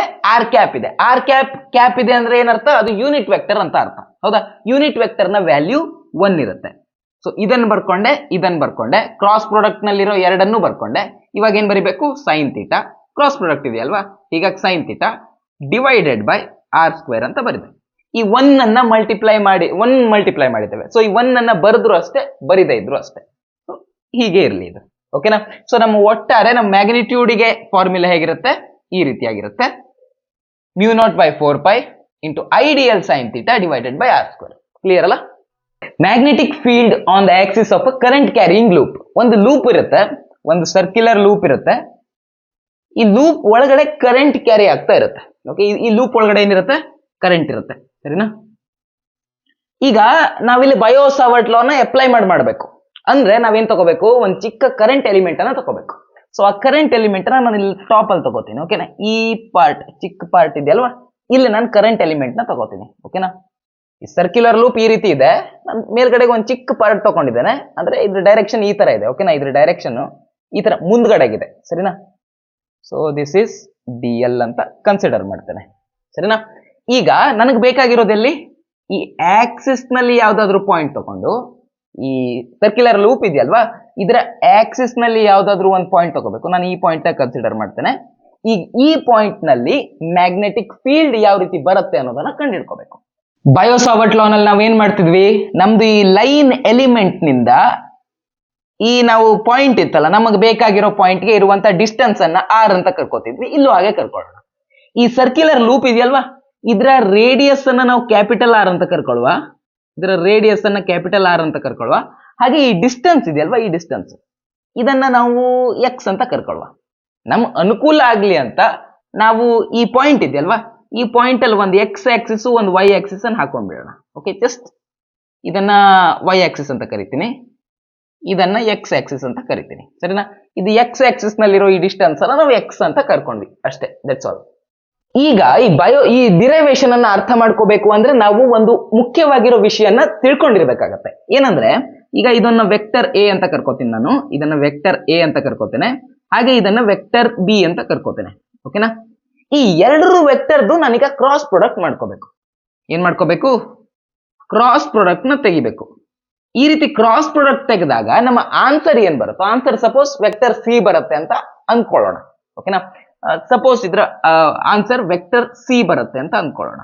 ಈ ವೆಕ್ಟರ್ ಸಿ ಏನಿದೆಯೋ ಇವೆರಡರ ಕ್ರಾಸ್ ಪ್ರಾಡಕ್ಟ್ ತೆಗೆದಾಗ ನಮ್ಗೆ ಬರುವಂತ ಸಿ ನ ಡೈರೆಕ್ಷನ್ ಏನಿದೆಯೋ ಅದು ಈ ಪ್ಲೇನ್ಗೆ ಪರ್ಪೆಂಡಿಕ್ಯುಲರ್ ಆಗಿರುತ್ತೆ. ಅಂದ್ರೆ ವೆಕ್ಟರ್ ಎಗುನು ಇದು ಪರ್ಪೆಂಡಿಕ್ಯುಲರ್ ಆಗಿರುತ್ತೆ, ಹಾಗೆ ವೆಕ್ಟರ್ ಬಿಗುನು ಇದು ಪರ್ಪೆಂಡಿಕ್ಯುಲರ್ ಆಗಿರುತ್ತೆ, ಸರಿನಾ? ಈಗ ನಾನು ಎ ಕ್ರಾಸ್ ಬಿ ಮಾಡಿದ್ರೆ ಅದರ ಡೈರೆಕ್ಷನ್ ನನಗೆ ಬೋರ್ಡ್ ನ ಒಳಗಡೆ ಬರುತ್ತೆ. ಅಂದ್ರೆ ಈ ಬೋರ್ಡ್ ನ ಎ ಇರೋದು ಎಲ್ಲಿ? ಇಲ್ಲಿ. ಬೋರ್ಡ್ ನ ಒಳಗಡೆ ಡೈರೆಕ್ಷನ್ ಅಂದ್ರೆ ಈ ಡೈರೆಕ್ಷನ್ ಆಯ್ತು, ಹೌದಾ? ಎ ಇರೋದು ಹಿಂಗೆ ನೋಡಿ, ಆಂಗಲ್ ಎಷ್ಟಿದೆ? 90 ಡಿಗ್ರಿ ಇದೆ. ಬಿ ಇರೋದು ಹೆಂಗೆ? ಹಿಂಗೆ. ಇವೆರಡರ ಕ್ರಾಸ್ ಪ್ರಾಡಕ್ಟ್ ತೆಗೆದ್ರೆ ನಮ್ಗೆ ಸಿಗುವಂತ ಡೈರೆಕ್ಷನ್ ಯಾವುದು? ಇದು. ಆಂಗಲ್ ಎಷ್ಟಿದೆ ನೋಡಿ ಒಂದ್ಸಲ? 90 ಡಿಗ್ರಿ ಇದೆ. ಯಾವತ್ತಿದ್ರು ಈ ರೀತಿ ನಾವು ಕ್ರಾಸ್ ಪ್ರಾಡಕ್ಟ್ ತೆಗೆದಾಗ ನಮ್ಗೆ ಆನ್ಸರ್ ನಲ್ಲಿ ಯಾವ ವೆಕ್ಟರ್ ಬರುತ್ತೋ ಅದರ ಡೈರೆಕ್ಷನ್ ಈ ಎರಡು ವೆಕ್ಟರ್ ಗಳ ಡೈರೆಕ್ಷನ್ಗೆ ಪರ್ಪೆಂಡಿಕ್ಯುಲರ್ ಆಗಿರುತ್ತೆ. ಅಂದ್ರೆ ಈ ಎರಡು ವೆಕ್ಟರ್ ಇರೋ ಪ್ಲೇನ್ಗೆನೆ ಅದು ಪರ್ಪೆಂಡಿಕ್ಯುಲರ್ ಆಗಿರುತ್ತೆ. ಇದಿರೋ ಪ್ಲೇನ್ ಯಾವುದು? ಇದು, ಹೌದಾ? ಇದ್ರ ಕ್ರಾಸ್ ಪ್ರಾಡಕ್ಟ್ ತೆಗೆದ್ರೆ ನಮ್ಗೆ ಬರೋ ಡೈರೆಕ್ಷನ್ ಯಾವುದು? ಇದು. ಸೊ ಇಡೀ ಪ್ಲೇನ್ಗೆನೆ ಅದು ಪರ್ಪೆಂಡಿಕ್ಯುಲರ್ ಆಗಿರುತ್ತೆ. ವೆಕ್ಟರ್ ಎಗೆನೂ ಪರ್ಪೆಂಡಿಕ್ಯುಲರ್ ಆಗಿರುತ್ತೆ, ಹಾಗೆ ವೆಕ್ಟರ್ ಬಿಗೆನೂ ಅದು ಪರ್ಪೆಂಡಿಕ್ಯುಲರ್ ಆಗಿರುತ್ತೆ. ಈಗ ನಾವಿಲ್ಲಿ ಇದೇ ಅಬ್ಸರ್ವೇಷನ್ ಅನ್ನ ನಾವು ಈ ಡಿರೈವೇಶನ್ ಅಲ್ಲಿ ಹಾಕೋಬೇಕು, ಸರಿನಾ? ಈಗ ಇಲ್ಲಿ ಈ ರೀತಿ ಬಂದಿದೆಯಲ್ವಾ ಎಕ್ಸ್ಪ್ರೆಷನ್, ಇದನ್ನ ಬರೆಯೋದಕ್ಕಿಂತ ಮೊದಲು ನಾವು ಇದರ ವೆಕ್ಟರ್ ಫಾರ್ಮ್ ಬರ್ಕೊಂಡಿದ್ವಿ, ಹೌದಾ? ಅವಾಗ ಏನ್ ಬರ್ತಾ ಇತ್ತು ಅಂದ್ರೆ ನಮ್ಗೆ D B is equal to ಇದಿದ್ದಕ್ಕಿದ್ದಾಗೆ ಇರುತ್ತೆ μ0 ಡಿವೈಡೆಡ್ ಬೈ 4π. ಇಲ್ಲಿ ಐ ಡಿ ಎಲ್ ಕ್ರಾಸ್ ಏನ್ ಬರ್ಕೊಂಡಿದ್ವಿ ನಾವು, ಸ್ವಲ್ಪ ನೆನ್ಪು ಮಾಡ್ಕೊಳ್ಳಿ, ಕ್ರಾಸ್ ಇದನ್ನ ಬರ್ಕೊಂಡಿದ್ವಿ ಹೌದಾ, ಅಥವಾ ಅಲ್ಲಿ ಯೂನಿಟ್ ವೆಕ್ಟರ್ ಬರ್ಕೊಂಡಿದ್ವಿ. ನಾನ್ ಹೆಂಗ್ ಬರ್ಸಿದ್ನೋ ಹಾಗೆ ಹೋಗೋಣ, NCERT ಪ್ರಕಾರ ಬೇಡ ಸರಿನಾ. ಈ ರೀತಿಯಾಗಿ ಬರ್ಕೊಂಡಿದ್ವಿ ಹೌದಾ, ಯೂನಿಟ್ ವೆಕ್ಟರ್ ಈ ರೀತಿಯಾಗಿ ಬರ್ಕೊಂಡಿದ್ವಿ. ಡಿವೈಡೆಡ್ ಬೈ r² ಅಂತ ಇತ್ತು, ಈ ರೀತಿಯಾಗಿತ್ತು. ಈಗ ಇಲ್ಲಿ ಕ್ರಾಸ್ ಪ್ರಾಡಕ್ಟ್ ಇರೋದು ಯಾವ್ದ್ರದ್ದು, ಇದ್ರದ್ದು ಹೌದಾ. ಈಗ ಇದ್ರ ಕ್ರಾಸ್ ಪ್ರಾಡಕ್ಟ್ ಮಾಡಿದ್ರೆ ನಮ್ಗೆ ಈ ಕಡೆಗೆ ಏನ್ ಸಿಗ್ತಾ ಇದೆ, ಈ ಕಡೆಗೆ ಸಿಗ್ತಾ ಇರೋದು ಇದು ಸಿಗ್ತಾ ಇದೆ ಹೌದಾ, ಬಿ ಸಿಗ್ತಾ ಇದೆ. ಬಿ ಅಂದ್ರೆ ಮ್ಯಾಗ್ನೆಟಿಕ್ ಫೀಲ್ಡ್ ಸಿಗ್ತಾ ಇದೆ. ಸೊ ನಮ್ಮ ಮ್ಯಾಗ್ನೆಟಿಕ್ ಫೀಲ್ಡ್ ಏನಿದೆಯೋ ಅದು ಈ ಡಿ ಎಲ್ ಗಿನೂ ಪರ್ಪೆಂಡಿಕ್ಯುಲರ್ ಆಗಿರುತ್ತೆ, ಹಾಗೆ ಆರ್ ಗುನು ಪರ್ಪೆಂಡಿಕ್ಯುಲರ್ ಆಗಿರುತ್ತೆ. ಡಯಾಗ್ರಾಮ್ ನ ಬಿಡಿಸ್ಬೇಕಾದ್ರೆ ಈ ಮ್ಯಾಗ್ನೆಟಿಕ್ ಫೀಲ್ಡ್ ಅನ್ನ ಈ ಆರ್ ಗೆನು ಪರ್ಪೆಂಡಿಕ್ಯುಲರ್ ಆಗಿರುವಂತೆ ತೋರಿಸ್ಬೇಕು ಸರಿನಾ. ಇದು 90 ಡಿಗ್ರಿ ತರ ಕಾಣ್ತಾ ಇದೆಯಾ, ಬಟ್ 90 ಡಿಗ್ರಿ ತರ ಕಾಣೋ ರೀತಿಲಿ ನೀವು ತೋರಿಸ್ಬೇಕು. ಯಾವುದು, ಆರ್ ಮತ್ತೆ ಈ ಬಿ ನ ಡೈರೆಕ್ಷನ್ ಓಕೆನಾ. ಆರ್ ಮತ್ತೆ ಬಿ ನ ಡೈರೆಕ್ಷನ್ 90 ಡಿಗ್ರಿ ಇರೋ ರೀತಿಲಿ ತೋರಿಸ್ಕೋಬೇಕು. ನಾವು ಇದನ್ನ ಡಿ ಬಿ ಅಂತ ಕರೆಯೋಣ ಸರಿನಾ, ಇದನ್ನ ಡಿ ಬಿ ಅಂತ ಕರೆಯೋಣ. ಇದು ವೆರಿ ವೆರಿ ಇಂಪಾರ್ಟೆಂಟ್ ಡಯಾಗ್ರಾಮ್ ಹಾಕ್ಬೇಕಾದ್ರೆ. ಅದೇ ರೀತಿ ಇದು ಡಿ ಎಲ್ ಗುನು ಪರ್ಪೆಂಡಿಕ್ಯುಲರ್ ಆಗಿರುತ್ತೆ. ಯಾವುದು, ನಮ್ಮ ಮ್ಯಾಗ್ನೆಟಿಕ್ ಫೀಲ್ಡ್ ಏನಿದೆಯೋ ಅದು ಇದು ಈ ಡಿ ಎಲ್ ಏನಿದೆ, ಡಿ ಎಲ್ ಅಂತೂ ಹೊರಗಡೆ ಇದೆ. ನಮ್ ಸರ್ಕ್ಯುಲರ್ ಲೂಪ್ ಇರೋದು ಈ ರೀತಿ ತಾನೆ, ನಾವು ಮೇಲ್ಗಡೆ ಇರೋ ಪಾಯಿಂಟ್ ಅಲ್ಲಿ ಎಲಿಮೆಂಟ್ ನ ತಗೊಂಡಿದೀವಿ ಅಂದ್ರೆ ಅದು ಈ ಡೈರೆಕ್ಷನ್ ಅಲ್ಲಿ ಇದೆ ಹೌದಾ. ಸೊ ಇದು ಕೂಡ ಡಿ ಬಿಗೆ ಪರ್ಪೆಂಡಿಕ್ಯುಲರ್ ಆಗಿದೆ. ಡಿ ಬಿ ಇರೋದು ಈ ಪ್ಲೇನ್ ಅಲ್ಲಿ, ನಮ್ದು ಇದು ಇರೋದು ಹಿಂಗೆ. ಸೊ ಇವೆರಡು ಪರ್ಪೆಂಡಿಕ್ಯುಲರ್ ಆಗಿದೆ. ಇವೆಲ್ಲ ಕಾಮನ್ ಸೆನ್ಸ್, ಒಂದ್ ಸ್ವಲ್ಪ ನಾವು ತಲೆ ಒಳಗಡೆ ಇಮ್ಯಾಜಿನ್ ಮಾಡ್ಕೊಂಡು ಮಾಡ್ಬೇಕು ಸರಿನಾ. ಎಲ್ಲ ಫೀಲ್ ಬರೋ ರೀತಿಯಲ್ಲಿ ಮಾಡಿದ್ದೀನಿ ಅನ್ಕೊಂಡಿದ್ದೀನಿ. ಇವಾಗ ನಾವು ಡಿರೈವೇಶನ್ ಕಾಲ್ ಹಾಕೋಣ. ನಾವೇನ್ ಮಾಡೋಣ, ಇದನ್ನೇ ಇಲ್ಲಿ ಅಪ್ಲೈ ಮಾಡೋಣ, ಬಯೋ ಸಾವರ್ಟ್ ಲಾ ಅನ್ನ ಇಲ್ಲಿ ಅಪ್ಲೈ ಮಾಡೋಣ ಓಕೆನಾ. ಏನ್ ಬರಬೇಕು ನಮ್ಗೆ, ಇಲ್ಲಿ ಡಿ ಬಿ ಬೇಕು ಅಂದ್ರೆ ನಾವ್ ಏನ್ ಮಾಡ್ಕೋಬೇಕು, ಮತ್ತೊಂದು ವಿಷಯ ಇಲ್ಲಿ ನಾವು ಸಪೋಸ್ ಈ ಆಂಗಲ್ ಅನ್ನ ತೀಟಾ ಅಂತ ಕನ್ಸಿಡರ್ ಮಾಡಿದ್ರೆ ಇದೇನಾಗತ್ತೆ, 90 ಮೈನಸ್ ತೀಟಾ ಆಗತ್ತೆ ಹೌದಾ. ಹಾಗೆ ಇದನ್ನ ಕನ್ಸಿಡರ್ ಮಾಡಿ, ಟೋಟಲ್ ಎಷ್ಟಿದೆ, 90 ಡಿಗ್ರಿ ಇದೆ. ಈ 90 ಡಿಗ್ರಿಲಿ ಈ 90 ಮೈನಸ್ ತೀಟಾ ಇದು ಆಲ್ರೆಡಿ ಇದನ್ನ ನೋಡಿದ್ರೆ ನಮ್ಗೆ ಇದು ಕ್ಲಿಯರ್ ಆಗಿ 90 ಮೈನಸ್ ತೀಟಾ ಇದೆ ಅನ್ನೋದು ಗೊತ್ತಾಗುತ್ತೆ ಹೌದಾ. ಈಗ ಇದನ್ನು ನೋಡಿ, ಇದು 90 ಡಿಗ್ರಿ ಇದೆ, ಇದು 90 ಮೈನಸ್ ತೀಟಾ, ಹಾಗಾದ್ರೆ ಇದು ಎಷ್ಟಾಗಬೇಕಾಯ್ತು, ತೀಟಾ ಆಗಬೇಕಾಯ್ತು. ಕ್ಲಿಯರಾ, ಇದು ತೀಟಾ ಆಗಬೇಕಾಯ್ತು. ಇದು ತೀಟಾ ಆದ್ರೆ ಇಲ್ಲಿ ನೋಡಿ, ಇದೆರಡು ಪ್ಯಾರಲಲ್ ಲೈನ್ಸ್, ಇದನ್ನ ಕರೆಕ್ಟ್ ಆಗಿ ಇಂಟರ್ಸೆಕ್ಟ್ ಮಾಡ್ತಾ ಇದೆ. ಹೀಗಾಗಿ ಇದು ಕೂಡ ಏನಾಗಬೇಕಾಯ್ತು, ತೀಟಾ ಆಗಬೇಕಾಯ್ತು. ಕ್ಲಿಯರಾ, ಇದನ್ನ ಅರ್ಥ ಮಾಡ್ಕೊಳ್ಳೋದೇ ಇರೋದು ಈ ಡಿರೈವೇಶನ್ ನಲ್ಲಿ, ಬಾಕಿದೆಲ್ಲ ಸುಲಭ ಇದೆ. ಈಗ ಬಯೋ ಸಾವರ್ಟ್ ಲಾ ಅನ್ನ ಅಪ್ಲೈ ಮಾಡಿ. ಇದೇ ಬಯೋ ಸಾವರ್ಟ್ ಲಾ ನ ಇಲ್ಲಿ ಹಾಕ್ಬಿಡಿ. dB is equal to mu naught divided by 4pi ideal sin theta divided by r². ಇಲ್ಲಿ ಥೀಟಾ ಅಂದ್ರೆ ಏನ್ ಬರ್ಬೇಕು, ಥೀಟಾ ಅಂದ್ರೆ ಆಂಗಲ್. ಯಾವ್ದ್ರ ಆಂಗಲ್, ಡಿ ಎಲ್ ಮತ್ತೆ ಆರ್ ನ ನಡುವೆ ಇರೋ ಆಂಗಲ್. ನೆನ್ಪಾಯ್ತಾ, ಅಲ್ಲಿ ಈ ಪಾಯಿಂಟ್ ಅಲ್ಲಿ ನಾವೇನ್ ಬರ್ಕೋತೀವಿ ಅಂತಂದ್ರೆ, ಈ ಪಾಯಿಂಟ್ ಅಲ್ಲಿ ನಾವು ಡಿ ಎಲ್ ಕ್ರಾಸ್ ಆರ್ ಅಂತ ಬರ್ಕೋತೀವಿ ಹೌದಾ. D L cross R cap ಅಂತ ಬರ್ಕೋತೀವಿ ಈ ಜಾಗದಲ್ಲಿ ಹೌದಾ. ಇದರ ಜಾಗದಲ್ಲಿ ಡಿ ಎಲ್ ಕ್ರಾಸ್ ಆರ್ ಅಂತ ಬರ್ಕೋತೀವಿ. ಇದನ್ನ ಸಾಲ್ವ್ ಮಾಡಿದಾಗ ನಮ್ಗೆ ಇದು ಸಿಗತ್ತೆ. ಅಂದ್ರೆ ಏನು, ಇಲ್ಲಿ ಥೀಟಾ ಅಂತ ಏನಿದೆಯೋ ಇದು ಆರ್ ಮತ್ತೆ ಈ ಡಿ ಎಲ್ ನ ನಡುವೆ ಇರುವಂತ ಆಂಗಲ್ ಹೌದಾ. ಸೊ ಅದನ್ನ ನಾವಿಲ್ಲಿ ಕನ್ಸಿಡರ್ ಮಾಡಬೇಕು. ಡಿ ಎಲ್ ಮತ್ತೆ ಆರ್ ನ ನಡುವೆ ಇರುವಂತ ಆಂಗಲ್ ಅನ್ನ ಥೀಟಾ ಅಂತ ಕನ್ಸಿಡರ್ ಮಾಡಬೇಕು. ಡಿ ಎಲ್ ಎಲ್ಲಿದೆ, ಡಿ ಎಲ್ ಇರೋದು ಹೀಗೆ ಹೌದಾ. ಇದು ಲೂಪ್ ಇರೋದು ಹಿಂಗೆ, ನಾವು ಮೇಲ್ಗಡೆಗೆ ಒಂದು ಪಾಯಿಂಟ್ ತಗೊಂಡಿದ್ದೀನಿ. ಲೂಪ್ ಇರೋದು ಹಿಂಗೆ, ನಾನು ಮೇಲ್ಗಡೆ ಇರೋ ಇಲ್ಲಿ ಬಿಡಿಸ್ಬೇಕಾದ್ರೆ ಕರೆಕ್ಟ್ ಆಗಲ್ಲ. ಆಕ್ಚುಲಿ ಡಿ ಎಲ್ ನ ಡೈರೆಕ್ಷನ್ ಇರೋದು ಹೆಂಗೆ, ಹಿಂಗೆ. ಈ ಆರ್ ನ ಡೈರೆಕ್ಷನ್ ಇರೋದು ಹೆಂಗೆ, ಹಿಂಗೆ. ಸೊ ಇವೆರಡರ ನಡುವೆ ಆಂಗಲ್ ಎಷ್ಟಿದೆ, 90 ಡಿಗ್ರಿ ಇದೆ ಕರೆಕ್ಟಾ. ಸೊ ಈ ಥೀಟಾ ಜಾಗದಲ್ಲಿ ನಾವ್ ಏನ್ ಬರ್ಕೋಬಹುದು, 90 ಡಿಗ್ರಿ ಅಂತ ಬರ್ಕೋಬಹುದು. ಸೈನ್ 90 ಎಷ್ಟಾಗತ್ತಪ್ಪ, 1 ಆಗುತ್ತೆ ಹೌದಾ. ಸೊ ಈ ವ್ಯಾಲ್ಯೂವನ್ನು ನಾವು ಬರಿದೇ ಇದ್ರು ನಡೆಯುತ್ತೆ. ನೀವು ಹಿಂಗ್ ಬರ್ಕೊಂಡು ನೆಕ್ಸ್ಟ್ ಸ್ಟೆಪ್ ಅಲ್ಲಿ ಥೀಟಾ 90 ಆಗುತ್ತೆ ಅನ್ಕೊಂಡು ಇಷ್ಟನ್ನ ಬರ್ದ್ಬಿಡಿ. ಕ್ಲಿಯರ್, ನೋಡೋರಿಗೂ ಸ್ವಲ್ಪ ಖುಷಿ ಆಗ್ಲಿ, ನಿಮ್ಗೆ ಏನೋ ಗೊತ್ತಿದೆ ಅಂತ ಗೊತ್ತಾಗ್ಲಿ ಅವರಿಗೆ. ಇವಾಗ ನೆಕ್ಸ್ಟ್ ಸ್ಟೆಪ್ ಏನ್ ಮಾಡೋಣ, ಈ r² ಜಾಗದಲ್ಲಿ ಏನ್ ಬರ್ಕೋಬೇಕು ನೋಡೋಣ. ನಾನು ಇಲ್ಲೇ ಅಳಿಸ್ಕೊಂಡು ಇಲ್ಲೇ ಬರೀತೇನೆ, ನೀವು ಎಕ್ಸಾಮ್ ನಲ್ಲಿ ಬರಿಬೇಕಾದ್ರೆ ಸ್ಟೆಪ್ ಬೈ ಸ್ಟೆಪ್ ಆಗಿ ನೀಟಾಗಿ ಬರಿಬೇಕು ಸರಿನಾ. ಈಗ ಈ ಆರ್ ಜಾಗದಲ್ಲಿ ಏನು ಅಂತ ಬರೆಯೋಣ. ಆರ್ ಅಂದ್ರೆ ಏನು, ಇದು ಹೌದಾ. ಸೊ ಇದನ್ನ ಹೇಗೆ ಬರ್ಕೋಬಹುದು, ಇದು ಬೇಕಂದ್ರೆ ನಾವ್ ಏನ್ ಮಾಡ್ತೀವಿ, ಇಲ್ಲಿರೋದು ನಮ್ಗೆ ರೈಟ್ ಆಂಗಲ್ ಟ್ರಯಾಂಗಲ್ ಹೌದಾ. ಈ ರೈಟ್ ಆಂಗಲ್ ಟ್ರಯಾಂಗಲ್ ನಲ್ಲಿ ನಮ್ಗೆ ಇದರ ಸ್ಕ್ವೇರ್ ಬೇಕು ಹೌದಾ. ಇದರ ಸ್ಕ್ವೇರ್ ಬೇಕು. ಏನಾಗತ್ತ ಅವಾಗ, ಇದರ ಸ್ಕ್ವೇರ್ ಪ್ಲಸ್ ಇದರ ಸ್ಕ್ವೇರ್ ಮಾಡಿದ್ರೆ ನಮ್ಗೆ ಇದರ ಸ್ಕ್ವೇರ್ ಸಿಗುತ್ತೆ. ಹೌದಾ? ಸೊ ನಾವು ಇದರ ಜಾಗದಲ್ಲಿ ಇದರ ಸ್ಕ್ವೇರ್ ಪ್ಲಸ್ ಇದರ ಸ್ಕ್ವೇರ್ ಅಂತ ಬರ್ಕೋಬಹುದು. ಕರೆಕ್ಟಾ? ಸೊ ಆರ್ ಸ್ಕ್ವೇರ್ ಜಾಗದಲ್ಲಿ ನಾವ್ ಏನ್ ಬರ್ಕೋಬಹುದು? ಇದರ ಸ್ಕ್ವೇರ್ ಅಂದ್ರೆ R square, capital R square plus ಇದರ ಸ್ಕ್ವೇರ್ ಅಂದ್ರೆ ಎಕ್ಸ್ ನ ಸ್ಕ್ವೇರ್. ಓಕೆ, ಇದನ್ನ ಬರ್ಕೋಬಹುದು. ಕ್ಲಿಯರ್ ಅಲ್ವಾ? ಈಗ ನೀವು ಒಬ್ಸರ್ವ್ ಮಾಡಬೇಕಾಗಿರುವ ಒಂದು ವಿಷಯ ಇದೆ. ಏನಪ್ಪಾ ಅಂತಂದ್ರೆ ಇಲ್ಲಿ ಡಿ ಬಿ ಇದೆಯಲ್ವಾ, ನಮ್ಮ ಮ್ಯಾಗ್ನೆಟಿಕ್ ಫೀಲ್ಡ್ ಏನ್ ಸಿಕ್ಕಿದ್ಯೋ ಇದ್ರ ನಾವು ಎರಡು ಕಂಪೋನೆಂಟ್ ತೆಕ್ಕೋಬಹುದು. ಓಕೆನಾ? ಇಲ್ಲಿ ಒಂದು ಕಂಪೋನೆಂಟ್ ಆಗತ್ತೆ, ಇದು ಥೀಟಾಗೆ ಟಚ್ ಆಗಿರೋ ಕಂಪೋನೆಂಟ್ ಆಗಿರೋದ್ರಿಂದ ಎಕ್ಸ್ ಎಕ್ಸ್ ನಲ್ಲಿ ಸಿಗೋದು cos theta component, D B cos theta ಆಗಿರುತ್ತೆ. ಹಾಗೆ ಇಲ್ಲಿ ಸಿಗೋದು ಡಿ ಬಿ ಸೈನ್ ಥೀಟಾ ಆಗಿರುತ್ತೆ. ಡಿ ಬಿ ಕಾಸ್ ಥೀಟಾ ಈ ಕಡೆ ಸಿಕ್ತು, ಡಿ ಬಿ ಸೈನ್ ಥೀಟಾ ಈ ಕಡೆ ಸಿಕ್ತು. ನಾವಿಲ್ಲಿ ಏನ್ ಮಾಡಿದ್ವಿ? ಇಲ್ಲಿ ಮೇಲ್ಗಡೆ ಈ ರೀತಿ ನಮ್ ಲೂಪ್ ಇತ್ತಲ್ವಾ, ಮೇಲ್ಗಡೆ ಪಾಯಿಂಟ್ ತಗೊಂಡಿದ್ವಿ. ಹೀಗಾಗಿ ನಮ್ಗೆ ಇದ್ರ ಎಲಿಮೆಂಟ್ ನಿಂದ ಈ ಲೈನ್ ಎಲಿಮೆಂಟ್ ನಿಂದ ಇಲ್ಲಿ ಸಿಗುವಂತದ್ದನ್ನ ನಾವು ಕಂಡಿಡ್ಕೊಂಡ್ವಿ. ಹೌದಾ? ಅವಾಗ ಇಲ್ಲಿ ಡಿ ಬಿ ಸೈನ್ ಥೀಟಾ, ಇಲ್ಲಿ ಡಿ ಬಿ ಕಾಸ್ ಥೀಟಾ, ಇದೇ ವೆಕ್ಟರ್ ನ ಸ್ಪ್ಲಿಟ್ ಮಾಡಿ ಬರ್ಕೊಂಡ್ರೆ. ಸಪೋಸ್ ನಾವ್ ಈ ಕೆಳಗಿನ ಎಲಿಮೆಂಟ್ ನ ತಗೊಂಡ್ವಿ ಅಂತ ಇಟ್ಕೊಳ್ಳಿ, ಕೆಳಗಿನ ಎಲಿಮೆಂಟ್ ಇದನ್ನ ಡಿ ಎಲ್ ಅಂತ ತಗೊಂಡ್ವಿ ಅಂತ ಅಂದ್ರೆ, ಮೇಲಿನ ಈ ರೀತಿ ಲೂಪ್ ಇದೆ, ಮೇಲಿನ ಎಲಿಮೆಂಟ್ ಹೀಗಿದೆ ಅಂದ್ರೆ ಕೆಳಗಿನ ಎಲಿಮೆಂಟ್ ಹೇಗಿರುತ್ತೆ? ಹೀಗಿರುತ್ತೆ. ಕರೆಕ್ಟಾ? ಸೊ ಆವಾಗ ಆ ರೀತಿ ತಗೊಂಡ್ರೆ ಥಿಂಕ್ ಮಾಡಿ, ನಮ್ಗೆ ಡಿ ಬಿ ಹೇಗ್ ಸಿಗತ್ತೆ? ಆವಾಗ ಮೇಲಿನ ಪಾಯಿಂಟ್ ತಗೊಂಡ್ರೆ ನಮ್ಗೆ ಡಿ ಬಿ ಇಲ್ಲಿ ಸಿಕ್ತು. ಸಪೋಸ್ ಕೆಳಗಿನ ಪಾಯಿಂಟ್ ಅನ್ನ ತಗೊಂಡು ಸೇಮ್ ನಾವು ಮೇಲೇನ್ ಪ್ರೊಸೀಜರ್ ಮಾಡಿದ್ರು ಅದನ್ನೇ ಮಾಡಿದ್ರೆ ನಮ್ಗೆ ಡಿ ಬಿ ಹೆಂಗ್ ಸಿಗತ್ತೆ? ಡಿ ಬಿ ಈ ತರ ಸಿಗತ್ತೆ. ಓಕೆನಾ? ನೀವು ಡಯಾಗ್ರಾಮ್ ಅಲ್ಲಿ ಅಳಿಸ್ರಿ, ಜಸ್ಟ್ ನಿಮ್ಗೆ ಅರ್ಥ ಮಾಡಿಸೋದಕ್ಕೆ ಹೇಳಿರೋದು. ಅವಾಗ ನಮ್ಗೆ ಡಿ ಬಿ ಇಲ್ಲಿ ಸಿಗತ್ತೆ. ಕ್ಲಿಯರಾ? ಈಗ ಈ ಡಿ ಬಿ ಏನಿದೆಯೋ ಇದನ್ನ ಸ್ಪ್ಲಿಟ್ ಮಾಡ್ಕೊಳ್ಳಿ. ಇದು ಡಿ ಬಿ ಅವಾಗ ಇದೇ ಥೀಟಾ ಆಗಿರುತ್ತೆ ತಾನೆ, ಇದು ಥೀಟಾ ಆಗಿರುತ್ತೆ. ಇದನ್ನ ಸ್ಪ್ಲಿಟ್ ಮಾಡ್ಕೊಂಡ್ರೆ ಇದು ಡಿ ಬಿ ಕಾಸ್ ಥೀಟಾ ಆಗತ್ತೆ, ಇದು ಡಿ ಬಿ ಸೈನ್ ಥೀಟಾ ಆಗತ್ತೆ. ಇದೇ ರೀತಿ ಈ ಸರ್ಕಲ್ ನಲ್ಲಿರೋ ಪ್ರತಿ ಎಲಿಮೆಂಟ್ ಇತ್ತಲ್ವಾ, ಪ್ರತಿ ಕರೆಂಟ್ ಎಲಿಮೆಂಟ್ ಏನೇನಿತ್ತೋ ಎಲ್ಲದ್ರದ್ದು ತೆಕ್ಕೊಂಡು ನೋಡಿದ್ರು ಏನಾಗತ್ತೆ? ಸೈನ್ ಥೀಟಾ ಈ ಕಡೆ ಬರುತ್ತೆ, sine theta component, cos theta component ಇಲ್ಲಿ ಸಿಗುತ್ತೆ. ಸೈನ್ ಥೀಟಾ ಕಾಂಪೋನೆಂಟ್ ಇಲ್ಲಿ ಅಥವಾ ಇಲ್ಲಿ ಬರುತ್ತೆ, ಕಾಸ್ ಥೀಟಾ ಕಾಂಪೋನೆಂಟ್ ಇಲ್ಲಿ ಸಿಗುತ್ತೆ. ಹೀಗಾಗಿ ಈ ಸೈನ್ ಥೀಟಾ ಕಾಂಪೋನೆಂಟ್ಸ್ ಏನಿದಾವಲ್ಲ ಅವೆಲ್ಲ ಕ್ಯಾನ್ಸಲ್ ಔಟ್ ಆಗುತ್ತೆ. ಉಳ್ಕೊಳ್ಳೋರು ಯಾರು? ಉಳ್ಕೊಳ್ಳೋರು ಇಲ್ಲಿರುವಂತ ಕಾಸ್ ಥೀಟಾ ಕಾಂಪೋನೆಂಟ್ ಮಾತ್ರ. ಸರಿನಾ? ಇದು ಇಲ್ಲಿ ಅರ್ಥ ಮಾಡ್ಕೋಬೇಕಾಗಿರೋ ತುಂಬಾ ಇಂಪಾರ್ಟೆಂಟ್ ವಿಷಯ. ನಾನು ಇನ್ನೂ ಇದನ್ನ ಡೀಟೇಲ್ ಆಗಿ ಪುಂಗಿ ಪುಂಗಿ ಪುಂಗಿ ನಿಮ್ಗೆ ಅರ್ಥ ಮಾಡಿಸ್ತಿದೆ, ಬಟ್ ಅಷ್ಟು ಟೈಮ್ ಇಲ್ಲ ಇವಾಗ. ಸೊ ಸದ್ಯಕ್ಕೆ ಇದನ್ನ ನೆನ್ಪಿಟ್ಕೊಳ್ಳಿ. ನೀವು ಏನಂದ್ರೆ ನಾವು ಇದು ಒಂದೇ ಪಾಯಿಂಟ್ ಇಂದ ತೆಗೆದ್ರೆ ನಮ್ಗೆ ಇಲ್ಲಿ ಡಿ ಸೈನ್ ಥೀಟಾ, ಇಲ್ಲಿ ಡಿ ಬಿ ಸೈನ್ ಥೀಟಾ, ಇಲ್ಲಿ ಡಿ ಬಿ ಕಾಸ್ ಥೀಟಾ ಸಿಗ್ತಾ ಇತ್ತು. ಹೀಗೆ ಎಲ್ಲಾ ಪಾಯಿಂಟ್ ಇಂದ ತೆಗೆದ್ರೆ ನಮ್ಗೆ ಡಿ ಬಿ ಕಾಸ್ ಥೀಟಾ ಏನೋ ಇದೇ ಡೈರೆಕ್ಷನ್ ಅಲ್ಲಿ ಸಿಗತ್ತೆ, but D B sine theta ಒಂದೇ ಈ ಕಡೆ ಸಿಗತ್ತೆ, ಇಲ್ಲಾಂದ್ರೆ ಈ ಕಡೆ ಸಿಗತ್ತೆ. ಸೊ ಅವು ಎರಡು ಡಿ ಬಿ ಸೈನ್ ಥೀಟಾಗಳು ಕ್ಯಾನ್ಸಲ್ ಆಗುತ್ತೆ, ಉಳ್ಕೊಳ್ಳೋದು ಡಿ ಬಿ ಕಾಸ್ ಥೀಟಾ.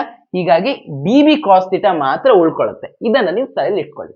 ಅಂದ್ರೆ ನಮ್ಗಿಲ್ಲಿ ಸಿಗೋ ಮ್ಯಾಗ್ನೆಟಿಕ್ ಫೀಲ್ಡ್ ಅಲ್ಲಿ ಡಿ ಬಿ ನಲ್ಲಿ ಉಳ್ಕೊಳ್ಳೋದು ಯಾರು? ಬರೀ ಡಿ ಬಿ ಕಾಸ್ ಥೀಟಾ ಮಾತ್ರ. D B sine theta component cancel ಆಗಿ ಹೋಗ್ಬಿಡ್ತಾನೆ. So D B cos theta component ಮಾತ್ರ ಉಳ್ಕೋತಾನೆ. ಸೊ ಡಿ ಬಿ, ಇದನ್ನ ನೆಕ್ಸ್ಟ್ ಸ್ಟೆಪ್ ನಲ್ಲಿ ಬರೀದಿ, D B cos theta component ಮಾತ್ರ ಉಳ್ಕೋತಾನೆ. ಸೊ ಕಾಸ್ ಥೀಟಾ ಕಂಪೋನೆಂಟ್ ಮಾತ್ರ ಉಳ್ಕೋತಾನೆ ಆಗಿರೋದ್ರಿಂದ ನಾನು ಈ ರೀತಿಯಾಗಿ ಬರ್ಕೊಂಡಿದ್ದೇನೆ. ಸರಿನಾ? ಸೊ ನಮ್ಮ ಟೋಟಲ್ ಮ್ಯಾಗ್ನೆಟಿಕ್ ಫೀಲ್ಡ್ ಈ ರೀತಿಯಾಗಿ ಸಿಗತ್ತೆ. ನೀವು ಸ್ಟೆಪ್ ಬೈ ಸ್ಟೆಪ್ ಆಗಿ ಬರಿಬೇಕು. ನಾನು ಸ್ವಲ್ಪ ಆಳಿಸಿ ಜಸ್ಟ್ ನಿಮ್ಗೆ ಅರ್ಥ ಮಾಡಿಸ್ಲಿಕ್ಕೆ ಈ ರೀತಿಯಾಗಿ ಬರೀತಿದ್ದೇನೆ. ನೀವು ನಿಮ್ ಕಾಲೇಜ್ ನೋಟ್ಸ್ ಅನ್ನ ಇದ್ರ ಜೊತೆ ಟ್ಯಾಲಿ ಮಾಡ್ಕೊಂಡು ಮಾಡಿದ್ರೆ ಕ್ಲಿಯರ್ ಆಗಿ ಹೋಗುತ್ತೆ. ಸರಿನಾ? ಈಗ ಇಲ್ಲಿ ಬರೋಣ, ನೆಕ್ಸ್ಟ್ ಸ್ಟೆಪ್ ಏನು ಮಾಡೋದು ಅಂತ. ಈಗ ನಮ್ದು ಇದೆಲ್ಲ ಸಿಕ್ತು ನಮ್ಗೆ. ಈಗ ನೆಕ್ಸ್ಟ್ ಸ್ಟೆಪ್ ಏನ್ ಮಾಡೋಣ ಅಂತಂದ್ರೆ ಇಸ್ ಈಕ್ವಲ್ ಟು ಉಳಿದಿರೋದನ್ನ ಇದ್ದಕ್ಕಿದ್ದಾಗೆ ಬರ್ಕೊಳ್ಳಿ. Mu naught divided by 4π I D L divided by R square plus X square. ಓಕೆನಾ? ಇಲ್ಲಿ ಕಾಸ್ ಥೀಟಾ ಇದೆ. ಕಾಸ್ ಥೀಟಾ ಜಾಗದಲ್ಲಿ ಏನ್ ಬರ್ಕೋಬಹುದಪ್ಪ? ಕಾಸ್ ಥೀಟಾ ಅಂತಂದ್ರೆ ಏನು? ಕಾಸ್ ಥೀಟಾ ಅಂತಂದ್ರೆ ಪಾರ್ಶ್ವಬಾಹು ಡಿವೈಡೆಡ್ ಬೈ ವಿಕರ್ಣ. ಕರೆಕ್ಟಾ? ಸೈಡ್ ನಲ್ಲಿರೋ ಅಂದ್ರೆ ಪಕ್ಕದಲ್ಲಿರೋ ಇದು ಮತ್ತೆ ಇದು ಹೈಪೋಟೆನ್ಯೂಸ್. ಕರೆಕ್ಟಾ? ಸೊ ಇದು ಹೌದಾನೆ. ಸೊ ಕಾಸ್ ಥೀಟಾ ಅಂದ್ರೆ ಇದು ಡಿವೈಡೆಡ್ ಬೈ ಇದು. ಕರೆಕ್ಟಾ?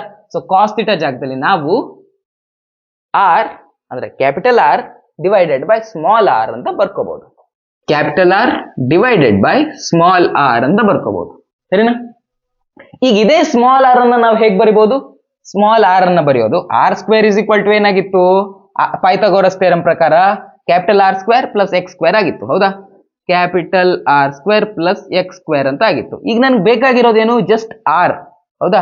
ಸೊ ಆರ್ ಬೇಕು ಅಂದ್ರೆ ನಾನೇನ್ ಮಾಡ್ಕೋಬೇಕು? ಈ ಕಡೆಗೆ ಸ್ಕ್ವೇರ್ ರೂಟ್ ಅನ್ನ ಹಾಕೋಬೇಕು. So square root of R square plus X square. ಈ ಸ್ಕ್ವೇರ್ ರೂಟ್ ಅನ್ನೇ ನಾನು ಅದರ ಪವರ್ ಅಂದ್ರೆ ಸ್ಕ್ವೇರ್ ರೂಟ್ ಆಫ್ ಸಮಥಿಂಗ್ ಇರೋದನ್ನೇ ಆ ಸಮಥಿಂಗ್ ನ ಪವರ್ ಹಾಫ್ ಅಂತ ಬರ್ಕೋಬಹುದು. ಹೌದಾ? ಈ ರೀತಿಯಾಗಿ ಬರ್ಕೋಬಹುದು. ಕ್ಲಿಯರ್ ಅಲ್ವಾ? ಸೊ ಈ ರೀತಿಯಾಗಿ ಬರ್ಕೊಂಡೆ, ಸರಿನಾ?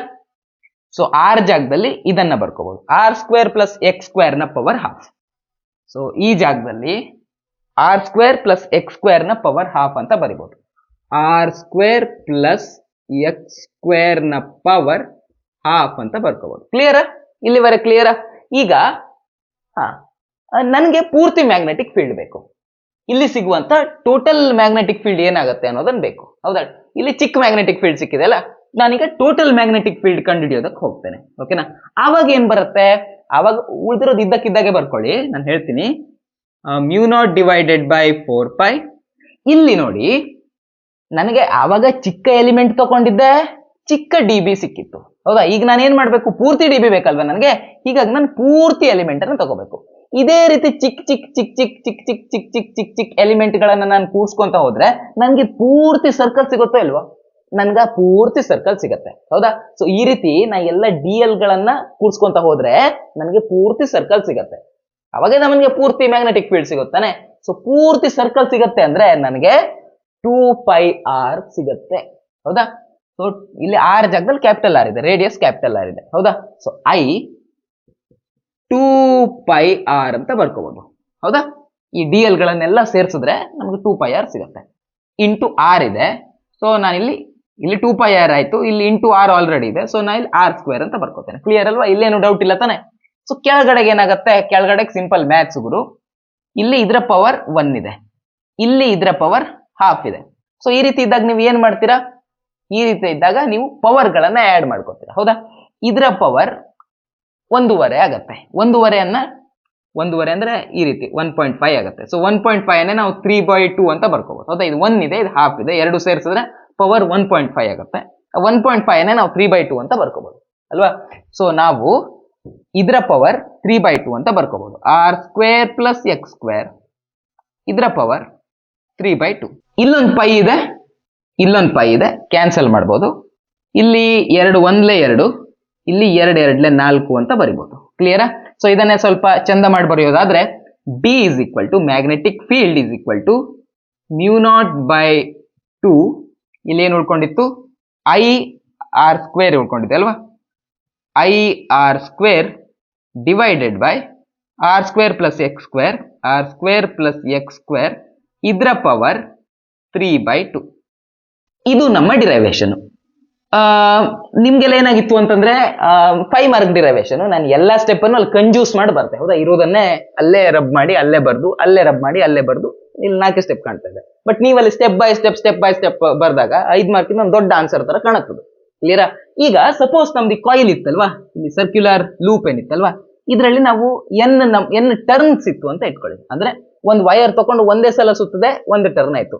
ಅದೇ ವೈರ್ ಮತ್ತೆ ಮತ್ತೆ ಮತ್ತೆ ಮತ್ತೆ ಹೀಗೆ ಎನ್ ಸಲ ಅದನ್ನ ಸುತ್ತದೆ ಅಂತ ಇಟ್ಕೊಳ್ಳಿ. ಆವಾಗ ಇದೇ ಫಾರ್ಮುಲಾಗೆ ಎನ್ ಇಂದ ಮಲ್ಟಿಪ್ಲೈ ಮಾಡಿದ್ರೆ ಆಯ್ತು, ಓಕೆನಾ? ಆವಾಗ ಫಾರ್ಮುಲಾ ಈ ರೀತಿಯಾಗಿ ಬರುತ್ತೆ. ಕ್ಲಿಯರ್? ಅದೊಂದು ಬೇಕಾದ್ರೆ ಒಂದು ಸೆಂಟೆನ್ಸ್ ಬರ್ದು ಇನ್ನೊಮ್ಮೆ ಈ ಎನ್ ಇಂದ ಮಲ್ಟಿಪ್ಲೈ ಮಾಡಿ ಅದನ್ನ ಏನಾದ್ರು ಬಾಕ್ಸ್ ನಲ್ಲಿ ಹಾಕಿಡೋದು, ಈ ರೀತಿಯಾಗಿ ನೀವು ಮಾಡಬಹುದು. ಓಕೆ, ಎಕ್ಸಾಮಿನರ್ನ ಅಟ್ರಾಕ್ಟ್ ಮಾಡೋದಕ್ಕೆ. ನಮ್ 5 ಮಾರ್ಕ್ ಕ್ವಶನ್ಗೆ ಇಷ್ಟ ಆನ್ಸರ್ ಸಾಕು. ಬಟ್ ಈಗ ಹೇಳ್ತೇನಲ್ವಾ, ಸಪೋಸ್ ನಿಮ್ಗೆ ಕೇಳಿದ್ರಪ್ಪ, ಅಂದ್ರೆ MCQ ಅದ್ರಲ್ಲಿ ಇದ್ರಲ್ಲಿ ಎಲ್ಲಾದ್ರೂ ಕೇಳಿದ್ರಪ್ಪ, ಅಥವಾ ಜಸ್ಟ್ ಫಾರ್ ಯುವರ್ ನಾಲೆಡ್ಜ್, ಇದು ನನ್ಗೆ ಇದೇ ಫಾರ್ಮುಲಾ ಈ ಮಿಡ್ ಪಾಯಿಂಟ್ಗೆ ಬೇಕು ಅಂತ ಕೇಳಿದ್ರೆ, ಓಕೆನಾ? ಅಂದ್ರೆ ಇಲ್ಲಿಗೆ ಬೇಕು, ನಾವು ಈ ಪಾಯಿಂಟ್ ಇಟ್ಕೊಂಡು ಕಂಡುಹಿಡಿದಿದ್ವಿ, right? X is equal to ಇಷ್ಟು ತಗೊಂಡಿದ್ವಿ. ಈಗ ನಾನು ಎಕ್ಸ್ ಇಸ್ ಈಕ್ವಲ್ ಟು 0 ಮಾಡಿದ್ರೆ ಈ ಪಾಯಿಂಟ್ ಕರೆಕ್ಟ್ ಈ ಮಿಡ್ಲಿಗೆ ಬರುತ್ತಾ? So X is equal to 0 ಮಾಡಿದಾಗ ಏನ್ ಫಾರ್ಮುಲಾ ಬರುತ್ತೆ ಅಂದ್ರೆ ಈ ಲೂಪ್ ನ ಮಿಡ್ ಪಾಯಿಂಟ್ ನಲ್ಲಿ ಏನ್ ಬರುತ್ತೆ ಅನ್ನೋದನ್ನ ನೋಡಿ. ಎಕ್ಸ್ ಇಸ್ ಈಕ್ವಲ್ ಟು 0 ಆದ್ರೆ ಏನಾಗುತ್ತೆ? ಇಲ್ಲಿ ಎಕ್ಸ್ ಇಸ್ ಈಕ್ವಲ್ ಟು 0 ಆದ್ರೆ ಜಸ್ಟ್ ಇಮ್ಯಾಜಿನ್ ಮಾಡ್ಕೊಳ್ಳಿ, just imagine. Okay, X is equal, ಇಲ್ಲಿ ಬರಿಲ್ಲ, ಇದನ್ನ ಇಲ್ಲಿ ಬರಿಲ್ಲ. ಎಕ್ಸ್ ಇಸ್ ಈಕ್ವಲ್ ಟು 0 ಆದ್ರೆ ಏನ್ ಬರುತ್ತಂತ? ಎಕ್ಸ್ ಇಸ್ ಈಕ್ವಲ್ ಟು 0 ಆದ್ರೆ magnetic field is equal to ಇದಿದ್ದಾಗೆ ಇರುತ್ತೆ, ಮ್ಯೂ ನಾಟ್ ಬೈ 2 ಇರುತ್ತೆ. ಮೇಲ್ಗಡೆ ಐ ಆರ್ ಸ್ಕ್ವೇರ್ ಏನು ಚೇಂಜ್ ಆಗಲ್ಲ, ಐ ಆರ್ ಸ್ಕ್ವೇರ್ ಇದ್ದಾಗೆ ಇರುತ್ತೆ, ಡಿವೈಡೆಡ್ ಬೈ ಇಲ್ಲಿ 0 ಆಗುತ್ತೆ. ಇದು 0 ಆದ್ರೆ ಏನಾಯ್ತು? ಆರ್ ಸ್ಕ್ವೇರ್ ನ ಪವರ್ 3/2 ಆಯ್ತು, ಹೌದಾ? ಆರ್ ಸ್ಕ್ವೇರ್ ನ ಪವರ್ 3/2 ಆಯ್ತು, ಹೌದಾ? ಇವೆರಡನ್ನು ಮಲ್ಟಿಪ್ಲೈ ಮಾಡು. ಇಲ್ಲಿ ಏನಾಯ್ತು? 2 ಕ್ಯಾನ್ಸಲ್ ಆಗುತ್ತೆ, ಅಂದ್ರೆ ಆರ್ ಕ್ಯೂಬ್ ಆಗುತ್ತೆ ಕೆಳಗಡೆ, ಹೌದಾ? ಸೊ ಕೆಳಗಡೆಗೆ ಏನಾಗುತ್ತೆ? ಆರ್ ಕ್ಯೂಬ್ ಆಗುತ್ತೆ. ಮೇಲ್ಗಡೆಗೆ ಇಷ್ಟಿದೆ, ಕೆಳಗಡೆಗೆ ಆರ್ ಕ್ಯೂಬ್ ಇದೆ. ಸೊ ಮೇಲ್ಗಡೆಗಿರೋ 2 ಆರ್ ಅನ್ನ ನಾವು ಇಲ್ಲಿ ಕ್ಯಾನ್ಸಲ್ ಮಾಡ್ಬೋದು, ಮೇಲ್ಗಡೆಗಿರೋ 2R ಹಾಗೆ ಕೆಳಗಡೆಗಿರೋ 2R ಅನ್ನ ಕ್ಯಾನ್ಸಲ್ ಮಾಡಿದ್ರೆ 1R ಉಳ್ಕೊಳ್ಳುತ್ತೆ. ಕರೆಕ್ಟಾ? ಸೊ ಈ ರೀತಿಯಾಗಿ ಆಗತ್ತೆ. ಅಂದ್ರೆ ಮಿಡ್ ಪಾಯಿಂಟ್ ನಲ್ಲಿ ಮ್ಯಾಗ್ನೆಟಿಕ್ ಫೀಲ್ಡ್ ಬೇಕು ಅಂದ್ರೆ ಇಷ್ಟಿರುತ್ತೆ, ಸ್ವಲ್ಪ ದೂರದಲ್ಲಿ ಬೇಕು ಅಂತಂದ್ರೆ ಇಷ್ಟಿರುತ್ತೆ. ಓಕೆನಾ? ನೀವು ಇದನ್ನ ನೆನ್ಪಿಟ್ಕೊಳ್ಳಿ, ಇದನ್ನ ನೆನ್ಪಿಟ್ಕೊಂಡ್ರೆ ಇದನ್ನ ತೆಗೆಯೋದು ಈಸಿ ಅಲ್ವಾ? ಸೊ ಇದನ್ನ ಹೇಗೂ ಡಿರೈವ್ ಮಾಡೋದು ಕಲ್ತೇ ಬಿಟ್ಟಿದ್ದೀರಾ ಅಂದ್ಮೇಲೆ ನಿಮ್ಗೆ ಯಾವುದೇ ರೀತಿ ಸಮಸ್ಯೆ ಆಗಲ್ಲ. ಓಕೆನಾ? ನೆಕ್ಸ್ಟ್ ಟಾಪಿಕ್ಗೆ ಹೋಗೋಣ. ನಿಮ್ಮ ಬುಕ್ ನಲ್ಲಿರುವಂತಹ next topic Ampere circuit law. ಏನ್ ಆಂಪಿಯರ್ ಸರ್ಕ್ಯೂಟ್ ಲಾ ಅಂದ್ರೆ, ನೀವು ಫಸ್ಟ್ ಉದ್ದುದ್ದ ಸ್ಟೇಟ್ಮೆಂಟ್ ಎಲ್ಲ ಕಿವಿ ಮುಚ್ಕೊಂಡು blah blah blah blah blah ಅಂತ ಬಯಾಟ್ ಹಾಕಿದ್ರೆ ಇದು ಉಳಿಯಲ್ಲ ತಲೆಯಲ್ಲಿ. ಏನ್ ಆಂಪಿಯರ್ ಸರ್ಕ್ಯೂಟ್ ಲಾ ಇದೆಯಲ್ವಾ, ಇದ್ರದ್ದು ಏನ್ ಎಕ್ಸ್ಪ್ರೆಷನ್ ಫಸ್ಟ್ ಬರ್ಕೊಳ್ಳಿ. ಆ ಎಕ್ಸ್ಪ್ರೆಷನ್ ನೋಡಿ ಸ್ಟೇಟ್ಮೆಂಟ್ ಹೇಳೋದನ್ನ ಕಲೀರಿ, ಆಯ್ತಾ? ಆ ಎಕ್ಸ್ಪ್ರೆಷನ್ ಅನ್ನ ನೀವು ನೆನ್ಪಿಟ್ಕೋಬೇಕು. ಎಕ್ಸ್ಪ್ರೆಷನ್ ಏನಪ್ಪಾ ಅಂತಂದ್ರೆ, ಈ ಮ್ಯಾಗ್ನೆಟಿಕ್ ಫೀಲ್ಡ್ ಲೈನ್ ಇಂಟಿಗ್ರಲ್ ಅನ್ನ ತಗೋಬೇಕು. ಓಕೆನಾ? ಲೈನ್ ಇಂಟಿಗ್ರಲ್ ತಗೋಬೇಕು. ಸೊ ಲೈನ್ ಇಂಟಿಗ್ರಲ್ ಇದು ಮ್ಯಾಗ್ನೆಟಿಕ್ ಫೀಲ್ಡ್, ಇದರ ಲೈನ್ ಇಂಟಿಗ್ರಲ್ ತಗೋಬೇಕು ಅಂದ್ರೆ ಈ ತರ ಆಗತ್ತೆ, ಹೌದಾ? ಆದ್ರೆ ಈ ಲೈನ್ ಇಂಟಿಗ್ರಲ್ ತಗೋತೀವಲ್ವಾ, ಇದನ್ನ ನಾವು ಕ್ಲೋಸ್ಡ್ ಪಾತ್ ನಲ್ಲಿ ತಗೋಬೇಕು. ಹೀಗಾಗಿ ಹೀಗಾಗತ್ತೆ. ಇದು ಯಾವ್ದಕ್ಕೆ ಈಕ್ವಲ್ ಇರುತ್ತೆ ಗೊತ್ತಾ? μ0 ಟೈಮ್ಸ್ ಐಗೆ ಈಕ್ವಲ್ ಇರುತ್ತೆ. ಓಕೆನಾ?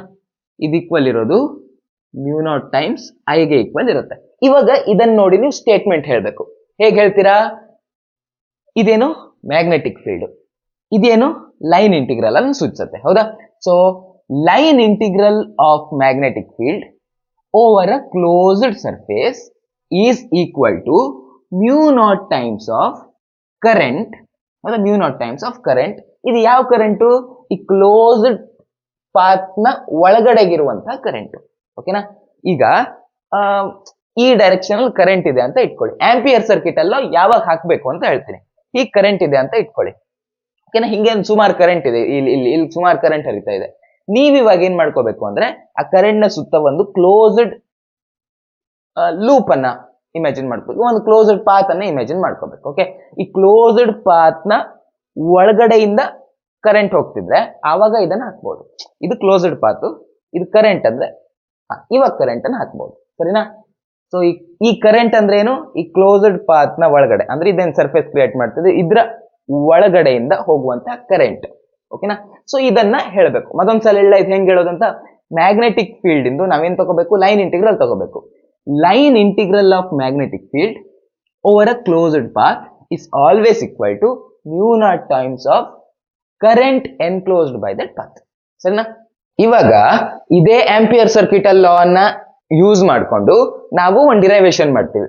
ಇದೇ ರೀತಿ ಡಿರೈವೇಶನ್ ನೀವು ಹಿಂದೆ ಮಾಡಿದ್ದೀರಾ, ಫಸ್ಟ್ ಚಾಪ್ಟರ್ ಅಲ್ಲಿ ಮಾಡಿದ್ದೀರಾ. ಬಟ್ ಯಾವ್ದಕ್ ಮಾಡಿದ್ದೀರಾ ನೋಡಿ, ಒಂದು ಲಾಂಗ್ ಸ್ಟ್ರೇಟ್ ಕಂಡಕ್ಟರ್ ಇತ್ತು, ಇನ್ಫೈನೈಟ್ಲಿ ಲಾಂಗ್ ಸ್ಟ್ರೇಟ್ ಕಂಡಕ್ಟರ್ ಇತ್ತು.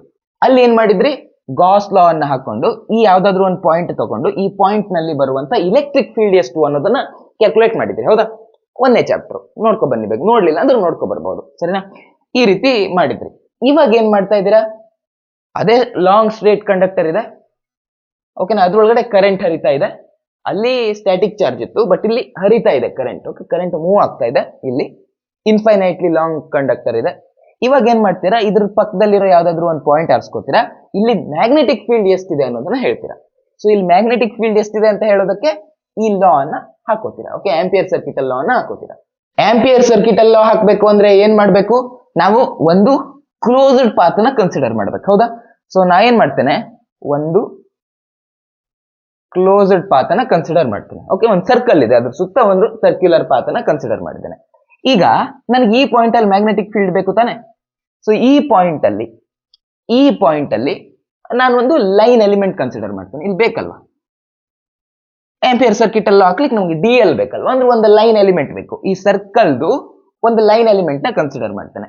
ಹೆಂಗ್ ಕನ್ಸಿಡರ್ ಮಾಡ್ತೇನಪ್ಪ ಅಂದ್ರೆ, ಇಲ್ಲಿ ಮ್ಯಾಗ್ನೆಟಿಕ್ ಫೀಲ್ಡ್ ಯಾವ ರೀತಿ ಇರುತ್ತೆ? ಇದು ನೋಡ್ರೋ, ಇದು ಕರೆಂಟ್ ಕ್ಯಾರಿಂಗ್ ಕಂಡಕ್ಟರ್, ಹೌದಾ? ಈ ರೀತಿ ಕರೆಂಟ್ ಹರಿತಾ ಇದೆ, ಕರೆಂಟ್ ಕ್ಯಾರಿಂಗ್ ಕಂಡಕ್ಟರ್.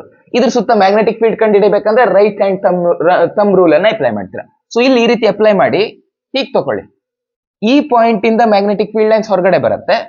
ಹಾಗೆ ಹೀಗೆ ತಗೊಂಡ್ರೆ ಈ ಪಾಯಿಂಟ್ ಇಂದ ಮ್ಯಾಗ್ನೆಟಿಕ್ ಫೀಲ್ಡ್ ಲೈನ್ಸ್ ಒಳಗಡೆ ಹೋಗುತ್ತೆ. ಸೊ ಇಲ್ಲಿ ಮ್ಯಾಗ್ನೆಟಿಕ್ ಫೀಲ್ಡ್ ಯಾವ ರೀತಿ ಇದೆ? ಒಳಗಡೆ ಹೋಗ್ತಾ ಇರೋದಿದೆ. ಓಕೆನಾ?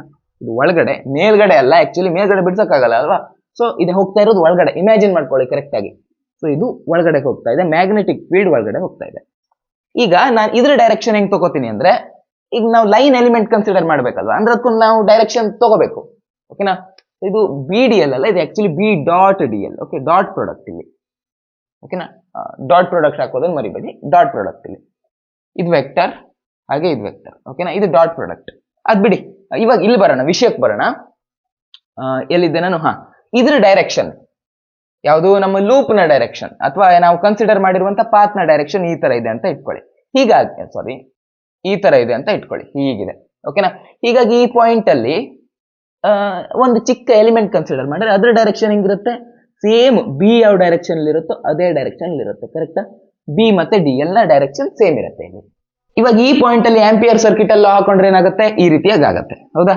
ಈ ಬಿ ಡಾಟ್ ಡಿ ಎಲ್ ಅನ್ನ ಎಕ್ಸ್ಪ್ಯಾಂಡ್ ಮಾಡಿ ಬರೆದ್ರೆ, ಬಿ ಡಾಟ್ ಡಿ ಎಲ್ ಅನ್ನ ಎಕ್ಸ್ಪ್ಯಾಂಡ್ ಮಾಡಿ ಬರೆದ್ರೆ B D L dot product ಇದೆಯಲ್ವಾ, ಹೀಗಾಗಿ cos theta is equal to mu naught I ಆಗತ್ತೆ. ಕರೆಕ್ಟಾ? ಈಗ ಈ ಕಾಸ್ ಥೀಟಾದಲ್ಲಿ ಥೀಟಾ ಎಷ್ಟಿದೆ? ಬಿನೂ ಅದೇ ಡೈರೆಕ್ಷನ್ ಇದೆ, ಹಾಗೆ ಎಲ್ ಕೂಡ ಡಿ ಎಲ್ ಕೂಡ ಅದೇ ಡೈರೆಕ್ಷನ್ ಇದೆ. ಸೊ ಆಂಗಲ್ ಎಷ್ಟು? 0. ಓಕೆನಾ, ಎರಡು ಸೇಮ್ ಡೈರೆಕ್ಷನ್ ಇದೆ ಅಂದ್ರೆ ಆಂಗಲ್ 0. ಸೊ ಕಾಸ್ 0 ಆಯ್ತು. ಕಾಸ್ 0 ವ್ಯಾಲ್ಯೂ ಏನ್ ಬರುತ್ತೆ? 1 ಅಂತ ಬರುತ್ತೆ. ಕರೆಕ್ಟಾ? ಐ ಅಲ್ಲ, ಎಲ್ಲದು 1 ಅಂತ ಬರುತ್ತೆ. Okay, cos 0 value 1. ಸೊ ನಮ್ಗೆ ಬಿ ಡಿ ಎಲ್ ನ ಇಂಟಿಗ್ರಲ್ ಮಾಡಿದ್ರೆ ಈ ರೀತಿಯಾಗಿ ಸಿಗುತ್ತೆ.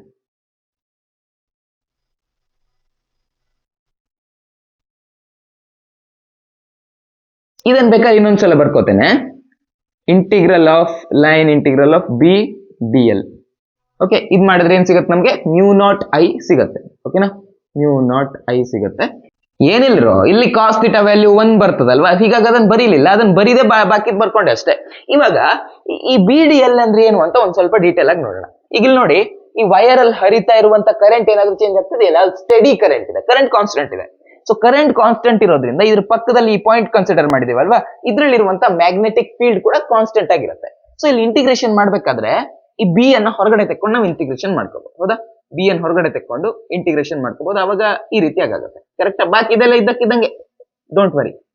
ಇವಾಗ ಇಲ್ಲಿ ನೋಡಿ, ಈ ಡಿ ಎಲ್ ಇದೆಯಲ್ವಾ, ಚಿಕ್ಕ ಡಿ ಎಲ್, ಒಂದು ಸರ್ಕಲ್ ಇದೆ, ಅದ್ರಲ್ಲಿ ಒಂದು ಚಿಕ್ಕ ತುಂಡು ತಗೊಂಡ್ರೆ, ಒಂದು ಸರ್ಕಲ್ ಅಲ್ಲಿ ಒಂದು ಚಿಕ್ಕ ತುಂಡು ತಗೊಂಡ್ರೆ ಅದಕ್ಕೆ ನಾವು ಡಿ ಎಲ್ ಅಂತ ಕರಿತೀವಿ. ಈ ರೀತಿ ಎಲ್ಲ ಡಿ ಎಲ್ ಗಳನ್ನು ನಾವು ಇಂಟಿಗ್ರೇಟ್ ಮಾಡಿದ್ರೆ, ಎಲ್ಲಾ ರೀತಿ ಡಿ ಎಲ್ ಗಳನ್ನು ಕೂಡಿಸ್ತಾ ಹೋದ್ರೆ ನಮ್ಗೆ ಆ ಪೂರ್ತಿ ಸರ್ಕಲ್ ಸಿಗಲ್ವಾ? ನಮ್ಗೆ ಪೂರ್ತಿ ಸರ್ಕಲ್ ಸಿಗತ್ತೆ. ಹೀಗಾಗಿ ಈ ಡಿ ಎಲ್ ಗಳನ್ನೆಲ್ಲ ಇಂಟಿಗ್ರೇಟ್ ಮಾಡಿದ್ರೆ ನಮಗ್ ಸಿಗೋದೇನು?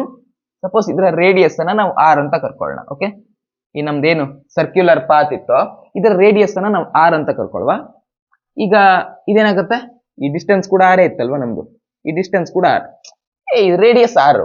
ಓಕೆನಾ, ಹೀಗಾಗಿ ಈ ಡಿಸ್ಟೆನ್ಸ್ ಕೂಡ 6. ಈಗ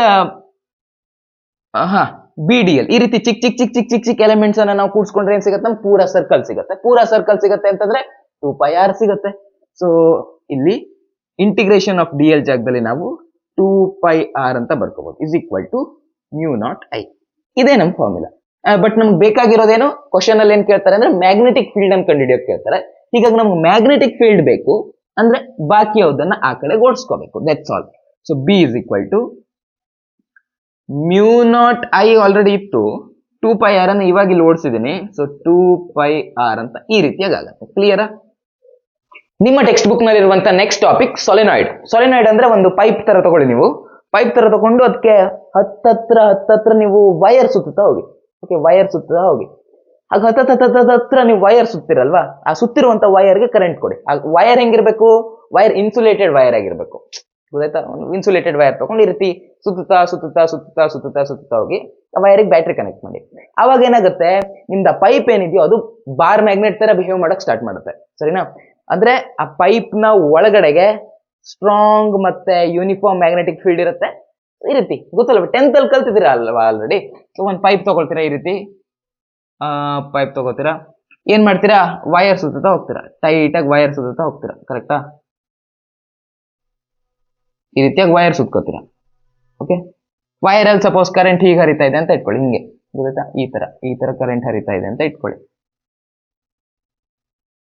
ಓಕೆ, ನೀವು ವೈರ್ ಸುತ್ಕೊಂಡಿದ್ರೆ ಈ ತರ ಕರೆಂಟ್ ಹರಿತಾ ಇದೆ. ಆವಾಗ ಇದು ಯಾವ ರೀತಿ ಆಕ್ಟ್ ಆಗುತ್ತೆ ಅಂತಂದ್ರೆ, ಇದೇ ಪೈಪು ಕರೆಂಟ್ ಕೊಟ್ಟಿದ್ದೀರಾ ಅಲ್ಲಿ, ಯಾವಾಗ ಯಾವ ರೀತಿ ಆಕ್ಟ್ ಆಗುತ್ತೆ ಅಂದ್ರೆ ಇಲ್ಲಿ ಮ್ಯಾಗ್ನೆಟಿಕ್ ಫೀಲ್ಡ್ ಆಗುತ್ತೆ.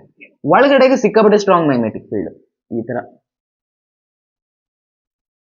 ಓಕೆನಾ? ತುಂಬಾ ಸಿಕ್ಕಾಪಟ್ಟೆ ಸ್ಟ್ರಾಂಗ್ ಮ್ಯಾಗ್ನೆಟಿಕ್ ಫೀಲ್ಡ್ ಇರುತ್ತೆ. ಅಂದ್ರೆ ಮ್ಯಾಗ್ನೆಟಿಕ್ ಫೀಲ್ಡ್ ಅನ್ಸೆಲ್ಲ ಹತ್ರ ಇರ್ತವೆ. ಓಕೆನಾ? ಈ ತರ ಹೊರಗಡೆನೂ ಇರುತ್ತೆ ಮ್ಯಾಗ್ನೆಟಿಕ್ ಫೀಲ್ಡ್, ಈ ತರ ಆದ್ರೆ ಇಲ್ಲಿ ಎಷ್ಟು ಕ್ಲೋಸ್ ಇತ್ತಲ್ವಾ ಒಳಗಡೆ, ಅಷ್ಟು ಕ್ಲೋಸ್ ಹೊರಗಡೆಗೆ ಇರಲ್ಲ. ಓಕೆನಾ. ಮತ್ತೊಂದು ಪಾಯಿಂಟ್ ಏನಪ್ಪಾ ಅಂತಂದ್ರೆ, ಈಗ ನೀವು ಇಷ್ಟೇ ಚಿಕ್ಕ ತಗೊಂಡ್ರಿ, ಇದ್ರ ಹೊರಗಡೆಗೆ ಒಂದ್ ಸ್ವಲ್ಪ ಮ್ಯಾಗ್ನೆಟಿಕ್ ಫೀಲ್ಡ್ ಇರುತ್ತೆ. ಬಟ್ ನೀವು ತುಂಬಾ ಉದ್ದ ತಗೊಂಡ್ರೆ, ತುಂಬಾ ಉದ್ದ ಪೈಪ್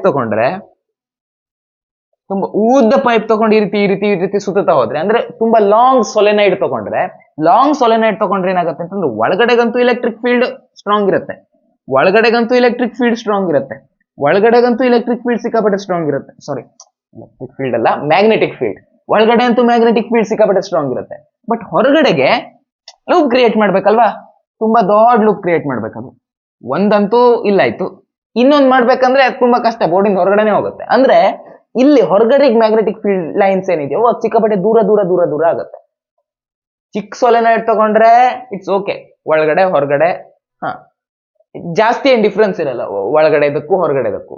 ಬಟ್ ಈಗ ನೀವು ತುಂಬಾ ಉದ್ದ ತಗೊಂಡ್ರಿ ಅಂತ ಇಟ್ಕೊಳ್ಳಿ ಸೊಲೆನಾಯ್ಡ್, ಆವಾಗ ಹೊರಗಡೆ ತುಂಬಾ ಕಮ್ಮಿ ಇರುತ್ತೆ ಮ್ಯಾಗ್ನೆಟಿಕ್ ಫೀಲ್ಡ್, ಒಳಗಡೆ ತುಂಬಾ ಜಾಸ್ತಿ ಇರುತ್ತೆ. ಓಕೆನಾ. ಒಳಗಡೆ ತುಂಬಾ ಜಾಸ್ತಿ, ಹೊರಗಡೆ ತುಂಬಾ ಕಮ್ಮಿ ಇರುತ್ತೆ. ಈಗ ಇದೇ ಕಾನ್ಸೆಪ್ಟ್ ಇಟ್ಕೊಂಡು ಒಂದು ಡಿರೈವೇಶನ್ ನಿಮ್ದಿದೆ, 3 ಮಾರ್ಕ್ಗೆ ಕೇಳುವಂತ ಒಂದು ಡಿರೈವೇಶನ್. ಅಷ್ಟೇನ್ ಇಂಪಾರ್ಟೆಂಟ್ ಅಲ್ಲ, ಬಟ್ ಕೆಲವೊಮ್ಮೆ ಮಾಡೆಲ್ ಕ್ವಶನ್ ಪೇಪರ್ಗಳಲ್ಲಿ ಅಲ್ಲಿ ಇಲ್ಲಿ ಸ್ವಲ್ಪ ಕಾಣಿಸ್ಕೊಂಡಿರುವಂತ ಡಿರೈವೇಶನ್. ಓಕೆನಾ. ಈಗ ಆ ಡಿರೈವೇಶನ್ ನಾವು ಏನ್ ಮಾಡ್ಬೇಕು ಅಂತಂದ್ರೆ, ಈ ಸೊಲೆನಾಯ್ಡ್ ನ ಒಳಗಡೆಗೆ ಮ್ಯಾಗ್ನೆಟಿಕ್ ಫೀಲ್ಡ್ ಎಷ್ಟಿರುತ್ತೆ ಅನ್ನೋದನ್ನ ಕಂಡು ಹಿಡ್ಕೋಬೇಕು. ಅದಕ್ಕೆ ನಾವೇನ್ ಮಾಡೋಣ, ಜಸ್ಟ್ ನೀವು ಅರ್ಥ ಮಾಡ್ಕೊಳ್ಳಿ, ಇದನ್ನ ಜಾಸ್ತಿ ಸೀರಿಯಸ್ ತಗೊಳ್ಳೋದು ಬೇಡ, ಜಸ್ಟ್ ಅರ್ಥ ಮಾಡ್ಕೊಳ್ಳಿ. ಮಾಡಿದ್ರೆ ನಿಮ್ಗೊಂದ್ ಸ್ವಲ್ಪ ಅರ್ಥ ಮಾಡ್ಕೊಂಡ್ರೆ ಆಯ್ತಲ್ವಾ, ಬಾಕಿದೆಲ್ಲ ಆರಾಮಾಗಿ ಆಗುತ್ತೆ. ಸೊ ಇದನ್ನ ಜಸ್ಟ್ ಅರ್ಥ ಮಾಡ್ಕೊಳ್ಳಿ. ಈಗ ನಾವು ಇಲ್ಲಿ ಒಳಗಡೆಗಿರೋ ಮ್ಯಾಗ್ನೆಟಿಕ್ ಫೀಲ್ಡ್ ಅನ್ನ ಕಂಡು ಹಿಡ್ಕೋಬೇಕು. ನಾನೇನ್ ಮಾಡ್ತೀನಪ್ಪ ಅಂತಂದ್ರೆ, ಒಳಗಡೆ ಯೂನಿಫಾರ್ಮ್ ಮ್ಯಾಗ್ನೆಟಿಕ್ ಫೀಲ್ಡ್ ಇರುತ್ತಲ್ವಾ, ಆಲ್ಮೋಸ್ಟ್ ಯೂನಿಫಾರ್ಮ್ ಇರುತ್ತೆ. ಸೊ ಒಳಗಡೆ ನಾವು ಯೂನಿಫಾರ್ಮ್ ಅಂತಾನೆ ಕನ್ಸಿಡರ್ ಮಾಡ್ಬೋದು, ಯೂನಿಫಾರ್ಮ್ ಮ್ಯಾಗ್ನೆಟಿಕ್ ಫೀಲ್ಡ್ ಇರುತ್ತೆ ಅಂತಾನೆ ಕನ್ಸಿಡರ್ ಮಾಡ್ಬೋದು. ಸೊ ಒಳಗಡೆ ಈ ಪಾಯಿಂಟ್ ತಗೊಳ್ಳಿ, ಅಥವಾ ಈ ಪಾಯಿಂಟ್ ತಗೊಳ್ಳಿ, ಯಾವುದೇ ಪಾಯಿಂಟ್ ತಗೊಂಡ್ರು ಆಲ್ಮೋಸ್ಟ್ ಅಷ್ಟೇ ಮ್ಯಾಗ್ನೆಟಿಕ್ ಫೀಲ್ಡ್ ಇರುತ್ತೆ. ಓಕೆನಾ. ತುಂಬಾ ಲಾಂಗ್ ಸೊಲೆನಾಯ್ಡ್ ತಗೊಂಡಾಗ. ಈಗ ನಾನು ಇಲ್ಲಿ ಮ್ಯಾಗ್ನೆಟಿಕ್ ಫೀಲ್ಡ್ ಕಂಡುಹಿಡಬೇಕು ಅಂದ್ರೆ ನಾನು ಆಂಪಿಯರ್ ಸರ್ಕ್ಯೂಟ್ ಅಲ್ಲೂ ಹಾಕ್ತೀನಿ. ಓಕೆನಾ. ಆಂಪಿಯರ್ ಸರ್ಕ್ಯೂಟ್ ಅಲ್ಲೂ ಹಾಕ್ಬೇಕು ಅಂದ್ರೆ ನನ್ಗೇನ್ ಬೇಕು, ಒಂದು ಕ್ಲೋಸ್ಡ್ ಲೂಪ್ ಬೇಕು. ಓಕೆ, ಒಂದು ಕ್ಲೋಸ್ಡ್ ಲೂಪ್ ಬೇಕು. ನಾನೇನ್ ಮಾಡ್ತೇನೆ, ಈ ರೆಕ್ಟ್ಯಾಂಗ್ಯುಲರ್ ಶೇಪ್ ಇಂದ ಒಂದು ಕ್ಲೋಸ್ಡ್ ಲೂಪ್ ಅನ್ನು ತಗೋತೇನೆ. ಓಕೆನಾ. ರೆಕ್ಟ್ಯಾಂಗ್ಯುಲರ್ ಶೇಪ್ ಇಂದು ಒಂದು ಕ್ಲೋಸ್ಡ್ ಲೂಪ್ ಅನ್ನು ತಗೋತೇನೆ. ಇಲ್ಲಿ ಮ್ಯಾಗ್ನೆಟಿಕ್ ಫೀಲ್ಡ್ ಡೈರೆಕ್ಷನ್ ಹಿಂಗಿದೆ ಅಂತ ಅನ್ಕೊಳ್ಳೋಣ ಸದ್ಯಕ್ಕೆ. ಓಕೆನಾ. ಒಳಗಡೆ ಮ್ಯಾಗ್ನೆಟಿಕ್ ಫೀಲ್ಡ್ ಲೈನ್ಸ್ ಈ ರೀತಿಯಾಗಿದೆ, ಅಂಡ್ ಹೊರಗಡೆಗೆ ಈ ರೀತಿಯಾಗಿದೆ. ಬಟ್ ಹೊರಗಡೆಗಂತೂ ತುಂಬಾ ಕಮ್ಮಿ ಇರುತ್ತೆ. ಸೊ ಹೊರಗಡೆಗೆ ಏನು ಮ್ಯಾಗ್ನೆಟಿಕ್ ಫೀಲ್ಡ್ ಇದೆಯೋ, ಔಟ್ಸೈಡ್ ದ ಸೊಲೆನಾಯ್ಡ್ ಏನ್ ಮ್ಯಾಗ್ನೆಟಿಕ್ ಫೀಲ್ಡ್ ಇದೆಯೋ, ಇಟ್ ಇಸ್ ನಿಯರ್ಲಿ 0. ಸೊ ನಾವು ಹೊರಗಡೆಗೆ ಇರೋದನ್ನ 0 ಅಂತಾನೆ ಕನ್ಸಿಡರ್ ಮಾಡ್ತೀವಿ, ನೆಗ್ಲಿಜಿಬಲ್. ಬಟ್ ಒಳಗಡೆಗೆ ಮ್ಯಾಗ್ನೆಟಿಕ್ ಫೀಲ್ಡ್ ಇರುತ್ತೆ, ತುಂಬಾ ಸ್ಟ್ರಾಂಗ್ ಇರುತ್ತೆ. ಓಕೆನಾ. ಈಗ ಒಂದು ರೆಕ್ಟ್ಯಾಂಗ್ಯುಲರ್ ಲೂಪ್ ಕನ್ಸಿಡರ್ ಮಾಡಿದ್ದೀನಿ ನಾನು ಈ ರೀತಿ. ಓಕೆನಾ. ಈ ರೀತಿಯಾಗಿ ಒಂದು ಲೂಪ್ ಕನ್ಸಿಡರ್ ಮಾಡಿದ್ದೀನಿ. ಈಗ ನಾವು ಆಂಪಿಯರ್ ಸರ್ಕ್ಯೂಟ್ ಲಾ ಅನ್ನ ಹಾಕೊಳ್ಳೋಣ. ಓಕೆ, ಇದ್ರದ್ದು ಇದನ್ನ ಬಿ ಅಂತ ಕರಿತೇನೆ. ಇದು ರೆಕ್ಟ್ಯಾಂಗ್ಯುಲರ್ ಇದೆಯಲ್ವಾ. ಸೊ ಇದೇನಿದೆಯೋ, ಇದೇನ್ ತಗೊಂಡಿದ್ದೇನೆ ನಾನು ಲೂಪ್, ಇದನ್ನ ಬ್ರೆಡ್ತ್ ಅಂತ ಕರಿತೇನೆ, ಇದನ್ನ ಉದ್ದವನ್ನ ಲೆಂತ್ ಅಂತ ಕರ್ಕೋತೇನೆ. ಓಕೆ, ರೆಕ್ಟ್ಯಾಂಗಲ್ ಅಲ್ವಾ ಅದು. ಸೊ ಆ ರೀತಿಯಾಗಿ ಕರ್ಕೋತೇನೆ. ಈಗ ನಾವು ಆಂಪಿಯರ್ ಸರ್ಕ್ಯೂಟ್ ಲಾ ಅನ್ನ ಹಾಕೋಣ. ಆಂಪಿಯರ್ ಸರ್ಕ್ಯೂಟ್ ಲಾ ಹಾಕಿದ್ರೆ ಏನಾಗುತ್ತೆ ಹೇಳ್ರಪ್ಪ. ಆಂಪಿಯರ್ ಸರ್ಕ್ಯೂಟ್ ಲಾ ಅಂದ್ರೆ ಏನು, ಬಿ ಡಾಟ್ ಡಿ ಎಲ್ ನ ಇಂಟಿಗ್ರೇಟ್ ಮಾಡಬೇಕು, ಪೂರ ಕ್ಲೋಸ್ಡ್ ಪಾತ್ ನಲ್ಲಿ ಇಂಟಿಗ್ರೇಟ್ ಮಾಡ್ಬೇಕು. ಹೌದಾ. Which is equal to mu naught times of current enclosed by that path. ಹೌದಾ. ಸೊ ಇದ್ರ ಒಳಗಡೆ ಇರೋ ಕರೆಂಟ್ ಏನಿದೆ ಅನ್ನೋದನ್ನ ನೋಡಿದ್ರೆ ನಮ್ಗೆ ಇದು ಸಿಕ್ಕೋಗುತ್ತೆ. ಈಗ ಇದನ್ನ ನೋಡಿ ನೀವು, ಇಲ್ಲಿ ಏನು ಬಿ ಡಾಟ್ ಡಿ ಎಲ್ ಇದೆಯಲ್ವಾ, ಈ ಬಿ ಡಾಟ್ ಡಿ ಎಲ್ ಅಂದ್ರೆ ಡಾಟ್ ಪ್ರಾಡಕ್ಟ್ ಇದೆ. ಈ ಡಾಟ್ ಪ್ರಾಡಕ್ಟ್ ಅಂದ್ರೆ ಅಲ್ಲಿ ಏನ್ ಬರುತ್ತೆ, ಕಾಸ್ ಥೀಟಾ ಬರುತ್ತೆ. ಹೌದಾ. ಈ ಕಾಸ್ ಥೀಟಾ ಯಾವಾಗ ಮ್ಯಾಕ್ಸಿಮಮ್ ಇರುತ್ತೆ, ಯಾವಾಗ ಆಂಗಲ್ 0 ಇದೆಯೋ ಅವಾಗ ಮ್ಯಾಕ್ಸಿಮಮ್ ಇರುತ್ತೆ. ಕಾಸ್ ಥೀಟಾ ವ್ಯಾಲ್ಯೂ ಯಾವಾಗ 0 ಆಗುತ್ತೆ, ಯಾವಾಗ ಆಂಗಲ್ 90 ಡಿಗ್ರಿ ಬರುತ್ತೋ ಅವಾಗ 0 ಆಗುತ್ತೆ. ಕರೆಕ್ಟಾ. ಸೊ ಈಗ ಇಲ್ಲಿ ನೋಡ್ತಾ ಹೋಗೋಣ. ಈ ರೆಕ್ಟ್ಯಾಂಗ್ಯುಲರ್ ಲೂಪ್ ಅನ್ನ ನೀವು ಕರೆಕ್ಟ್ ಆಗಿ ಅಬ್ಸರ್ವ್ ಮಾಡಿ. ಇಲ್ಲಿ ಈ ಸೈಡ್ ಅನ್ನ ಕನ್ಸಿಡರ್ ಮಾಡಿ ನೀವು. ಈ ಸೈಡ್ ಅಲ್ಲಿ ನಮ್ದು ಏನಿದೆ, ಇಲ್ಲಿ ಮ್ಯಾಗ್ನೆಟಿಕ್ ಫೀಲ್ಡ್ ಈ ರೀತಿ ಇದೆ, ಬಟ್ ನಮ್ದು ಲೈನ್ ಎಲಿಮೆಂಟ್ ಈ ರೀತಿ ಇದೆ. ಓಕೆನಾ. ಸೊ ಈ ರೀತಿ ಇದ್ದಾಗ ಆಂಗಲ್ ಎಷ್ಟಾಯ್ತು, 90 ಡಿಗ್ರಿ ಆಯ್ತು. ಸೊ ಇಲ್ಲಿ ಕಾಸ್ 0 ಬರುತ್ತೆ. ಇದನ್ನ ಕನ್ಸಿಡರ್ ಮಾಡಿದ್ರೆ ಇಲ್ಲಿ ಕಾಸ್ 0 ಬರುತ್ತೆ, ಸಾರಿ ಕಾಸ್ 90 ಬರುತ್ತೆ. ಕಾಸ್ 90 ವ್ಯಾಲ್ಯೂ 0 ಆಗುತ್ತೆ. ಅದೇ ರೀತಿ ಇದನ್ನ ಕನ್ಸಿಡರ್ ಮಾಡಿ. ಈ ಸೈಡ್ ಅನ್ನ, ಈ ಸೈಡ್ ಈ ರೀತಿ ಇದೆ, ನಮ್ದು ಮ್ಯಾಗ್ನೆಟಿಕ್ ಫೀಲ್ಡ್ ಇನ್ ಡೈರೆಕ್ಷನ್ ಈ ರೀತಿ ಇದೆ, 90 ಡಿಗ್ರಿ, ಅಗೇನ್ 90 ಡಿಗ್ರಿ ಬಂತು. ಸೊ 90 ಡಿಗ್ರಿ ಬಂದಿರೋದ್ರಿಂದ ಇಲ್ಲೂ ಕಾಸ್ ಥೀಟಾ ವ್ಯಾಲ್ಯೂ ಏನಾಗುತ್ತೆ, 0 ಆಗುತ್ತೆ. ಸೊ ನಾವು ಇದನ್ನು ಕನ್ಸಿಡರ್ ಮಾಡಂಗಿಲ್ಲ, ಈ ಸೈಡ್ ಅನ್ನು ಕನ್ಸಿಡರ್ ಮಾಡಂಗಿಲ್ಲ. ಇಲ್ಲಿ ನೋಡಿ, ಇಲ್ಲಿ ಮ್ಯಾಗ್ನೆಟಿಕ್ ಫೀಲ್ಡ್ 0 ಇದೆ ಹೊರಗಡೆಗೆ. ಹೌದಾ. ಬಿ ಡಾಟ್ ಡಿ ಎಲ್ ಮಾಡ್ಬೇಕಂದ್ರೆ ಮ್ಯಾಗ್ನೆಟಿಕ್ ಫೀಲ್ಡ್ ಬೇಕಲ್ವಾ. ಇಲ್ಲಿ ಹೊರಗಡೆ ಮ್ಯಾಗ್ನೆಟಿಕ್ ಫೀಲ್ಡ್ ಅನ್ನ ನಾವು ನೆಗ್ಲಿಜಿಬಲ್ ಅಂತ ತಗೊಂಡಿದ್ವಿ. ಹೌದಾ, ಒಳಗಡೆಗೆ ಏನೋ ಮ್ಯಾಗ್ನೆಟಿಕ್ ಫೀಲ್ಡ್ ಇರುತ್ತೆ, ಬಟ್ ಹೊರಗಡೆಗೆ ನಾವು ಮ್ಯಾಗ್ನೆಟಿಕ್ ಫೀಲ್ಡ್ ಅನ್ನ ನೆಗ್ಲಿಜಿಬಲ್ ಅಂತ ತಗೊಂಡಿದ್ವಿ. ಸೊ ನಾವು ಇಲ್ಲಿ ನೋಡಿದ್ರೆ ಮ್ಯಾಗ್ನೆಟಿಕ್ ಫೀಲ್ಡ್ 0 ಆಗುತ್ತೆ. ಸೊ ಇಲ್ಲಿ ನಾವು ಬಿ ಡಾಟ್ ಡಿ ಎಲ್ ಮಾಡಿದ್ರೆ 0 ಡಾಟ್ ಡಿ ಎಲ್ ಮಾಡ್ದಂಗ ಆಯ್ತು. ಹೌದಾ, 0 ಇಂಟು ಡಿ ಎಲ್ ಮಾಡ್ದಂಗ ಆಯ್ತು. ಸೊ ಇಲ್ಲಿ ಕೂಡ ಏನಾಗುತ್ತೆ, 0 ಬರುತ್ತೆ. ನಮ್ದು ಬಿ ಡಾಟ್ ಡಿ ಎಲ್ ಇಲ್ಲೂ ಕೂಡ 0, ಇಲ್ಲೂ ಕೂಡ 0, ಇಲ್ಲೂ ಕೂಡ 0. ಬಟ್ ಇಲ್ಲಿ ಏನೋ ವ್ಯಾಲ್ಯೂ ಬರುತ್ತೆ ಬಿ ಡಾಟ್ ಡಿ ಎಲ್ಗೆ, ಸರಿನಾ. ಇಲ್ಲಿ ವ್ಯಾಲ್ಯೂ ಬರುತ್ತೆ. ಇಲ್ಲಿ ಏನು ವ್ಯಾಲ್ಯೂ ಬರುತ್ತೆ ಅಂತ ನೋಡ್ತಾ ಹೋಗೋಣ. ಇಲ್ಲಿ ಏನು ವ್ಯಾಲ್ಯೂ ಬರುತ್ತೆ ಅಂತಂದ್ರೆ ಸೇಮ್ ಏನ್ ಬರುತ್ತೆ ಅಂತಂದ್ರೆ ಇಲ್ಲಿ ಮ್ಯಾಗ್ನೆಟಿಕ್ ಫೀಲ್ಡ್ ಎಷ್ಟಿದೆ, ಬಿ ಇದೆ, ಕರೆಕ್ಟಾ. ಮತ್ತೆ ಮ್ಯಾಗ್ನೆಟಿಕ್ ಫೀಲ್ಡ್ ಒಳಗಡೆ ಫುಲ್ ಕಾನ್ಸ್ಟೆಂಟ್ ಇದೆ. ಸೊ ಆ ಬಿ ಅನ್ನ ನಾವು ಹೊರಗಡೆ ತೆಕ್ಕೋಬಹುದು, ಬಾಕಿ ಅದನ್ನ ನಾವು ಇಂಟಿಗ್ರೇಟ್ ಮಾಡ್ಕೋಬೇಕು. ಓಕೆನಾ, ಡಿ ಎಲ್ ಅನ್ನ ಮಾಡ್ಕೋಬೇಕು. ಈ ಡಿ ಎಲ್ ಅಂತಂದ್ರೆ ಲೆಂತ್ ಇದೆ, ಹೌದಾ. ಈ ಲೆಂತ್ ಎಲ್, ಹೌದಾ. ಇಲ್ಲಿ ಒಂದು ಚಿಕ್ಕ ಡಿ ಎಲ್ ತಗೊಳ್ಳಿ, ಒಂದು ಚಿಕ್ಕ ಡಿ ಎಲ್ ತಗೊಳ್ಳಿ. ಆ ಡಿ ಎಲ್ ಅನ್ನ ಪೂರ್ತಿ ಇಂಟಿಗ್ರೇಟ್ ಮಾಡಿದ್ರೆ ನಮ್ಗೆ ಏನ್ ಸಿಗುತ್ತೆ, ಈ ಲೆಂತ್ ಸಿಗುತ್ತೆ, ಕರೆಕ್ಟಾ. ಸೊ ಹೀಗಾಗಿ ಈ D L, integral of D L ಜಾಗದಲ್ಲಿ ನಾವು ಲೆಂತ್ ಅಂತ ಬರ್ಕೋಬಹುದು, ಕರೆಕ್ಟಾ. ಸೊ ಇಂಟಿಗ್ರಲ್ ಆಫ್ ಲೆಂತ್ ಜಾಗದಲ್ಲಿ ಅಂದ್ರೆ ಚಿಕ್ಕ ಡಿ ಎಲ್ ಅನ್ನ ಇಂಟಿಗ್ರೇಟ್ ಮಾಡಿದ್ರೆ ನಮ್ಗೆ ಏನ್ ಸಿಕ್ತು, ಪೂರ ಮಾಡಿದ್ರೆ ಇಡೀ ಲೆಂತ್ ಸಿಕ್ತು, ಕರೆಕ್ಟಾ. ಸೊ ಇಲ್ಲಿ ಎಲ್ ಅಂತ ಬರ್ಕೋತೀವಿ. ಓಕೆನಾ. ಈಗ ಮ್ಯೂ ನಾಟ್ ಐ ಬಗ್ಗೆ ಒಂದ್ ಸ್ವಲ್ಪ ನೋಡ್ತಾ ಹೋಗೋಣ. ಮ್ಯೂ ನಾಟ್ ಐ ಬಗ್ಗೆ ಒಂದ್ ಸ್ವಲ್ಪ ನೋಡ್ತಾ. ಐ ಅಂತ ಅಂದ್ರೆ ಏನು, current enclosed by this loop. ಈ ಲೂಪ್ ನ ಒಳಗಡೆ, ಲೂಪ್ ಹಿಂಗಿದೆ ಅಥವಾ ನಮ್ದು ಕನ್ಸಿಡರ್ ಮಾಡಿರುವಂತ ಇದೇ ರೀತಿ ಇದೆ, ಇದ್ರ ಒಳಗಡೆ ಇರುವಂತ ಕರೆಂಟ್ ಐ ಅಂತಂದ್ರೆ. ಸೊ ಇದ್ರ ಒಳಗಡೆ ಕರೆಂಟ್ ಯಾವ ರೀತಿ ಇರುತ್ತೆ ನೋಡಿ, ಸರಿಯಾಗಿ ಅಬ್ಸರ್ವ್ ಮಾಡಿ. ನಾವು ಕನ್ಸಿಡರ್ ಮಾಡಿರೋದು ಸೊಲೆನಾಯ್ಡ್, ಹೌದಾ. ಸೊಲೆನಾಯ್ಡ್ ಅಂದ್ರೆ ನಾವು ಈ ರೀತಿಯಾಗಿ ವೈರ್ ಸುತ್ಕೊಂಡಿರ್ತೀವಿ, ಹೌದಾ. ಈ ರೀತಿಯಾಗಿ ವೈರ್ ಸುತ್ಕೊಂಡಿರ್ತೀವಿ. ಸೊ ಅದೇ ರೀತಿ ನಾವು ಲೂಪ್ ಒಳಗಡೆ ಇರುವಂತ ಎಷ್ಟು ವೈರ್ ಸುತ್ತಿದ್ದಾರೆ ಅನ್ನೋದು ಬೇಕು ನಮ್ಗೆ. ಈ ರೀತಿ ಲೂಪ್ ನ ಒಳಗಡೆ ಕೂಡ ಏನಿರುತ್ತೆ, ಇದು ಲೂಪು, ಇದ್ರ ಒಳಗಡೆಗಿರುವಂತ ವೈರ್ ಎಷ್ಟು ರೌಂಡ್ ಇದೆ ಅನ್ನೋದು ಬೇಕು, ಹೌದಾ. ನಾನು ಏನ್ ಮಾಡ್ತೇನೆ, ಒಂದು ಯೂನಿಟ್ ಲೆಂತ್ ನಲ್ಲಿ ಇರುವಂತಹ ಎಷ್ಟು ರೌಂಡ್ ಇದೆ ಅಂತ ನೋಡ್ತೇನೆ. ಒಂದು ಯೂನಿಟ್ ಲೆಂತ್ ಅಲ್ಲಿ ಈಗ ಒಂದು ದೊಡ್ಡ, ಅದು ಆಲ್ರೆಡಿ ಎಕ್ಸಾಂಪಲ್ ಕೊಟ್ಟಿದ್ನಲ್ವಾ ನಿಮ್ಗೆ, ಆ ಮೀನಿಂದು ಟ್ಯಾಂಕ್ ಇಂದ ಎಕ್ಸಾಂಪಲ್ ಎಲ್ಲ ಕೊಟ್ಟಿದ್ದೆ. ಒಂದು ಯೂನಿಟ್ ವಾಲ್ಯೂಮ್ ನಲ್ಲಿ ಒಂದು ಮೀನ್ ಇದೆ ಅಂತಂದ್ರೆ ನಮ್ದು ಒಂದು 750 ಲೀಟರ್ ಟ್ಯಾಂಕ್ ಇದೆ ಅಂದ್ರೆ ಇಡೀ ಟ್ಯಾಂಕ್ ನಲ್ಲಿ ಎಷ್ಟು ಮೀನ್ ಇರುತ್ತೆ, 750 ಮೀನ್ ಇರುತ್ತೆ, ಹೌದಾ. ಅದೇ ರೀತಿಲಿ ಒಂದು ಯೂನಿಟ್ ಲೆಂತ್ ನಲ್ಲಿ ನಮ್ದು ಎನ್ ಟರ್ನ್ಸ್ ಆಫ್ ವೈರ್ ಇದೆ ಅಂತ ಇಟ್ಕೊಳ್ಳಿ, ಎನ್ ಟರ್ನ್ಸ್ ಆಫ್ ವೈರ್, ಓಕೆನಾ. ಹಾಗಾದ್ರೆ ಪೂರ್ತಿ ಲೆಂತ್ ನಾದ್ಯಂತ ಎಷ್ಟು ಇರ್ಬೇಕಾಯ್ತು, ಎನ್ ಇಂಟು ಪೂರ್ತಿ ಲೆಂತ್, ಹೌದಾ. ಪೂರ್ತಿ ಲೆಂತ್ ಇರೋದು ಎಲ್. ಸೊ ಪೂರ್ತಿ ಎಷ್ಟು ಟರ್ನ್ ಇರ್ಬೇಕಾಯ್ತು, ಎನ್ ಎಲ್ ಟರ್ನ್ಸ್ ಇರ್ಬೇಕಾಯ್ತು, ಕರೆಕ್ಟಾ. ಸೊ ಕರೆಂಟ್ ಎಷ್ಟು ಹರಿಯುತ್ತೆ ಅವಾಗ, ಕರೆಂಟ್ ಎಷ್ಟು ಹರಿಯುತ್ತೆ, ಈ ಎನ್ ಎಲ್ ಟರ್ನ್ ಆದ್ಯಂತನೂ ಐ ಕರೆಂಟ್ ಹರಿದ್ರೆ ಸೊ ನಮ್ ಟೋಟಲ್ ಕರೆಂಟ್ ಇಷ್ಟಾದಂಗ ಆಯ್ತು. ಟೋಟಲ್ ಎನ್ಕ್ಲೋಸ್ಡ್ ಕರೆಂಟ್ ಇಷ್ಟಾದಂಗ ಆಯ್ತು, ಕ್ಲಿಯರಾ. ಸೊ ಟೋಟಲ್ ಎನ್ಕ್ಲೋಸ್ಡ್ ಕರೆಂಟ್ ಜಾಗದಲ್ಲಿ ನಾವು ಎನ್ ಎಲ್ ಐ ಅಂತ ಬರ್ಕೋಬಹುದು, ಕರೆಕ್ಟಾ. ಸೊ ಟೋಟಲ್ ಎನ್ಕ್ಲೋಸ್ಡ್ ಕರೆಂಟ್ ಜಾಗದಲ್ಲಿ ನಾವು B L is equal to mu naught, ಇಲ್ಲಿ ನಾವು ಟೋಟಲ್ ಎನ್ಕ್ಲೋಸ್ಡ್ ಕರೆಂಟ್ ಬರಿಬೇಕು. ಟೋಟಲ್ ಎನ್ಕ್ಲೋಸ್ಡ್ ಕರೆಂಟ್ ಎಷ್ಟಿದೆ, ಎನ್ ಎಲ್ ಐ ಇದೆ, ಎನ್ ಎಲ್ ಐ ಇದೆ, ಓಕೆನಾ. ಈಗ ಇಲ್ಲೂ ಎಲ್ಲಿದೆ, ಇಲ್ಲೂ ಎಲ್ಲಿದೆ. ಸೊ ಈ ಎರಡು ಎಲ್ ಗಳನ್ನ ನಾವು ಕ್ಯಾನ್ಸಲ್ ಮಾಡ್ಕೋಬಹುದು. ಕ್ಯಾನ್ಸಲ್ ಮಾಡ್ಕೊಂಡ್ಮೇಲೆ ನಮ್ಗೆ ಎಷ್ಟು ಬರುತ್ತೆ, B is equal to mu naught N I ಅಂತ ಬರುತ್ತೆ. ಇದೇ ನಮ್ಗೆ ಬೇಕಾಗಿರುವಂತ ಎಕ್ಸ್ಪ್ರೆಷನ್. ಜಸ್ಟ್ 3 ಮಾರ್ಕಿಗೆ ಇಷ್ಟು ಸಾಕು, ಓಕೆನಾ. ಇದು ಡಯಾಗ್ರಾಮ್ ಈ ರೀತಿ ಎಲ್ಲ ಗಲೀಜ್ ಡಯಾಗ್ರಾಮ್ ಹಾಕ್ಬೇಕಾ ಅವಶ್ಯಕತೆ ಇಲ್ಲ. ಜಸ್ಟ್ ನಾನು ಡಯಾಗ್ರಾಮ್ ಹಾಕಿ ನಿಮ್ಗೆ ಏನೇನೆಲ್ಲ ಎಕ್ಸ್ಪ್ಲೇನ್ ಮಾಡೋದ್ನಲ್ವಾ ಈಸಿಯಾಗಿ, ಅದನ್ನ ನೀವು ಸ್ವಲ್ಪ ಸೆಂಟೆನ್ಸ್ ನಲ್ಲಿ ಬರ್ದಿದೆ, ಓಕೆನಾ. ಇದ್ರ ಮೇಲೆ ಏನಾದ್ರೂ ಡೌಟ್ ಇದೆ, ಒಂದ್ ಸ್ವಲ್ಪ ಕನ್ಫ್ಯೂಷನ್ ಆಗ್ತಾ ಇದೆ ಅಂತಂದ್ರೆ ಕಮೆಂಟ್ ಸೆಕ್ಷನ್ ಓಪನ್ ಇದೆ, ಹಾಕಿ ನೀವು ಕಮೆಂಟ್. ಮುಂದೆ ನಾನು ಲೈವ್ ಬರ್ತೀನಲ್ವಾ MCQ ಸಾಲ್ವ್ ಮಾಡ್ಬೇಕಾದ್ರೆ, ಅವಾಗ ಯಾವತ್ತಾದ್ರೂ ಈ ರೀತಿ ನಿಮ್ಗೆ ಯಾರಿಗಾದ್ರು ಡೌಟ್ ಇದ್ರೆ ಅವತ್ತು ಬಂದು ಅದನ್ನ ಎಕ್ಸ್ಪ್ಲೇನ್ ಮಾಡ್ತೀನಿ, ಓಕೆ. ನೀವು ಕಮೆಂಟ್ ಅಲ್ಲಿ ಹಾಕಿಡಿ, ಸರಿನಾ. ನಂಗೆ ಡೌಟ್ ಇದೆ, ಈ ಪಾರ್ಟ್ ಗೊತ್ತಾಗಿಲ್ಲ, ಮತ್ತೆ ಡೌಟ್ ಕೇಳಬೇಕಾದ್ರೆ ಒಂದನ್ನು ಮರಿಬೇಡಿ, ಆ ಟೈಮ್ ಸ್ಟ್ಯಾಂಪ್ ಹಾಕೋದನ್ನು ಮರಿಬೇಡಿ, ಸರಿನಾ. ಮುಂದಿನ ಟಾಪಿಕ್ಗೆ ಹೋಗೋಣ. ಒಂದು ಇಂಪಾರ್ಟೆಂಟ್ ಡಿರೈವೇಶನ್ ಇದೆ 5 ಮಾರ್ಕಿಗೆ, ತುಂಬಾ ಸಲ ಕೇಳಿರುವಂತ ಡಿರೈವೇಶನ್. ಬೋರ್ಡ್ ಮೇಲೆ ಬರೆದ್ರೆ ಪ್ರಶ್ನೆ ಬರ್ದಿಟ್ಟಿದ್ದೇನೆ.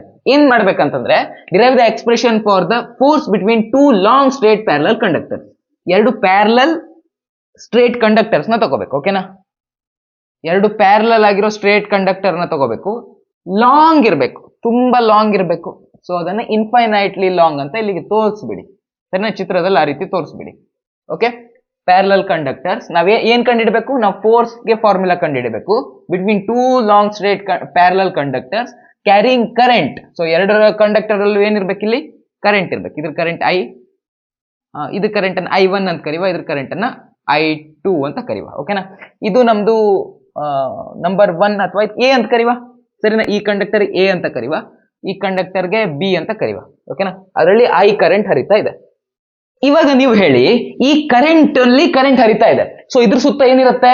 ಮ್ಯಾಗ್ನೆಟಿಕ್ ಫೀಲ್ಡ್ ಇರುತ್ತೆ, ಕರೆಕ್ಟಾ? ಹೇಗಿರುತ್ತೆ? ನಾವು ರೈಟ್ ಹ್ಯಾಂಡ್ ಥಂಬ್ ರೂಲ್ ನಿಂದ ತೆಗಿಬಹುದು. ಸೊ ಈ ರೀತಿಯಾಗಿ ಇದ್ರ ಸುತ್ತ, ಈ ಕಂಡಕ್ಟರ್ ಸುತ್ತ ಮ್ಯಾಗ್ನೆಟಿಕ್ ಫೀಲ್ಡ್ ಇರುತ್ತೆ. ನಾವ್ ಏನ್ ಮಾಡೋಣ, ಈ ಪಾಯಿಂಟ್ ಅನ್ನ ಕನ್ಸಿಡರ್ ಮಾಡಿ, ಓಕೆನಾ? ಇಲ್ಲಿ ಮ್ಯಾಗ್ನೆಟಿಕ್ ಫೀಲ್ಡ್ ಈ ರೀತಿಯಾಗಿರುತ್ತೆ, ಈ ರೀತಿಯಾಗಿ ಮ್ಯಾಗ್ನೆಟಿಕ್ ಫೀಲ್ಡ್ ಇರುತ್ತೆ, ಇಲ್ಲಿಂದ ಹೊರಗೆ ಬರುತ್ತೆ, ಈ ಪಾಯಿಂಟ್ ಇಂದ ಒಳಗಡೆ ಹೋಗುತ್ತೆ, ಹೌದಾ? ಇದ್ರಿಂದ ಏನು ಮ್ಯಾಗ್ನೆಟಿಕ್ ಫೀಲ್ಡ್ ಕ್ರಿಯೇಟ್ ಆಗಿದೆಯೋ ಅದು ಈ ಪಾಯಿಂಟ್ ಅಲ್ಲಿ ಒಳಬದಿಗಿರುತ್ತೆ. ಸೊ ನಾವ್ ಇದನ್ನ ಒಳಬದಿಗೆ ಬಿಡಿಸ್ಕೊಳ್ಳೋಣ. ಒಂದೇ ಕಂಡಕ್ಟರ್ ಇಂದ ಕ್ರಿಯೇಟ್ ಆಗಿರುವಂತ ಮ್ಯಾಗ್ನೆಟಿಕ್ ಫೀಲ್ಡ್ ಅಲ್ವಾ ಇದು, ಹೀಗಾಗಿ ಇದಕ್ಕೆ B1 ಅಂತ ಕರ್ಕೊಳ್ಳೋಣ, ಓಕೆನಾ? ಸೊ ಇಲ್ಲೂ ಒಂದು ಕಂಡಕ್ಟರ್ ಇದೆ, ಇದ್ರ ಸುತ್ತನೂ ಮ್ಯಾಗ್ನೆಟಿಕ್ ಫೀಲ್ಡ್ ಇರುತ್ತೆ. ಇದ್ರ ಸುತ್ತ ಯಾವ ರೀತಿ ಮ್ಯಾಗ್ನೆಟಿಕ್ ಫೀಲ್ಡ್ ಇರುತ್ತೆ ಅಂತಂದ್ರೆ ನೋಡಿ, ಈ ರೀತಿಯಾಗಿರುತ್ತೆ, ಹೌದಾ? ಸೊ ಈ ರೀತಿ ಲೂಪ್ ಇರುತ್ತೆ, ಹೌದಾ? ಕರೆಂಟ್ ಹಿಂಗಿದೆ ಅಂದ್ಮೇಲೆ ಈ ರೀತಿಯಾಗಿ ಬರ್ಬೇಕಲ್ವಾ? ಸೊ ಈ ರೀತಿಯಾಗಿ ಲೂಪ್ ಇರುತ್ತೆ. ಅಂದ್ರೆ ನಾವು ಈ ಪಾಯಿಂಟ್ ಅನ್ನ ಕನ್ಸಿಡರ್ ಮಾಡಿದ್ರೆ, ಈ ಪಾಯಿಂಟ್ ಅನ್ನ ಕನ್ಸಿಡರ್ ಮಾಡಿದ್ರೆ ಹೆಂಗಿರುತ್ತೆ? ಹೊರಗಡೆಗಿರುತ್ತೆ, ಔಟ್ವರ್ಡ್ ಆಗಿರುತ್ತೆ, ಹೌದಾ? ಸೊ ಇಲ್ಲಿ ಮ್ಯಾಗ್ನೆಟಿಕ್ ಫೀಲ್ಡ್ ಈ ರೀತಿಯಾಗಿರುತ್ತೆ, ಔಟ್ವರ್ಡ್ ಆಗಿರುತ್ತೆ. ಇದಕ್ಕೆ ಸೆಕೆಂಡ್ ಕಂಡಕ್ಟರ್ ಇಂದ ಕ್ರಿಯೇಟ್ ಆಗಿರುವಂತ ಮ್ಯಾಗ್ನೆಟಿಕ್ ಫೀಲ್ಡ್ ಅಲ್ವಾ ಇದು. ಸೊ ಇದಕ್ಕೆ ನಾವು B2 ಅಂತ ಕರ್ಕೊಳ್ಳೋಣ. ಕ್ಲಿಯರಾ? ಈಗ ನೀವು ಹೇಳಿ, ಫ್ಲೆಮಿಂಗ್ ರೂಲ್ ಪ್ರಕಾರ ಹೇಳಿ, ಎರಡು ಕಡೆಗೆ ಸೇಮ್ ಡೈರೆಕ್ಷನ್ ಅಲ್ಲಿ ಕರೆಂಟ್ ಹರಿತಾ ಇದೆ. ಎರಡು ಪ್ಯಾರಲಲ್ ಕಂಡಕ್ಟರ್ಸ್ ಇದೆ, ಇಲ್ಲೂ ಇದೇ ಡೈರೆಕ್ಷನ್ ಅಲ್ಲಿ ಕರೆಂಟ್ ಹರಿತಾ ಇದೆ, ಇಲ್ಲೂ ಇದೇ ಡೈರೆಕ್ಷನ್ ಅಲ್ಲಿ ಕರೆಂಟ್ ಹರಿತಾ ಇದೆ. ಫ್ಲೆಮಿಂಗ್ ನ ಎಡಗೈ ನಿಯಮ, ಲೆಫ್ಟ್ ಹ್ಯಾಂಡ್ ರೂಲ್ ಅನ್ನ ಅಪ್ಲೈ ಮಾಡಿ ಹೇಳೋಣ, ಓಕೆನಾ? ಇದು ಕರೆಂಟ್ ನ ಡೈರೆಕ್ಷನ್, ಇದು ಮ್ಯಾಗ್ನೆಟಿಕ್ ಫೀಲ್ಡ್ ನ ಡೈರೆಕ್ಷನ್, ಹಾಗೆ ಇದು ಫೋರ್ಸ್ ನ ಡೈರೆಕ್ಷನ್ ಅನ್ನ ಸೂಚಿಸುತ್ತೆ. ಸೊ ಇದನ್ನ ಇಲ್ಲಿಗೆ ಅಪ್ಲೈ ಮಾಡಬೇಕು. ಕರೆಂಟ್ ನ ಡೈರೆಕ್ಷನ್ ಹೇಗಿದೆ? ಮೇಲ್ಗಡೆಗಿದೆ. ಅಂಡ್ ಮ್ಯಾಗ್ನೆಟಿಕ್ ಫೀಲ್ಡ್ ನ ಡೈರೆಕ್ಷನ್ ಹೆಂಗಿದೆ? ಅದು ಹೊರಗಡೆಗಿದೆ, ಹೌದಾ? ಹೊರಗಡೆ ಈ ರೀತಿಯಾಗಿ ನಾವು ಹಿಡಿಬೇಕಾಯ್ತು, ಕರೆಕ್ಟಾ? ಈ ರೀತಿಯಾಗಿ ಹಿಡಿದಿದ್ದೀವಿ ಅಂದ್ಮೇಲೆ ಫೋರ್ಸ್ ನ ಡೈರೆಕ್ಷನ್ ಹೆಂಗಿರುತ್ತೆ? ಈ ಸೈಡಿಗೆ ಇರುತ್ತೆ, ಕರೆಕ್ಟಾ? ಫೋರ್ಸ್ ನ ಡೈರೆಕ್ಷನ್ ಹೆಂಗಿರುತ್ತೆ? ಈ ಕಡೆಗಿರುತ್ತೆ. ಕ್ಲಿಯರಾ? ಫೋರ್ಸ್ ನ ಡೈರೆಕ್ಷನ್ ಈ ಕಡೆಗಿರುತ್ತೆ. ಇದು ಇದು ಎಕ್ಸ್ಪೀರಿಯನ್ಸ್ ಮಾಡುವಂತ ಫೋರ್ಸ್. ಈಗ ಎರಡನೇ ಕಂಡಕ್ಟರ್ ಯಾವ ರೀತಿ ಫೋರ್ಸ್ ಅನ್ನು ಎಕ್ಸ್ಪೀರಿಯನ್ಸ್ ಮಾಡುತ್ತೆ ನೋಡಿ. ಲೆಫ್ಟ್ ಹ್ಯಾಂಡ್ ರೂಲ್ ಅನ್ನ ಹಾಕಬೇಕು, ಸೇಮ್ ರೂಲು. ಕರೆಂಟ್ ನ ಡೈರೆಕ್ಷನ್ ಮೇಲ್ಗಡೆಗಿದೆ, ಮ್ಯಾಗ್ನೆಟಿಕ್ ಫೀಲ್ಡ್ ನ ಡೈರೆಕ್ಷನ್ ಒಳಬದಿಗಿದೆ, ಅಂದ್ರೆ ಈ ಕಡೆಗಿದೆ. ಸೊ ನಮ್ ಫೋರ್ಸ್ ನ ಡೈರೆಕ್ಷನ್ ಯಾವ ಕಡೆಗಿರ್ಬೇಕಾಯ್ತು? ಈ ಕಡೆಗಿರ್ಬೇಕಾಯ್ತು, ಕರೆಕ್ಟಾ? ಸೊ ಫೋರ್ಸ್ ನ ಡೈರೆಕ್ಷನ್ ಈ ಕಡೆಗಿರ್ಬೇಕಾಯ್ತು. ಇದು ಸೆಕೆಂಡ್ ಕಂಡಕ್ಟರ್ ಎಕ್ಸ್ಪೀರಿಯನ್ಸ್ ಮಾಡ್ತಾ ಇರೋ ಫೋರ್ಸ್ ಅಲ್ವಾ, ಹೀಗಾಗಿ ಇದನ್ನ F2 ಅಂತ ಕರ್ಕೊಂಡೆ. ಈಗ ಫೋರ್ಸ್ ಇನ್ ಡೈರೆಕ್ಷನ್ ಕರೆಕ್ಟ್ ಆಗಿ ನೋಡಿದ್ರಲ್ಲ, ಅವರು ನಿಮ್ಗೆ MCQ ಕೇಳ್ಬಹುದು. ಏನಂತ ಕೇಳ್ಬಹುದು? ಈ ರೀತಿ ಎರಡು ಸ್ಟ್ರೇಟ್ ಪ್ಯಾರಲಲ್ ಕಂಡಕ್ಟರ್ ಇದೆ, ಅದರಲ್ಲಿ ಕರೆಂಟ್ ಎರಡು ಸೇಮ್ ಡೈರೆಕ್ಷನ್ ಅಲ್ಲಿ ಇದೆ, ಹಾಗಾದ್ರೆ ಅವುಗಳ ನಡುವಿನ ಫೋರ್ಸ್ ಇರುತ್ತಲ್ಲ, ಅದರ ನೇಚರ್ ಯಾವ ರೀತಿ ಇರುತ್ತೆ ಅಂತ ಕೇಳ್ಬಹುದು. ಯಾವ ರೀತಿ ಇರುತ್ತೆ? ಈ ಫೋರ್ಸ್ ಈ ಕಡೆ, ಇದ್ರ ಮೇಲೆ ಆಕ್ಟ್ ಆಗ್ತಾ ಇರೋ ಫೋರ್ಸ್ ಹೆಂಗಿದೆ? ಹಿಂಗಿದೆ. ಇದ್ರ ಮೇಲೆ ಆಕ್ಟ್ ಆಗ್ತಾ ಇರೋ ಫೋರ್ಸ್ ಹೆಂಗಿದೆ? ಹಿಂಗಿದೆ. ಅಂದ್ರೆ ಅವೆರಡು ಅಟ್ರಾಕ್ಟಿವ್ ಆಗಿರುತ್ತೆ, ಕರೆಕ್ಟಾ? ಸೊ ಸಪೋಸ್ ಇದರಲ್ಲಿ ಕರೆಂಟ್ ಈ ರೀತಿ ಇದೆ, ಇದರಲ್ಲಿ ಅದರ ಆಪೋಸಿಟ್ ಆಗಿ ಅಂದ್ರೆ ಆಂಟಿ ಪ್ಯಾರಲಲ್ ಕರೆಂಟ್ ಇತ್ತು ಅಂತ ಅನ್ಕೊಳ್ಳಿ. ಇದ್ರಲ್ಲಿ ಪ್ಯಾರಲಲ್ ಆಗಿದೆ, ಹೌದಾ? ಇದ್ರಲ್ಲಿ ಸಪೋಸ್ ಆಂಟಿ ಪ್ಯಾರಲಲ್ ಆಗಿ ಉಲ್ಟಾ ಇತ್ತು ಕರೆಂಟ್ ಅಂತ ಇಟ್ಕೊಳ್ಳಿ. ಆವಾಗ ಫೋರ್ಸ್ ಯಾವ ರೀತಿ ಇರ್ತಾ ಇತ್ತು? ರಿಪಲ್ಸಿವ್ ಆಗಿರ್ತಾ ಇತ್ತು, ಓಕೆನಾ? ಆವಾಗ ಫೋರ್ಸ್ ಈ ರೀತಿಯಾಗಿ ಇರ್ತಾ ಇತ್ತು. ಕ್ಲಿಯರ್ ಅಲ್ವಾ? ಈ ಡಿರೈವೇಶನ್ ಮಾಡೋಕೆ ನಾವು ಸದ್ಯನೇ ಒಂದು ಡಿರೈವ್ ಮಾಡ್ಕೊಂಡಿರೋ ಫಾರ್ಮುಲಾನ ಯೂಸ್ ಮಾಡ್ಕೋತೀವಿ, ಓಕೆನಾ? ಯಾವಾಗ ಏನ್ ಮಾಡಿದ್ವಿ ಅಂದ್ರೆ, ನಾವು ಆಂಪಿಯರ್ ಸರ್ಕ್ಯೂಟ್ ಅಲ್ಲಿ ಲಾ ಕಲ್ತ ನಂತರ ಒಂದು ಸ್ಟ್ರೇಟ್ ಇದೇ ರೀತಿ ಕಂಡಕ್ಟರ್ ಇತ್ತು, ಬಟ್ ಒಂದೇ ಕಂಡಕ್ಟರ್ ಇತ್ತು. ಅವಾಗ ಸ್ಟ್ರೇಟ್ ಲಾಂಗ್ ಕಂಡಕ್ಟರ್ ಇದ್ದಾಗ ಯಾವ ರೀತಿ ಫಾರ್ಮುಲಾ ಬಂದಿತ್ತು ನಮ್ಮ ಮ್ಯಾಗ್ನೆಟಿಕ್ ಫೀಲ್ಡ್ಗೆ? Magnetic field is equal to μ0I divided by 2πr ಅಂತ ಬಂದಿತ್ತು, ಹೌದಾ? μ0I ಡಿವೈಡೆಡ್ ಬೈ 2πr ಅಂತ ಬಂದಿತ್ತು, ಕರೆಕ್ಟಾ? ಈ ಫಾರ್ಮುಲಾನ ನಾವು ಇಲ್ಲಿ ಅಪ್ಲೈ ಮಾಡ್ಕೋತೀವಿ. ಹಾಗೆ ಇನ್ನೊಂದು ಫಾರ್ಮುಲಾ ಇತ್ತು ಫೋರ್ಸ್ಗೆ. ನಾವು ಸ್ಟಾರ್ಟಿಂಗ್ ಅಲ್ಲಿ ಆ ಬೇಸಿಕ್ ಫೋರ್ಸ್ ಅನ್ನ ಹಿಡ್ಕೊಂಡೆ ಒಂದು ಫಾರ್ಮುಲಾ ಡಿರೈವ್ ಮಾಡಿದ್ವಿ, ಕರೆಕ್ಟಾ? ಅದನ್ನ ಇಲ್ಲಿ ಯೂಸ್ ಮಾಡ್ಕೋತೀವಿ. ಅದು ಯಾವ ರೀತಿ ಇತ್ತು ಅಂತಂದ್ರೆ, force is equal to current into L cross B ಅಂತ ಇತ್ತು, ಓಕೆನಾ? ಈ ಫಾರ್ಮುಲಾನು ಕೂಡ ನಾವಿಲ್ಲಿ ಅಪ್ಲೈ ಮಾಡ್ಕೋತೀವಿ. ಮೊದಲು ಈ ಫಾರ್ಮುಲಾನ ಅಪ್ಲೈ ಮಾಡೋಣ, ಓಕೆನಾ? ಎಲ್ಲಿ ಅಪ್ಲೈ ಮಾಡುವ? ಈಗ ಈ ಕರೆಂಟ್ ಇದೆಯಲ್ವಾ, ಈ ಫಸ್ಟ್ ಕಂಡಕ್ಟರ್ ನಲ್ಲಿ ಈ ಕರೆಂಟ್ ಇದೆ. ಇಲ್ಲಿ ಕರೆಂಟ್ ಹರಿತಾ ಇರೋದ್ರಿಂದ ಇದ್ರ ಸುತ್ತ ಮ್ಯಾಗ್ನೆಟಿಕ್ ಫೀಲ್ಡ್ ಇರುತ್ತೆ. ಇಲ್ಲಿ ಕರೆಂಟ್ ಹರಿತಾ ಇರೋದ್ರಿಂದ ಇಲ್ಲಿ ಮ್ಯಾಗ್ನೆಟಿಕ್ ಫೀಲ್ಡ್ ಕ್ರಿಯೇಟ್ ಆಗಿದೆ, ಹೌದಾ? ದಟ್ಸ್ ವೈ ನಾವ್ ಇದಕ್ಕೆ B2 ಅಂತ ಕೊಟ್ಕೊಂಡಿಲ್ಲ, B1 ಅಂತಾನೆ ಕೊಟ್ಕೊಂಡಿರೋದು. ಯಾಕೆ?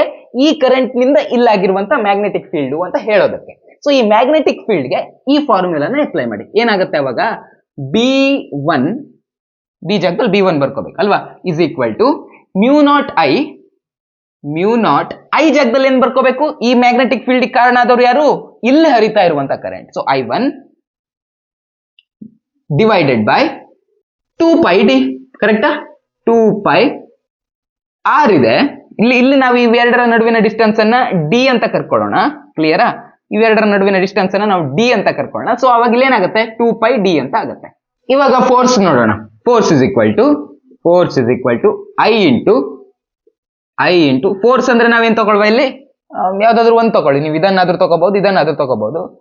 ಯಾಕಂದ್ರೆ ಇಲ್ಲಿ B1 ಬಂದಿದೆ ಅಂದ್ರೆ ನಾವು ಅವಾಗ ಇಲ್ಲಿ ಇರುವಂತ ಇದನ್ನ ಕಂಡಿಟ್ಕೊಂಡಿದ್ವಿ ಅಲ್ವಾ, ಮ್ಯಾಗ್ನೆಟಿಕ್ ಫೀಲ್ಡ್ ಅನ್ನು ಕಂಡಿಟ್ಕೊಂಡಿದ್ವಿ. ದಟ್ಸ್ ವೈ ನೆಕ್ಸ್ಟ್ ಸಬ್ಸ್ಟಿಟ್ಯೂಷನ್ ಮಾಡಕ್ ಈಸಿ ಆಗ್ಲಿ ಅಂತ ನಾನು ಇದನ್ನ ತಗೋತೇನೆ, ಇದ್ರಲ್ಲಿರೋ ಫೋರ್ಸ್ ತಗೋತೇನೆ. ಓಕೆನಾ, F2 ಕಾರಣ ಆಗಿರೋ ಕರೆಂಟ್ ಯಾವುದು, F2 ಕಾರಣ ಆಗಿರೋ ಕರೆಂಟ್ ಇದು, ಕರೆಕ್ಟಾ?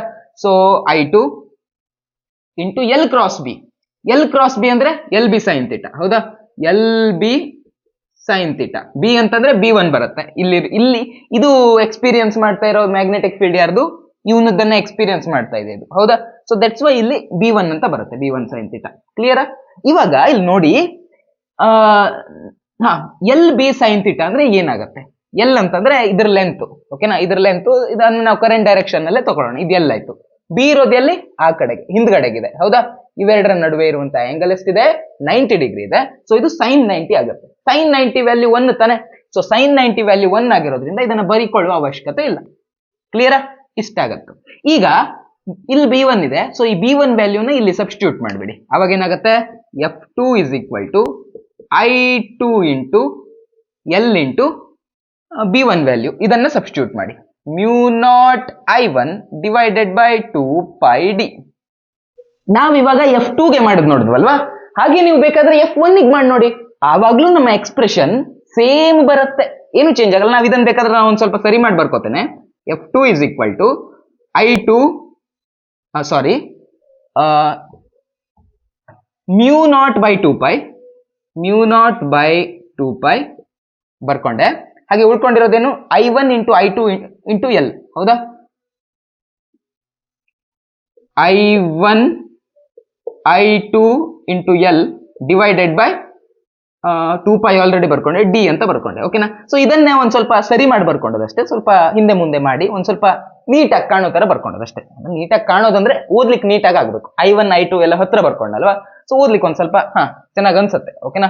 ಸೊ ಇವಾಗ ನೋಡಿ, F2 ವ್ಯಾಲ್ಯೂ ಈ ತರ ಬಂತು. ನೀವು F1 ಗೆ ಇದೇ ರೀತಿ ಮಾಡಿ ನೋಡಿ, ಸೇಮ್ ವ್ಯಾಲ್ಯೂ ಬರುತ್ತೆ. ಓಕೆನಾ? F1 ಮಾಡಿ ನೋಡಿದ್ರು ಸೇಮ್ ವ್ಯಾಲ್ಯೂ ಬರುತ್ತೆ. ಹೀಗಾಗಿ ನಾವು F1 is equal to F2 ಅಂತ ಕರ್ಕೋಬಹುದು. ಬಟ್ ನೀವು ವೆಕ್ಟರ್ ತಗೊಂಡ್ರೆ ಏನಾಗುತ್ತೆ? F1 ಈ ರೀತಿ ಇದೆ, F2 ಈ ರೀತಿ ಇದೆ. ಸೊ ಇವನ್ನ ನೀವು ವೆಕ್ಟರ್ ಆಗಿ ಕನ್ಸಿಡರ್ ಮಾಡೋದಾದ್ರೆ ಅವೆರಡರದ್ದು ಡೈರೆಕ್ಷನ್ ಅಪೋಸಿಟ್ ತಾನೆ. ಹೀಗಾಗಿ ಯಾವ್ದಾದ್ರು ಒಂದಕ್ಕೆ ನೀವು ಮೈನಸ್ ಹಾಕೋಬೇಕು. ಬರೀ ಮ್ಯಾಗ್ನಿಟ್ಯೂಡ್ ಅಷ್ಟೇ ನೋಡ್ತಿದ್ದೀರಾ ಅಂದ್ರೆ ಫರಕ್ಕೆ ಬೀಳುದಿಲ್ಲ, ಡೈರೆಕ್ಷನ್ ಯಾವುದೇ ಇರಲಿ ಫರಕ್ಕೆ ಬೀಳುದಿಲ್ಲ, ಹೌದಾ? ಈ ತರ ಬರುತ್ತೆ. F1 F2 ಎರಡು ಈಕ್ವಲ್ ಅಂತ ಅಂದ್ರೆ ಒಟ್ಟಾರೆ ನಮ್ ಫೋರ್ಸ್ ಎಷ್ಟು ಬರುತ್ತೆ ಅನ್ನೋದಾಯ್ತು. ಫೋರ್ಸ್ ಎಷ್ಟು ಬರುತ್ತೆ ಇವೆರಡರ ನಡುವೆ? ಇಷ್ಟು ಬರುತ್ತೆ. So F is equal to μ0 by 2π into I1 I2 divided by D into L, ಇದು ಬರುತ್ತೆ. ಓಕೆನಾ? ನೀವು ಬೇಕಾದ್ರೆ ಇದನ್ನೇ ಒಂದ್ ಸ್ವಲ್ಪ ಎಕ್ಸ್ಟೆಂಡ್ ಮಾಡಿ ಬರ್ಬೋದು. ಫಾರ್ ಯೂನಿಟ್ ಲೆಂತ್ ಸಪೋಸ್ ನಾವು ಯೂನಿಟ್ ಲೆಂತ್ ತಗೊಂಡ್ರೆ ಅಂದ್ರೆ ಒಂದು ಲೆಂತ್ ನ ವ್ಯಾಲ್ಯೂ 1 ಆಗಿದ್ರೆ ಏನಾಗುತ್ತೆ ಅಂತ ನೋಡೋಣ. For unit length LENGTH, for unit length force ಏನ್ ಬರುತ್ತೆ? Force is equal to μ0 by 2π into I1 I2 divided by D ಅಂತ ಬರುತ್ತೆ. ಯಾಕಂದ್ರೆ ಎಲ್ ವ್ಯಾಲ್ಯೂ 1 ತಾನೆ. ಫಾರ್ ಯೂನಿಟ್ ಲೆಂತ್ಗೆ ಎಲ್ ವ್ಯಾಲ್ಯೂ 1 ಆಗುತ್ತೆ. ಸೊ ಫೋರ್ಸ್ ಈ ರೀತಿಯಾಗಿ ಸಿಗುತ್ತೆ. ಓಕೆನಾ? ಸೊ ಇಷ್ಟನ್ನು ಮಾಡಿ ಡಿರೈವೇಶನ್ಗೆ 5 ಮಾರ್ಕ್ಸ್ ಸಿಗುತ್ತೆ. ಈಗ ನಾವು ಇದ್ರ ವ್ಯಾಲ್ಯೂನ ಬರ್ಕೋಬಹುದು, ಹೌದಾ? ನಾನು ಆಲ್ರೆಡಿ ಏನ್ ಹೇಳಿದ್ದೆ ನಿಮ್ಗೆ, μ0 ಬೈ, ಹಿಂದೆ ಇದೇ ವಿಡಿಯೋದಲ್ಲಿ ಸ್ವಲ್ಪ ಹಿಂದೆ ಏನ್ ಹೇಳಿದ್ದೆ ಅಂತಂದ್ರೆ μ0 ಡಿವೈಡೆಡ್ ಬೈ 4π ನ ವ್ಯಾಲ್ಯೂ ಎಷ್ಟು ಬರುತ್ತೆ? ಇದ್ರ ವ್ಯಾಲ್ಯೂ 10⁻⁷ ಬರುತ್ತೆ ಅಂತ ಹೇಳಿದ್ದೆ, ಹೌದಾ? ಈಗ ನಂಗೆ μ0 ಬೇಕು ಅಂತಂದ್ರೆ ಈ 4π ಅನ್ನ ಈ ಕಡೆ ಕೊಡಿಸ್ಬೇಕು, ಹೌದಾ? ಸೊ μ0 ನ ವ್ಯಾಲ್ಯೂ ನಾವೇನ್ ಬರ್ಕೋಬಹುದು ಅಂದ್ರೆ ನಿಮ್ ಡಿರೈವೇಶನ್ ಮುಗ್ದಿದೆ, ಡಿರೈವೇಶನ್ ಆಯ್ತು ಇಷ್ಟೇ, ಮತ್ ಮುಂದೆಲ್ಲ ಅಲ್ಲ. ಈಗ ಹೇಳ್ತಿರೋದು ನಿಮ್ಗೆ ಸ್ವಲ್ಪ ಎಕ್ಸ್ಟ್ರಾ. ಓಕೆನಾ? ಇದಾಯ್ತು. ಇವಾಗ ಏನ್ ಹಾಕೋಬಹುದು? μ0 ಜಾಗದಲ್ಲಿ 10⁻⁷ ಇಂಟು 4π ಅಂತ ಬರ್ಕೋಬಹುದು, ಹೌದಾ? ಸೊ ಅವಾಗ ಎಫ್ ಎಷ್ಟಾಗುತ್ತೆ? ಎಫ್ ಇಸ್ ಈಕ್ವಲ್ ಟು ಇಲ್ಲಿ 10⁻⁷ ಇಂಟು 4π ಅಂತ ಬರ್ಕೋಬಹುದು, ಕರೆಕ್ಟಾ? Divided by 2π. ಉಳಿದಿರೋದೆಲ್ಲ ಇದ್ದಕ್ಕಿದ್ದಂಗೆ ಬರೀರಿ. I1 I2 divided by distance ಎಷ್ಟಿದೆ? ಡಿ ಇದೆ. ಕ್ಲಿಯರಾ? 2π ಕ್ಯಾನ್ಸಲ್, ಇಲ್ಲಿ ಮೊದಲು ಪೈ ಕ್ಯಾನ್ಸಲ್ ಮಾಡ್ಕೊಳ್ಳಿ. 2 1 2, 2 2 4. ಓಕೆನಾ? ಸೊ ನಮ್ದು ಫೋರ್ಸ್ ಅನ್ನ ನಾವು ವ್ಯಾಲ್ಯೂ ಕೊಟ್ಟು ಬರೆಯೋದಾದ್ರೆ ಹೇಗ್ ಬರುತ್ತೆ? ಫೋರ್ಸ್ ಪರ್ ಯೂನಿಟ್ ಲೆಂತ್ ಯಾವ ರೀತಿ ಬರುತ್ತೆ ಅಂದ್ರೆ ಸಿಂಪಲ್ ಈ ರೀತಿಯಾಗಿ ಬರುತ್ತೆ. ಇದೇ ಎಕ್ಸ್ಪ್ರೆಷನ್ ಅನ್ನ ಎಲ್ಲ ಗಿಜ್ಬಿಜಿ ಮಾಡಬಾರ್ದು, ಇದನ್ನೆಲ್ಲ ಒಂದ್ ಸ್ವಲ್ಪ ಕರೆಕ್ಟ್ ಆಗಿ ಬರೆದ್ರೆ ಅದು F is equal to 2 into 10⁻⁻7 into I1 I2 divided by D ಅಂತ ಬರುತ್ತೆ. ಈಗ ನಾನು ನಿಮ್ಗೆ ಎಕ್ಸ್ಟ್ರಾ ಇದನ್ನ ಯಾಕೆ ಮಾಡಿಸಿದೆ ಅಂತಂದ್ರೆ, ಇಲ್ಲಿ ನೆಕ್ಸ್ಟ್ ಏನ್ ಕೊಟ್ಟಿದ್ದಾರೆ ಅಂತಂದ್ರೆ ಇದು ನಾವು ಡಿರೈವ್ ಮಾಡಬೇಕು. ಇಲ್ಲಿಂದ ಇಲ್ಲಿವರೆಗೆ ಡಿರೈವೇಶನ್ ಆಯ್ತು. ನೆಕ್ಸ್ಟ್ ಒಂದ್ ಸ್ವಲ್ಪ ಎಕ್ಸ್ಟ್ರಾ ಬರ್ಸದ್ನಲ್ವಾ, ಯಾಕೆ ಅಂದ್ರೆ ಹೆನ್ಸ್ ಡಿಫೈನ್ 1 ಆಂಪಿಯರ್ ಅಂತ ಕೇಳ್ತಾ ಇದ್ದಾರೆ. ಅಂದ್ರೆ 1 ಆಂಪಿಯರ್ ಅನ್ನ ಡಿಫೈನ್ ಮಾಡಿ ಅಂತ ಕೇಳ್ತಾ ಇದ್ದಾರೆ. ನಮ್ಗೆ 1 ಆಂಪಿಯರ್ ಅನ್ನ ಡಿಫೈನ್ ಮಾಡ್ಬೇಕಲ್ವಾ. ಹೀಗಾಗಿ I1 ಮತ್ತೆ I2 ಇವು ಎರಡರದು ವ್ಯಾಲ್ಯೂವನ್ನು 1 ಅಂತ ತಕೊಳ್ಳೋಣ. Okay, I1 value 1, I2 equal to 1. So ಇವೆರಡು 1 ಆಗಿದೆ. ಹಾಗೆ ಅವುಗಳ ಡಿಸ್ಟೆನ್ಸ್ ಏನಿದೆಯೋ, ಇದು 1 ಮೀಟರ್ ಅಂತ ಅಂದ್ಕೊಳ್ಳೋಣ. ಆವಾಗ ಇದು 1 ಡಿವೈಡೆಡ್ ಬೈ 1 ಆಗುತ್ತೆ. ಅಂದ್ರೆ ಈ ವ್ಯಾಲ್ಯೂ ಬರೀದೇ ಇದ್ರೂ ಆಗುತ್ತೆ. ಫೋರ್ಸ್ ಎಷ್ಟು ಬರುತ್ತೆ ಅವಾಗ, ಇಷ್ಟು ಬರುತ್ತೆ. ಓಕೆನಾ. ಸೊ ನಾವು 1 ಆಂಪಿಯರ್ ಅನ್ನ ಹೇಗೆ ಡಿಫೈನ್ ಮಾಡಬಹುದು? 1 ampere is that current when flowing through 2 parallel straight long conductors, and they are separated 1 meter apart, then if those 2 wire experiences 2 into 10⁻⁻7 Newton force, it means that the current flowing through that wire is 1 ampere ಅಂತ ಹೇಳ್ಬೋದು. ಇಂಗ್ಲಿಷಲ್ಲಿ ಪಚ ಆಯ್ತಲ್ಲ. ಇಂಗ್ಲಿಷಲ್ಲಿ ಹೇಳಿದ್ರೆ ನಿಮ್ಗೆ ಅರ್ಥನು, ನೀವು ಜಾಂಡ್ರು, ನೀವು ಅರ್ಥ ಮಾಡ್ಕೋತೀರಿ. ಬಟ್ ಅಲ್ಲಿ ಬಹುಶಃ ನಾನು ಹೇಳೋದು ಸರಿ ಆಗುದಿಲ್ವ ಏನೋ. ಬಟ್ ಕನ್ನಡದಲ್ಲಿ ಹೇಳ್ತೀನಿ, ನೀವು ಅರ್ಥ ಮಾಡ್ಕೊಳ್ಳಿ. ಅಲ್ಲಿ ಬರಿಬೇಕಾದ್ರೆ ಇಂಗ್ಲಿಷಲ್ಲಿ ಇಳಿಸಿದ್ರೆ ಆಯ್ತು ಅಷ್ಟೇ. ಈಗ ಇವೆರಡು 1 ಕರೆಂಟ್ 1 is 1, ಕರೆಂಟ್ 2 1 ಆಂಪಿಯರ್. ಹಾಗೆ ಡಿಸ್ಟೆನ್ಸ್ ಅನ್ನ 1 ಮೀಟರ್ ಇಟ್ಕೊಂಡಿದ್ದಾರೆ. ಆವಾಗ ಫೋರ್ಸ್ ಎಷ್ಟು ಬರುತ್ತೆ? ಇಷ್ಟು ಬರುತ್ತೆ. ಹೌದಾ? ಈಗ ನಾವು ಡಿಫೈನ್ ಮಾಡ್ಬೇಕಾದ್ರೆ 1 ಆಂಪಿಯರ್ ಅನ್ನ ಡಿಫೈನ್ ಮಾಡ್ಬೇಕಾದ್ರೆ ಹೇಗ್ ಮಾಡ್ಬೇಕಪ್ಪ ಅಂದ್ರೆ, ಈಗ ಇಲ್ಲಿ ನೋಡಿ, ಎರಡು ಪ್ಯಾರಲಲ್ ಕಂಡಕ್ಟರ್, ತುಂಬಾ ಲಾಂಗ್ ಸ್ಟ್ರೇಟ್ ಪ್ಯಾರಲಲ್ ಕಂಡಕ್ಟರ್ ಅನ್ನ ತಗೊಳ್ಳಿ. ಹಾಗೆ ತಗೊಂಡಾಗ ಅವುಗಳನ್ನ 1 ಮೀಟರ್ ಸಪರೇಟ್ ಮಾಡಿಡಿ. ಹಾಗೆ ಸಪರೇಟ್ ಮಾಡಿ ಇಟ್ಟಾಗ ಏನಾದ್ರೂ ಅವುಗಳ ನಡುವಿನ ಫೋರ್ಸ್ ಇಷ್ಟು ಬಂತು ಅಂದ್ರೆ 2 into 10⁻⁻7 ನ್ಯೂಟನ್ ಇದ್ರೆ, ಆವಾಗ ಆ ಎರಡು ವೈರ್ಗಳಲ್ಲಿ ಹರಿತಾ ಇರುವಂತಹ ಕರೆಂಟ್ 1 ಆಂಪಿಯರ್ ಅಂತ ಅರ್ಥ. ಸರಿನಾ? ಅವಾಗ ಸ್ವಲ್ಪ ಇಂಗ್ಲಿಷಲ್ಲಿ ಪಚ ಮಾಡಿದ್ದೆ, ಕನ್ನಡದಲ್ಲಿ ಹೇಳಿದೆ. ಅದನ್ನೇ ಕನ್ನಡದಲ್ಲಿ ಹೇಳಿರೋದು ಅರ್ಥ ಆಗಿರುತ್ತೆ, ಎಲ್ರಿಗೂ ಅರ್ಥ ಆಗಿರುತ್ತೆ. ಯಾಕಂದ್ರೆ ಕನ್ನಡದಲ್ಲಿ ಹೇಳಿರೋದು ಸೀದಾ ಹಾರ್ಟಿಗೆ ಹೋಗುತ್ತೆ. ನಮ್ಮ ಭಾಷೆ ಕನ್ನಡ, ಅದು ಕನ್ನಡಕ್ಕಿರೋ ತಾಕತ್ತದು. ಸರಿನಾ? ಮುಗಿತು ಅನ್ಸುತ್ತೆ ಎಲ್ಲ. ಇಡೀ ಕ್ವಶನ್ ಆಯ್ತಲ್ವಾ? ಈಗ ಇನ್ಯಾವ ಟಾಪಿಕ್ ಇದೆ? ನೆಕ್ಸ್ಟ್ ಟಾಪಿಕ್ಗೆ ಹೋಗೋಣ. ನಿಮ್ಮ ಬುಕ್ ನಲ್ಲಿ ಇರುವಂತಹ last topic moving coil galvanometer. ಈಗೆಲ್ಲ ಮಾಡರ್ನ್ ಬಂದಿದೆ, ಸುಮ್ಮನೆ ಇಲ್ಲಿ ಹಿಂಗ್ ಇಟ್ಬಿಟ್ರೆ ಎಷ್ಟಿದೆ ಅಂತ ಅದೇ ತೋರಿಸ್ಬಿಟ್ರೆ ಡಿಜಿಟಲ್ ಮೀಟರ್ ತೋರಿಸ್ಬಿಡುತ್ತೆ. ಹಿಂದಿನ ಕಾಲದಲ್ಲೆಲ್ಲ ನಾವು ಮೂವಿಂಗ್ ಕಾಯಿಲ್ ಗ್ಯಾಲ್ವನೋಮೀಟರ್ ನ ಯೂಸ್ ಮಾಡ್ತಾ ಇದ್ವಿ. ಬಹುಶಃ ನಿಮ್ ಲ್ಯಾಬ್ ನಲ್ಲೂ ಅದನ್ನು ಯೂಸ್ ಮಾಡ್ತಾರೆ ಅಂತ ಅನ್ಸುತ್ತೆ. ಏನಿರುತ್ತೆ ಅಂತಂದ್ರೆ, ಇಲ್ಲಿ ಡಯಾಗ್ರಾಮ್ ನಿಮ್ಗೆ ಕಾಣ್ತಾ ಇರ್ಬೋದು. ಇಲ್ಲಿ 2 ಪರ್ಮನೆಂಟ್ ಮ್ಯಾಗ್ನೆಟ್ ಇರುತ್ತೆ. ಓಕೆನಾ? ಈ ಮ್ಯಾಗ್ನೆಟ್ ಇದು ಮೇನ್ ಕಂಪೋನೆಂಟ್ ಯಾವ್ದಪ್ಪ ಇಲ್ಲಿ ಅಂತಂದ್ರೆ, ಇಲ್ಲಿ ನಾವು ಏನು ಮೂವಿಂಗ್ ಚಾರ್ಜಸ್ ಅಂಡ್ ಮ್ಯಾಗ್ನೆಟಿಸಮ್ ನ ಯೂಸ್ ಮಾಡ್ಕೊಳ್ಳೋದು ಎಲ್ಲಿಯಪ್ಪ ಅಂತಂದ್ರೆ, ಇಲ್ಲಿ ಮಿಡ್ಲ್ ಅಲ್ಲಿ ಇದೆಯಲ್ವಾ, ಇಲ್ಲಿ ಕಾಯಿಲ್ ಅನ್ನ ಸುತ್ತಿರ್ತಾರೆ. ಅಂದ್ರೆ ಇದು ವೈರ್ ಅನ್ನ ಸುತ್ತಿ ಅದನ್ನ ಕಾಯಿಲ್ ಆಗಿ ಮಾಡಿರ್ತಾರೆ. ಈಗ ನೀವು ಅದರ ಮೂಲಕ, ಈ ಕಾಯಿಲ್ ಮೂಲಕ ಕರೆಂಟ್ ಪಾಸ್ ಆದ್ರೆ ಇದೇನಾಗತ್ತೆ? ಮ್ಯಾಗ್ನೆಟಿಕ್ ಫೀಲ್ಡ್ ಅನ್ನ ಪ್ರೊಡ್ಯೂಸ್ ಮಾಡಕ್ ಸ್ಟಾರ್ಟ್ ಮಾಡುತ್ತೆ. ಕರೆಕ್ಟಾ? ಇದು ಪ್ರೊಡ್ಯೂಸ್ ಮಾಡಿರೋ ಮ್ಯಾಗ್ನೆಟಿಕ್ ಫೀಲ್ಡ್ ಆಲ್ರೆಡಿ ಇದು ಒಂದು ಮ್ಯಾಗ್ನೆಟಿಕ್ ಫೀಲ್ಡ್ ಒಳಗಡೆ ಇರುತ್ತೆ. ಹೌದಾ? ಪರ್ಮನೆಂಟ್ ಮ್ಯಾಗ್ನೆಟ್ ಗಳ ಮಧ್ಯೆ ಇಟ್ಟಿರ್ತಾರೆ ಅಂದ್ರೆ ಇದು ಆಲ್ರೆಡಿ ಒಂದು ಮ್ಯಾಗ್ನೆಟಿಕ್ ಫೀಲ್ಡ್ ಮಧ್ಯೆ ಇರುತ್ತೆ. ಯಾವಾಗ ಇದ್ರ ಒಳಗಡೆ, ಈ ಕಾಯಿಲ್ ನ ಒಳಗಡೆ ಕರೆಂಟ್ ಫ್ಲೋ ಆಗಕ್ಕೆ ಚಾಲು ಆಗುತ್ತೋ ಅವಾಗ ಇದು ಕೂಡ ಮ್ಯಾಗ್ನೆಟ್ ತರ ಆಕ್ಟ್ ಆಗುತ್ತೆ, ಅದು ಡಿಫ್ಲೆಕ್ಟ್ ಆಗುತ್ತೆ. ಜಾಸ್ತಿ ಕರೆಂಟ್ ಫ್ಲೋ ಆದ್ರೆ ಜಾಸ್ತಿ ಡಿಫ್ಲೆಕ್ಟ್ ಆಗುತ್ತೆ, ಕಮ್ಮಿ ಕರೆಂಟ್ ಫ್ಲೋ ಆದ್ರೆ ಅದು ಕಮ್ಮಿ ಡಿಫ್ಲೆಕ್ಟ್ ಆಗುತ್ತೆ. ಓಕೆನಾ? ಸೊ ಡಿಫ್ಲೆಕ್ಟ್ ಆದ್ಮೇಲೆ ವಾಪಸ್ ಬರೋಕೆ, ಈಗ ನೀವು ಅಲ್ಲಿ ಕನೆಕ್ಟ್ ಮಾಡಿರ್ತೀರಾ, ಸರ್ಕಿಟ್ ಅನ್ನ ಓಪನ್ ಮಾಡಿದ್ರಿ ಅಂದ್ರೆ ವೈರ್ ಕಿತ್ ಹಾಕಿದ್ರಿ, ಅವಾಗ ಏನಾಗುತ್ತೆ? ಅದು ವಾಪಸ್ ಝೀರೋಗೆ ಬರ್ಬೇಕಲ್ವಾ? ಕರೆಂಟ್ ಕೊಟ್ಟಾಗ ಅದು ಎಷ್ಟಿದೆ ಅಷ್ಟು ತೋರಿಸುತ್ತೆ. ಹೌದಾ? ಜಾಸ್ತಿ ಇದ್ರೆ ಜಾಸ್ತಿ ರಿಫ್ಲೆಕ್ಟ್ ಆಗುತ್ತೆ. ಕರೆಂಟ್ ತೆಗೆದ್ಮೇಲೆ ಅದು ವಾಪಸ್ ಮೊದಲಿರೋ ಸ್ಥಾನಕ್ಕೆ ಬರ್ಬೇಕಲ್ವಾ? ಹಾಗೆ ಬರ್ಬೇಕು ಅಂತ ಅದ್ರೊಳಗಡೆ ಒಂದು ಸ್ಪ್ರಿಂಗ್ ಫಿಕ್ಸ್ ಮಾಡಿರ್ತಾರೆ. ಸರಿನಾ? ಸೊ ಕರೆಂಟ್ ಕೊಟ್ಟಾಗ ಹೀಗೆ ಬರುತ್ತೆ, ಅಂದ್ರೆ ಆ ಸ್ಪ್ರಿಂಗ್ ಹಾಕುವ ಟಾರ್ಕ್ ಅನ್ನು ಓವರ್ಕಮ್ ಮಾಡ್ಕೊಂಡು ಬರುತ್ತೆ. ಕರೆಂಟ್ ತೆಗೆದಾಗ, ಕನೆಕ್ಷನ್ ಕಟ್ ಆದಾಗ ಅದು ವಾಪಸ್ ಸ್ಪ್ರಿಂಗ್ ಫೋರ್ಸ್ ನಿಂದಾಗಿ ಅದು ವಾಪಸ್ ಉಲ್ಟಾ ಹೋಗುತ್ತೆ, ಝೀರೋ ಹೋಗಿ ಕೂತ್ಕೊಳ್ಳುತ್ತೆ ಅಷ್ಟೇ. ಈಗ ಈ ಗ್ಯಾಲ್ವನೋಮೀಟರ್ ನಲ್ಲಿರೋದು 2 ಇಂಪಾರ್ಟೆಂಟ್ ಟಾಪಿಕ್. ಈ ಗ್ಯಾಲ್ವನೋಮೀಟರ್ ನೇ ನೀವು ವೋಲ್ಟ್ ಮೀಟರ್ ಆಗಿ ಯಾವ ರೀತಿ ಯೂಸ್ ಮಾಡ್ತೀರಾ ಅನ್ನೋದು ಒಂದು ಪ್ರಶ್ನೆ. ಆದ್ರೆ ಇದೇ ಗ್ಯಾಲ್ವನೋಮೀಟರ್ ಅನ್ನ ನೀವು ಎಮೀಟರ್ ಆಗಿ, ಕರೆಂಟ್ ನೋಡುವಂತ ಮೀಟರ್ ಆಗಿ ಹೇಗೆ ಯೂಸ್ ಮಾಡ್ತೀರಾ ಅನ್ನೋದು ಇನ್ನೊಂದು ಪ್ರಶ್ನೆ. ಏನ್ ಮಾಡ್ತೀರಾ? ಒಂದು ಕೇಸ್ ನಲ್ಲಿ ಅದಕ್ಕೆ ಪ್ಯಾರಲಲ್ ಆಗಿ ಕೊಡ್ತೀರಾ, ಒಂದು ಕೇಸ್ ನಲ್ಲಿ ಅದಕ್ಕೆ ಸೀರೀಸ್ ಆಗಿ ಕೊಡ್ತೀರಾ. ಸೀರೀಸ್ ನಲ್ಲಿ ಕೊಟ್ಟರೆ ಏನಾಗುತ್ತೆ, ಪ್ಯಾರಲಲ್ ಅಲ್ಲಿ ಕೊಟ್ಟರೆ ಏನಾಗುತ್ತೆ ಅನ್ನೋದೇ ನಮ್ದು ಮೇನ್ ಇರೋದಿಲ್ಲಿ. ಸರಿನಾ? ಗ್ಯಾಲ್ವನೋಮೀಟರ್ಗೆ ಒಂದು ರೆಸಿಸ್ಟೆನ್ಸ್ ಅನ್ನ ಪ್ಯಾರಲಲ್ ಆಗಿ ಕೊಟ್ರೆ ಈಗ ಏನಾಗುತ್ತೆ? ಇದು ಎಮೀಟರ್ ತರ ವರ್ಕ್ ಆಗುತ್ತೆ. ಓಕೆನಾ? ಇದು ಎಮೀಟರ್ ತರ ವರ್ಕ್ ಆಗುತ್ತೆ. ಈ ಗ್ಯಾಲ್ವನೋಮೀಟರ್ಗೆ ಒಂದು ರೆಸಿಸ್ಟೆನ್ಸ್ ಅನ್ನ ಸೀರೀಸ್ ನಲ್ಲಿ ಕೊಟ್ರೆ ಇದು ವೋಲ್ಟ್ ಮೀಟರ್ ತರ ವರ್ಕ್ ಆಗುತ್ತೆ. ಓಕೆನಾ? ಸೊ ಇದು ಎಮೀಟರ್ ಆಗಿ ವರ್ಕ್ ಆಗ್ಬೇಕು ಅಂತಂದ್ರೆ ಇದ್ರ ಒಳಗಡೆ ಕರೆಂಟ್ ಜಾಸ್ತಿ ಹರಿಬೇಕು. ಕರೆಕ್ಟಾ? ಸೊ ಇದ್ರ ಗ್ಯಾಲ್ವನೋಮೀಟರ್ ಒಳಗಡೆ ಕರೆಂಟ್ ಜಾಸ್ತಿ ಹರಿಬೇಕು. ಜಾಸ್ತಿ ಕರೆಂಟ್ ಹರಿದ್ರೆ ತಾನೇ ಅದು ಜಾಸ್ತಿ ಕರೆಕ್ಟ್ ಆಗಿ ರೀಡಿಂಗ್ ತೋರ್ಸೋಕ್ ಸಾಧ್ಯ. ಸೊ ಗ್ಯಾಲ್ವನೋಮೀಟರ್ ಅಲ್ಲಿ ಕರೆಂಟ್ ಜಾಸ್ತಿ ಹರಿಬೇಕು. ಸೊ ಗ್ಯಾಲ್ವನೋಮೀಟರ್ ಅಲ್ಲಿ ಕರೆಂಟ್ ಜಾಸ್ತಿ ಹರಿಬೇಕು ಅಂತ ಪ್ಯಾರಲಲ್ ಆಗಿ ಕೊಡೋ ರೆಸಿಸ್ಟೆನ್ಸ್ ಏನಿದೆಯೋ ಇದನ್ನ ನಾವು ಲೋ ರೆಸಿಸ್ಟೆನ್ಸ್ ಅನ್ನ ಕೊಡ್ತೀವಿ. ಓಕೆನಾ? ಇದನ್ನ ಎಮೀಟರ್ ಆಗಿ ಮಾಡ್ಬೇಕಾದ್ರೆ ಪ್ಯಾರಲಲ್ ಆಗಿ ರೆಸಿಸ್ಟೆನ್ಸ್ ಕೊಡ್ಬೇಕಲ್ವಾ, ಇದನ್ನ ನಾವು ಲೋ ಕೊಡ್ತೀವಿ, ಲೋ ರೆಸಿಸ್ಟೆನ್ಸ್. ಇದು ತುಂಬಾ ನೆನ್ಪಿಟ್ಕೋಬೇಕು ನೀವು. ಓಕೆನಾ? ಲೋ ರೆಸಿಸ್ಟೆನ್ಸ್ ಕೊಡ್ತೀವಿ, ಯಾಕಂದ್ರೆ ಇದ್ರಲ್ಲಿ ಕರೆಂಟ್ ಜಾಸ್ತಿ ಹರಿಬೇಕಲ್ಲ. ಗೊತ್ತಾಯ್ತಾ? ಬಟ್ ಇಲ್ಲಿ ಮತ್ತೆ ಈ ಲೋ ರೆಸಿಸ್ಟೆನ್ಸ್ ಕೊಡ್ತೀವಲ್ವ, ಇದಕ್ಕೆ ನಾವು ಶಂಟ್ ರೆಸಿಸ್ಟೆನ್ಸ್ ಅಂತ ಕೂಡ ಕರಿತೀವಿ. ಈಗ ಇಲ್ಲಿ ಬನ್ನಿ, ಇದೇ ಗ್ಯಾಲ್ವನೋಮೀಟರ್ ಅನ್ನ ನಾವು ವೋಲ್ಟ್ ಮೀಟರ್ ಕನ್ವರ್ಟ್ ಮಾಡ್ಬೇಕಾದ್ರೆ ರೆಸಿಸ್ಟೆನ್ಸ್ ಅನ್ನ ಪ್ಯಾರಲಲ್ ಆಗಿ ಕೊಡ್ತೀವಿ. ಬಟ್ ಇಲ್ಲಿ ಕೊಡ್ಬೇಕಾದ್ರೆ ಪ್ಯಾರಲಲ್ ಅಂತೆ ಸೀರೀಸ್ ಆಗಿ ಕೊಡ್ತೀವಿ. ಹೌದಾ? ಇಲ್ಲಿ ಪ್ಯಾರಲಲ್ ಕೊಟ್ಟಿದ್ದೀವಿ, ಇಲ್ಲಿ ಸೀರೀಸ್ ಆಗಿ ಕೊಡ್ತೀವಿ.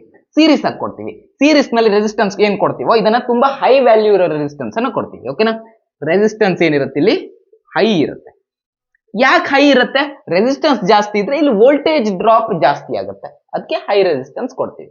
ಸೊ ಅವಾಗ ಇದು ಕರೆಕ್ಟ್ ಆಗಿ ಎಷ್ಟು ವೋಲ್ಟೇಜ್ ಇದೆ ಅನ್ನೋದನ್ನ ರೀಡಿಂಗ್ ತಗೊಳಕ್ಕಾಗತ್ತೆ. ಇಲ್ಲಾದ್ರೆ ಲೋ ಕೊಡ್ಬೇಕು, ಯಾಕಂದ್ರೆ ಇಲ್ಲಿ ಕರೆಂಟ್ ಜಾಸ್ತಿ ಹರಿಬೇಕು. ಇಲ್ಲಾದ್ರೆ ಹೈ ರೆಸಿಸ್ಟೆನ್ಸ್ ಅನ್ನು ಕೊಡ್ಬೇಕು, ಯಾಕಂದ್ರೆ ಇಲ್ಲಿ ವೋಲ್ಟೇಜ್ ಡ್ರಾಪ್ ಜಾಸ್ತಿ ಆಗಬೇಕು. ಕ್ಲಿಯರ್ ಆಯ್ತಲ್ವಾ? ಇದಾಗಿತ್ತು ಇವತ್ತಿನ ಕ್ಲಾಸ್. ಮುಂದಿನ ವಿಡಿಯೋದಲ್ಲಿ ಮತ್ತೆ ಭೇಟಿಯಾಗೋಣ. ಅಲ್ಲಿವರೆಗೂ ನಮಸ್ಕಾರ.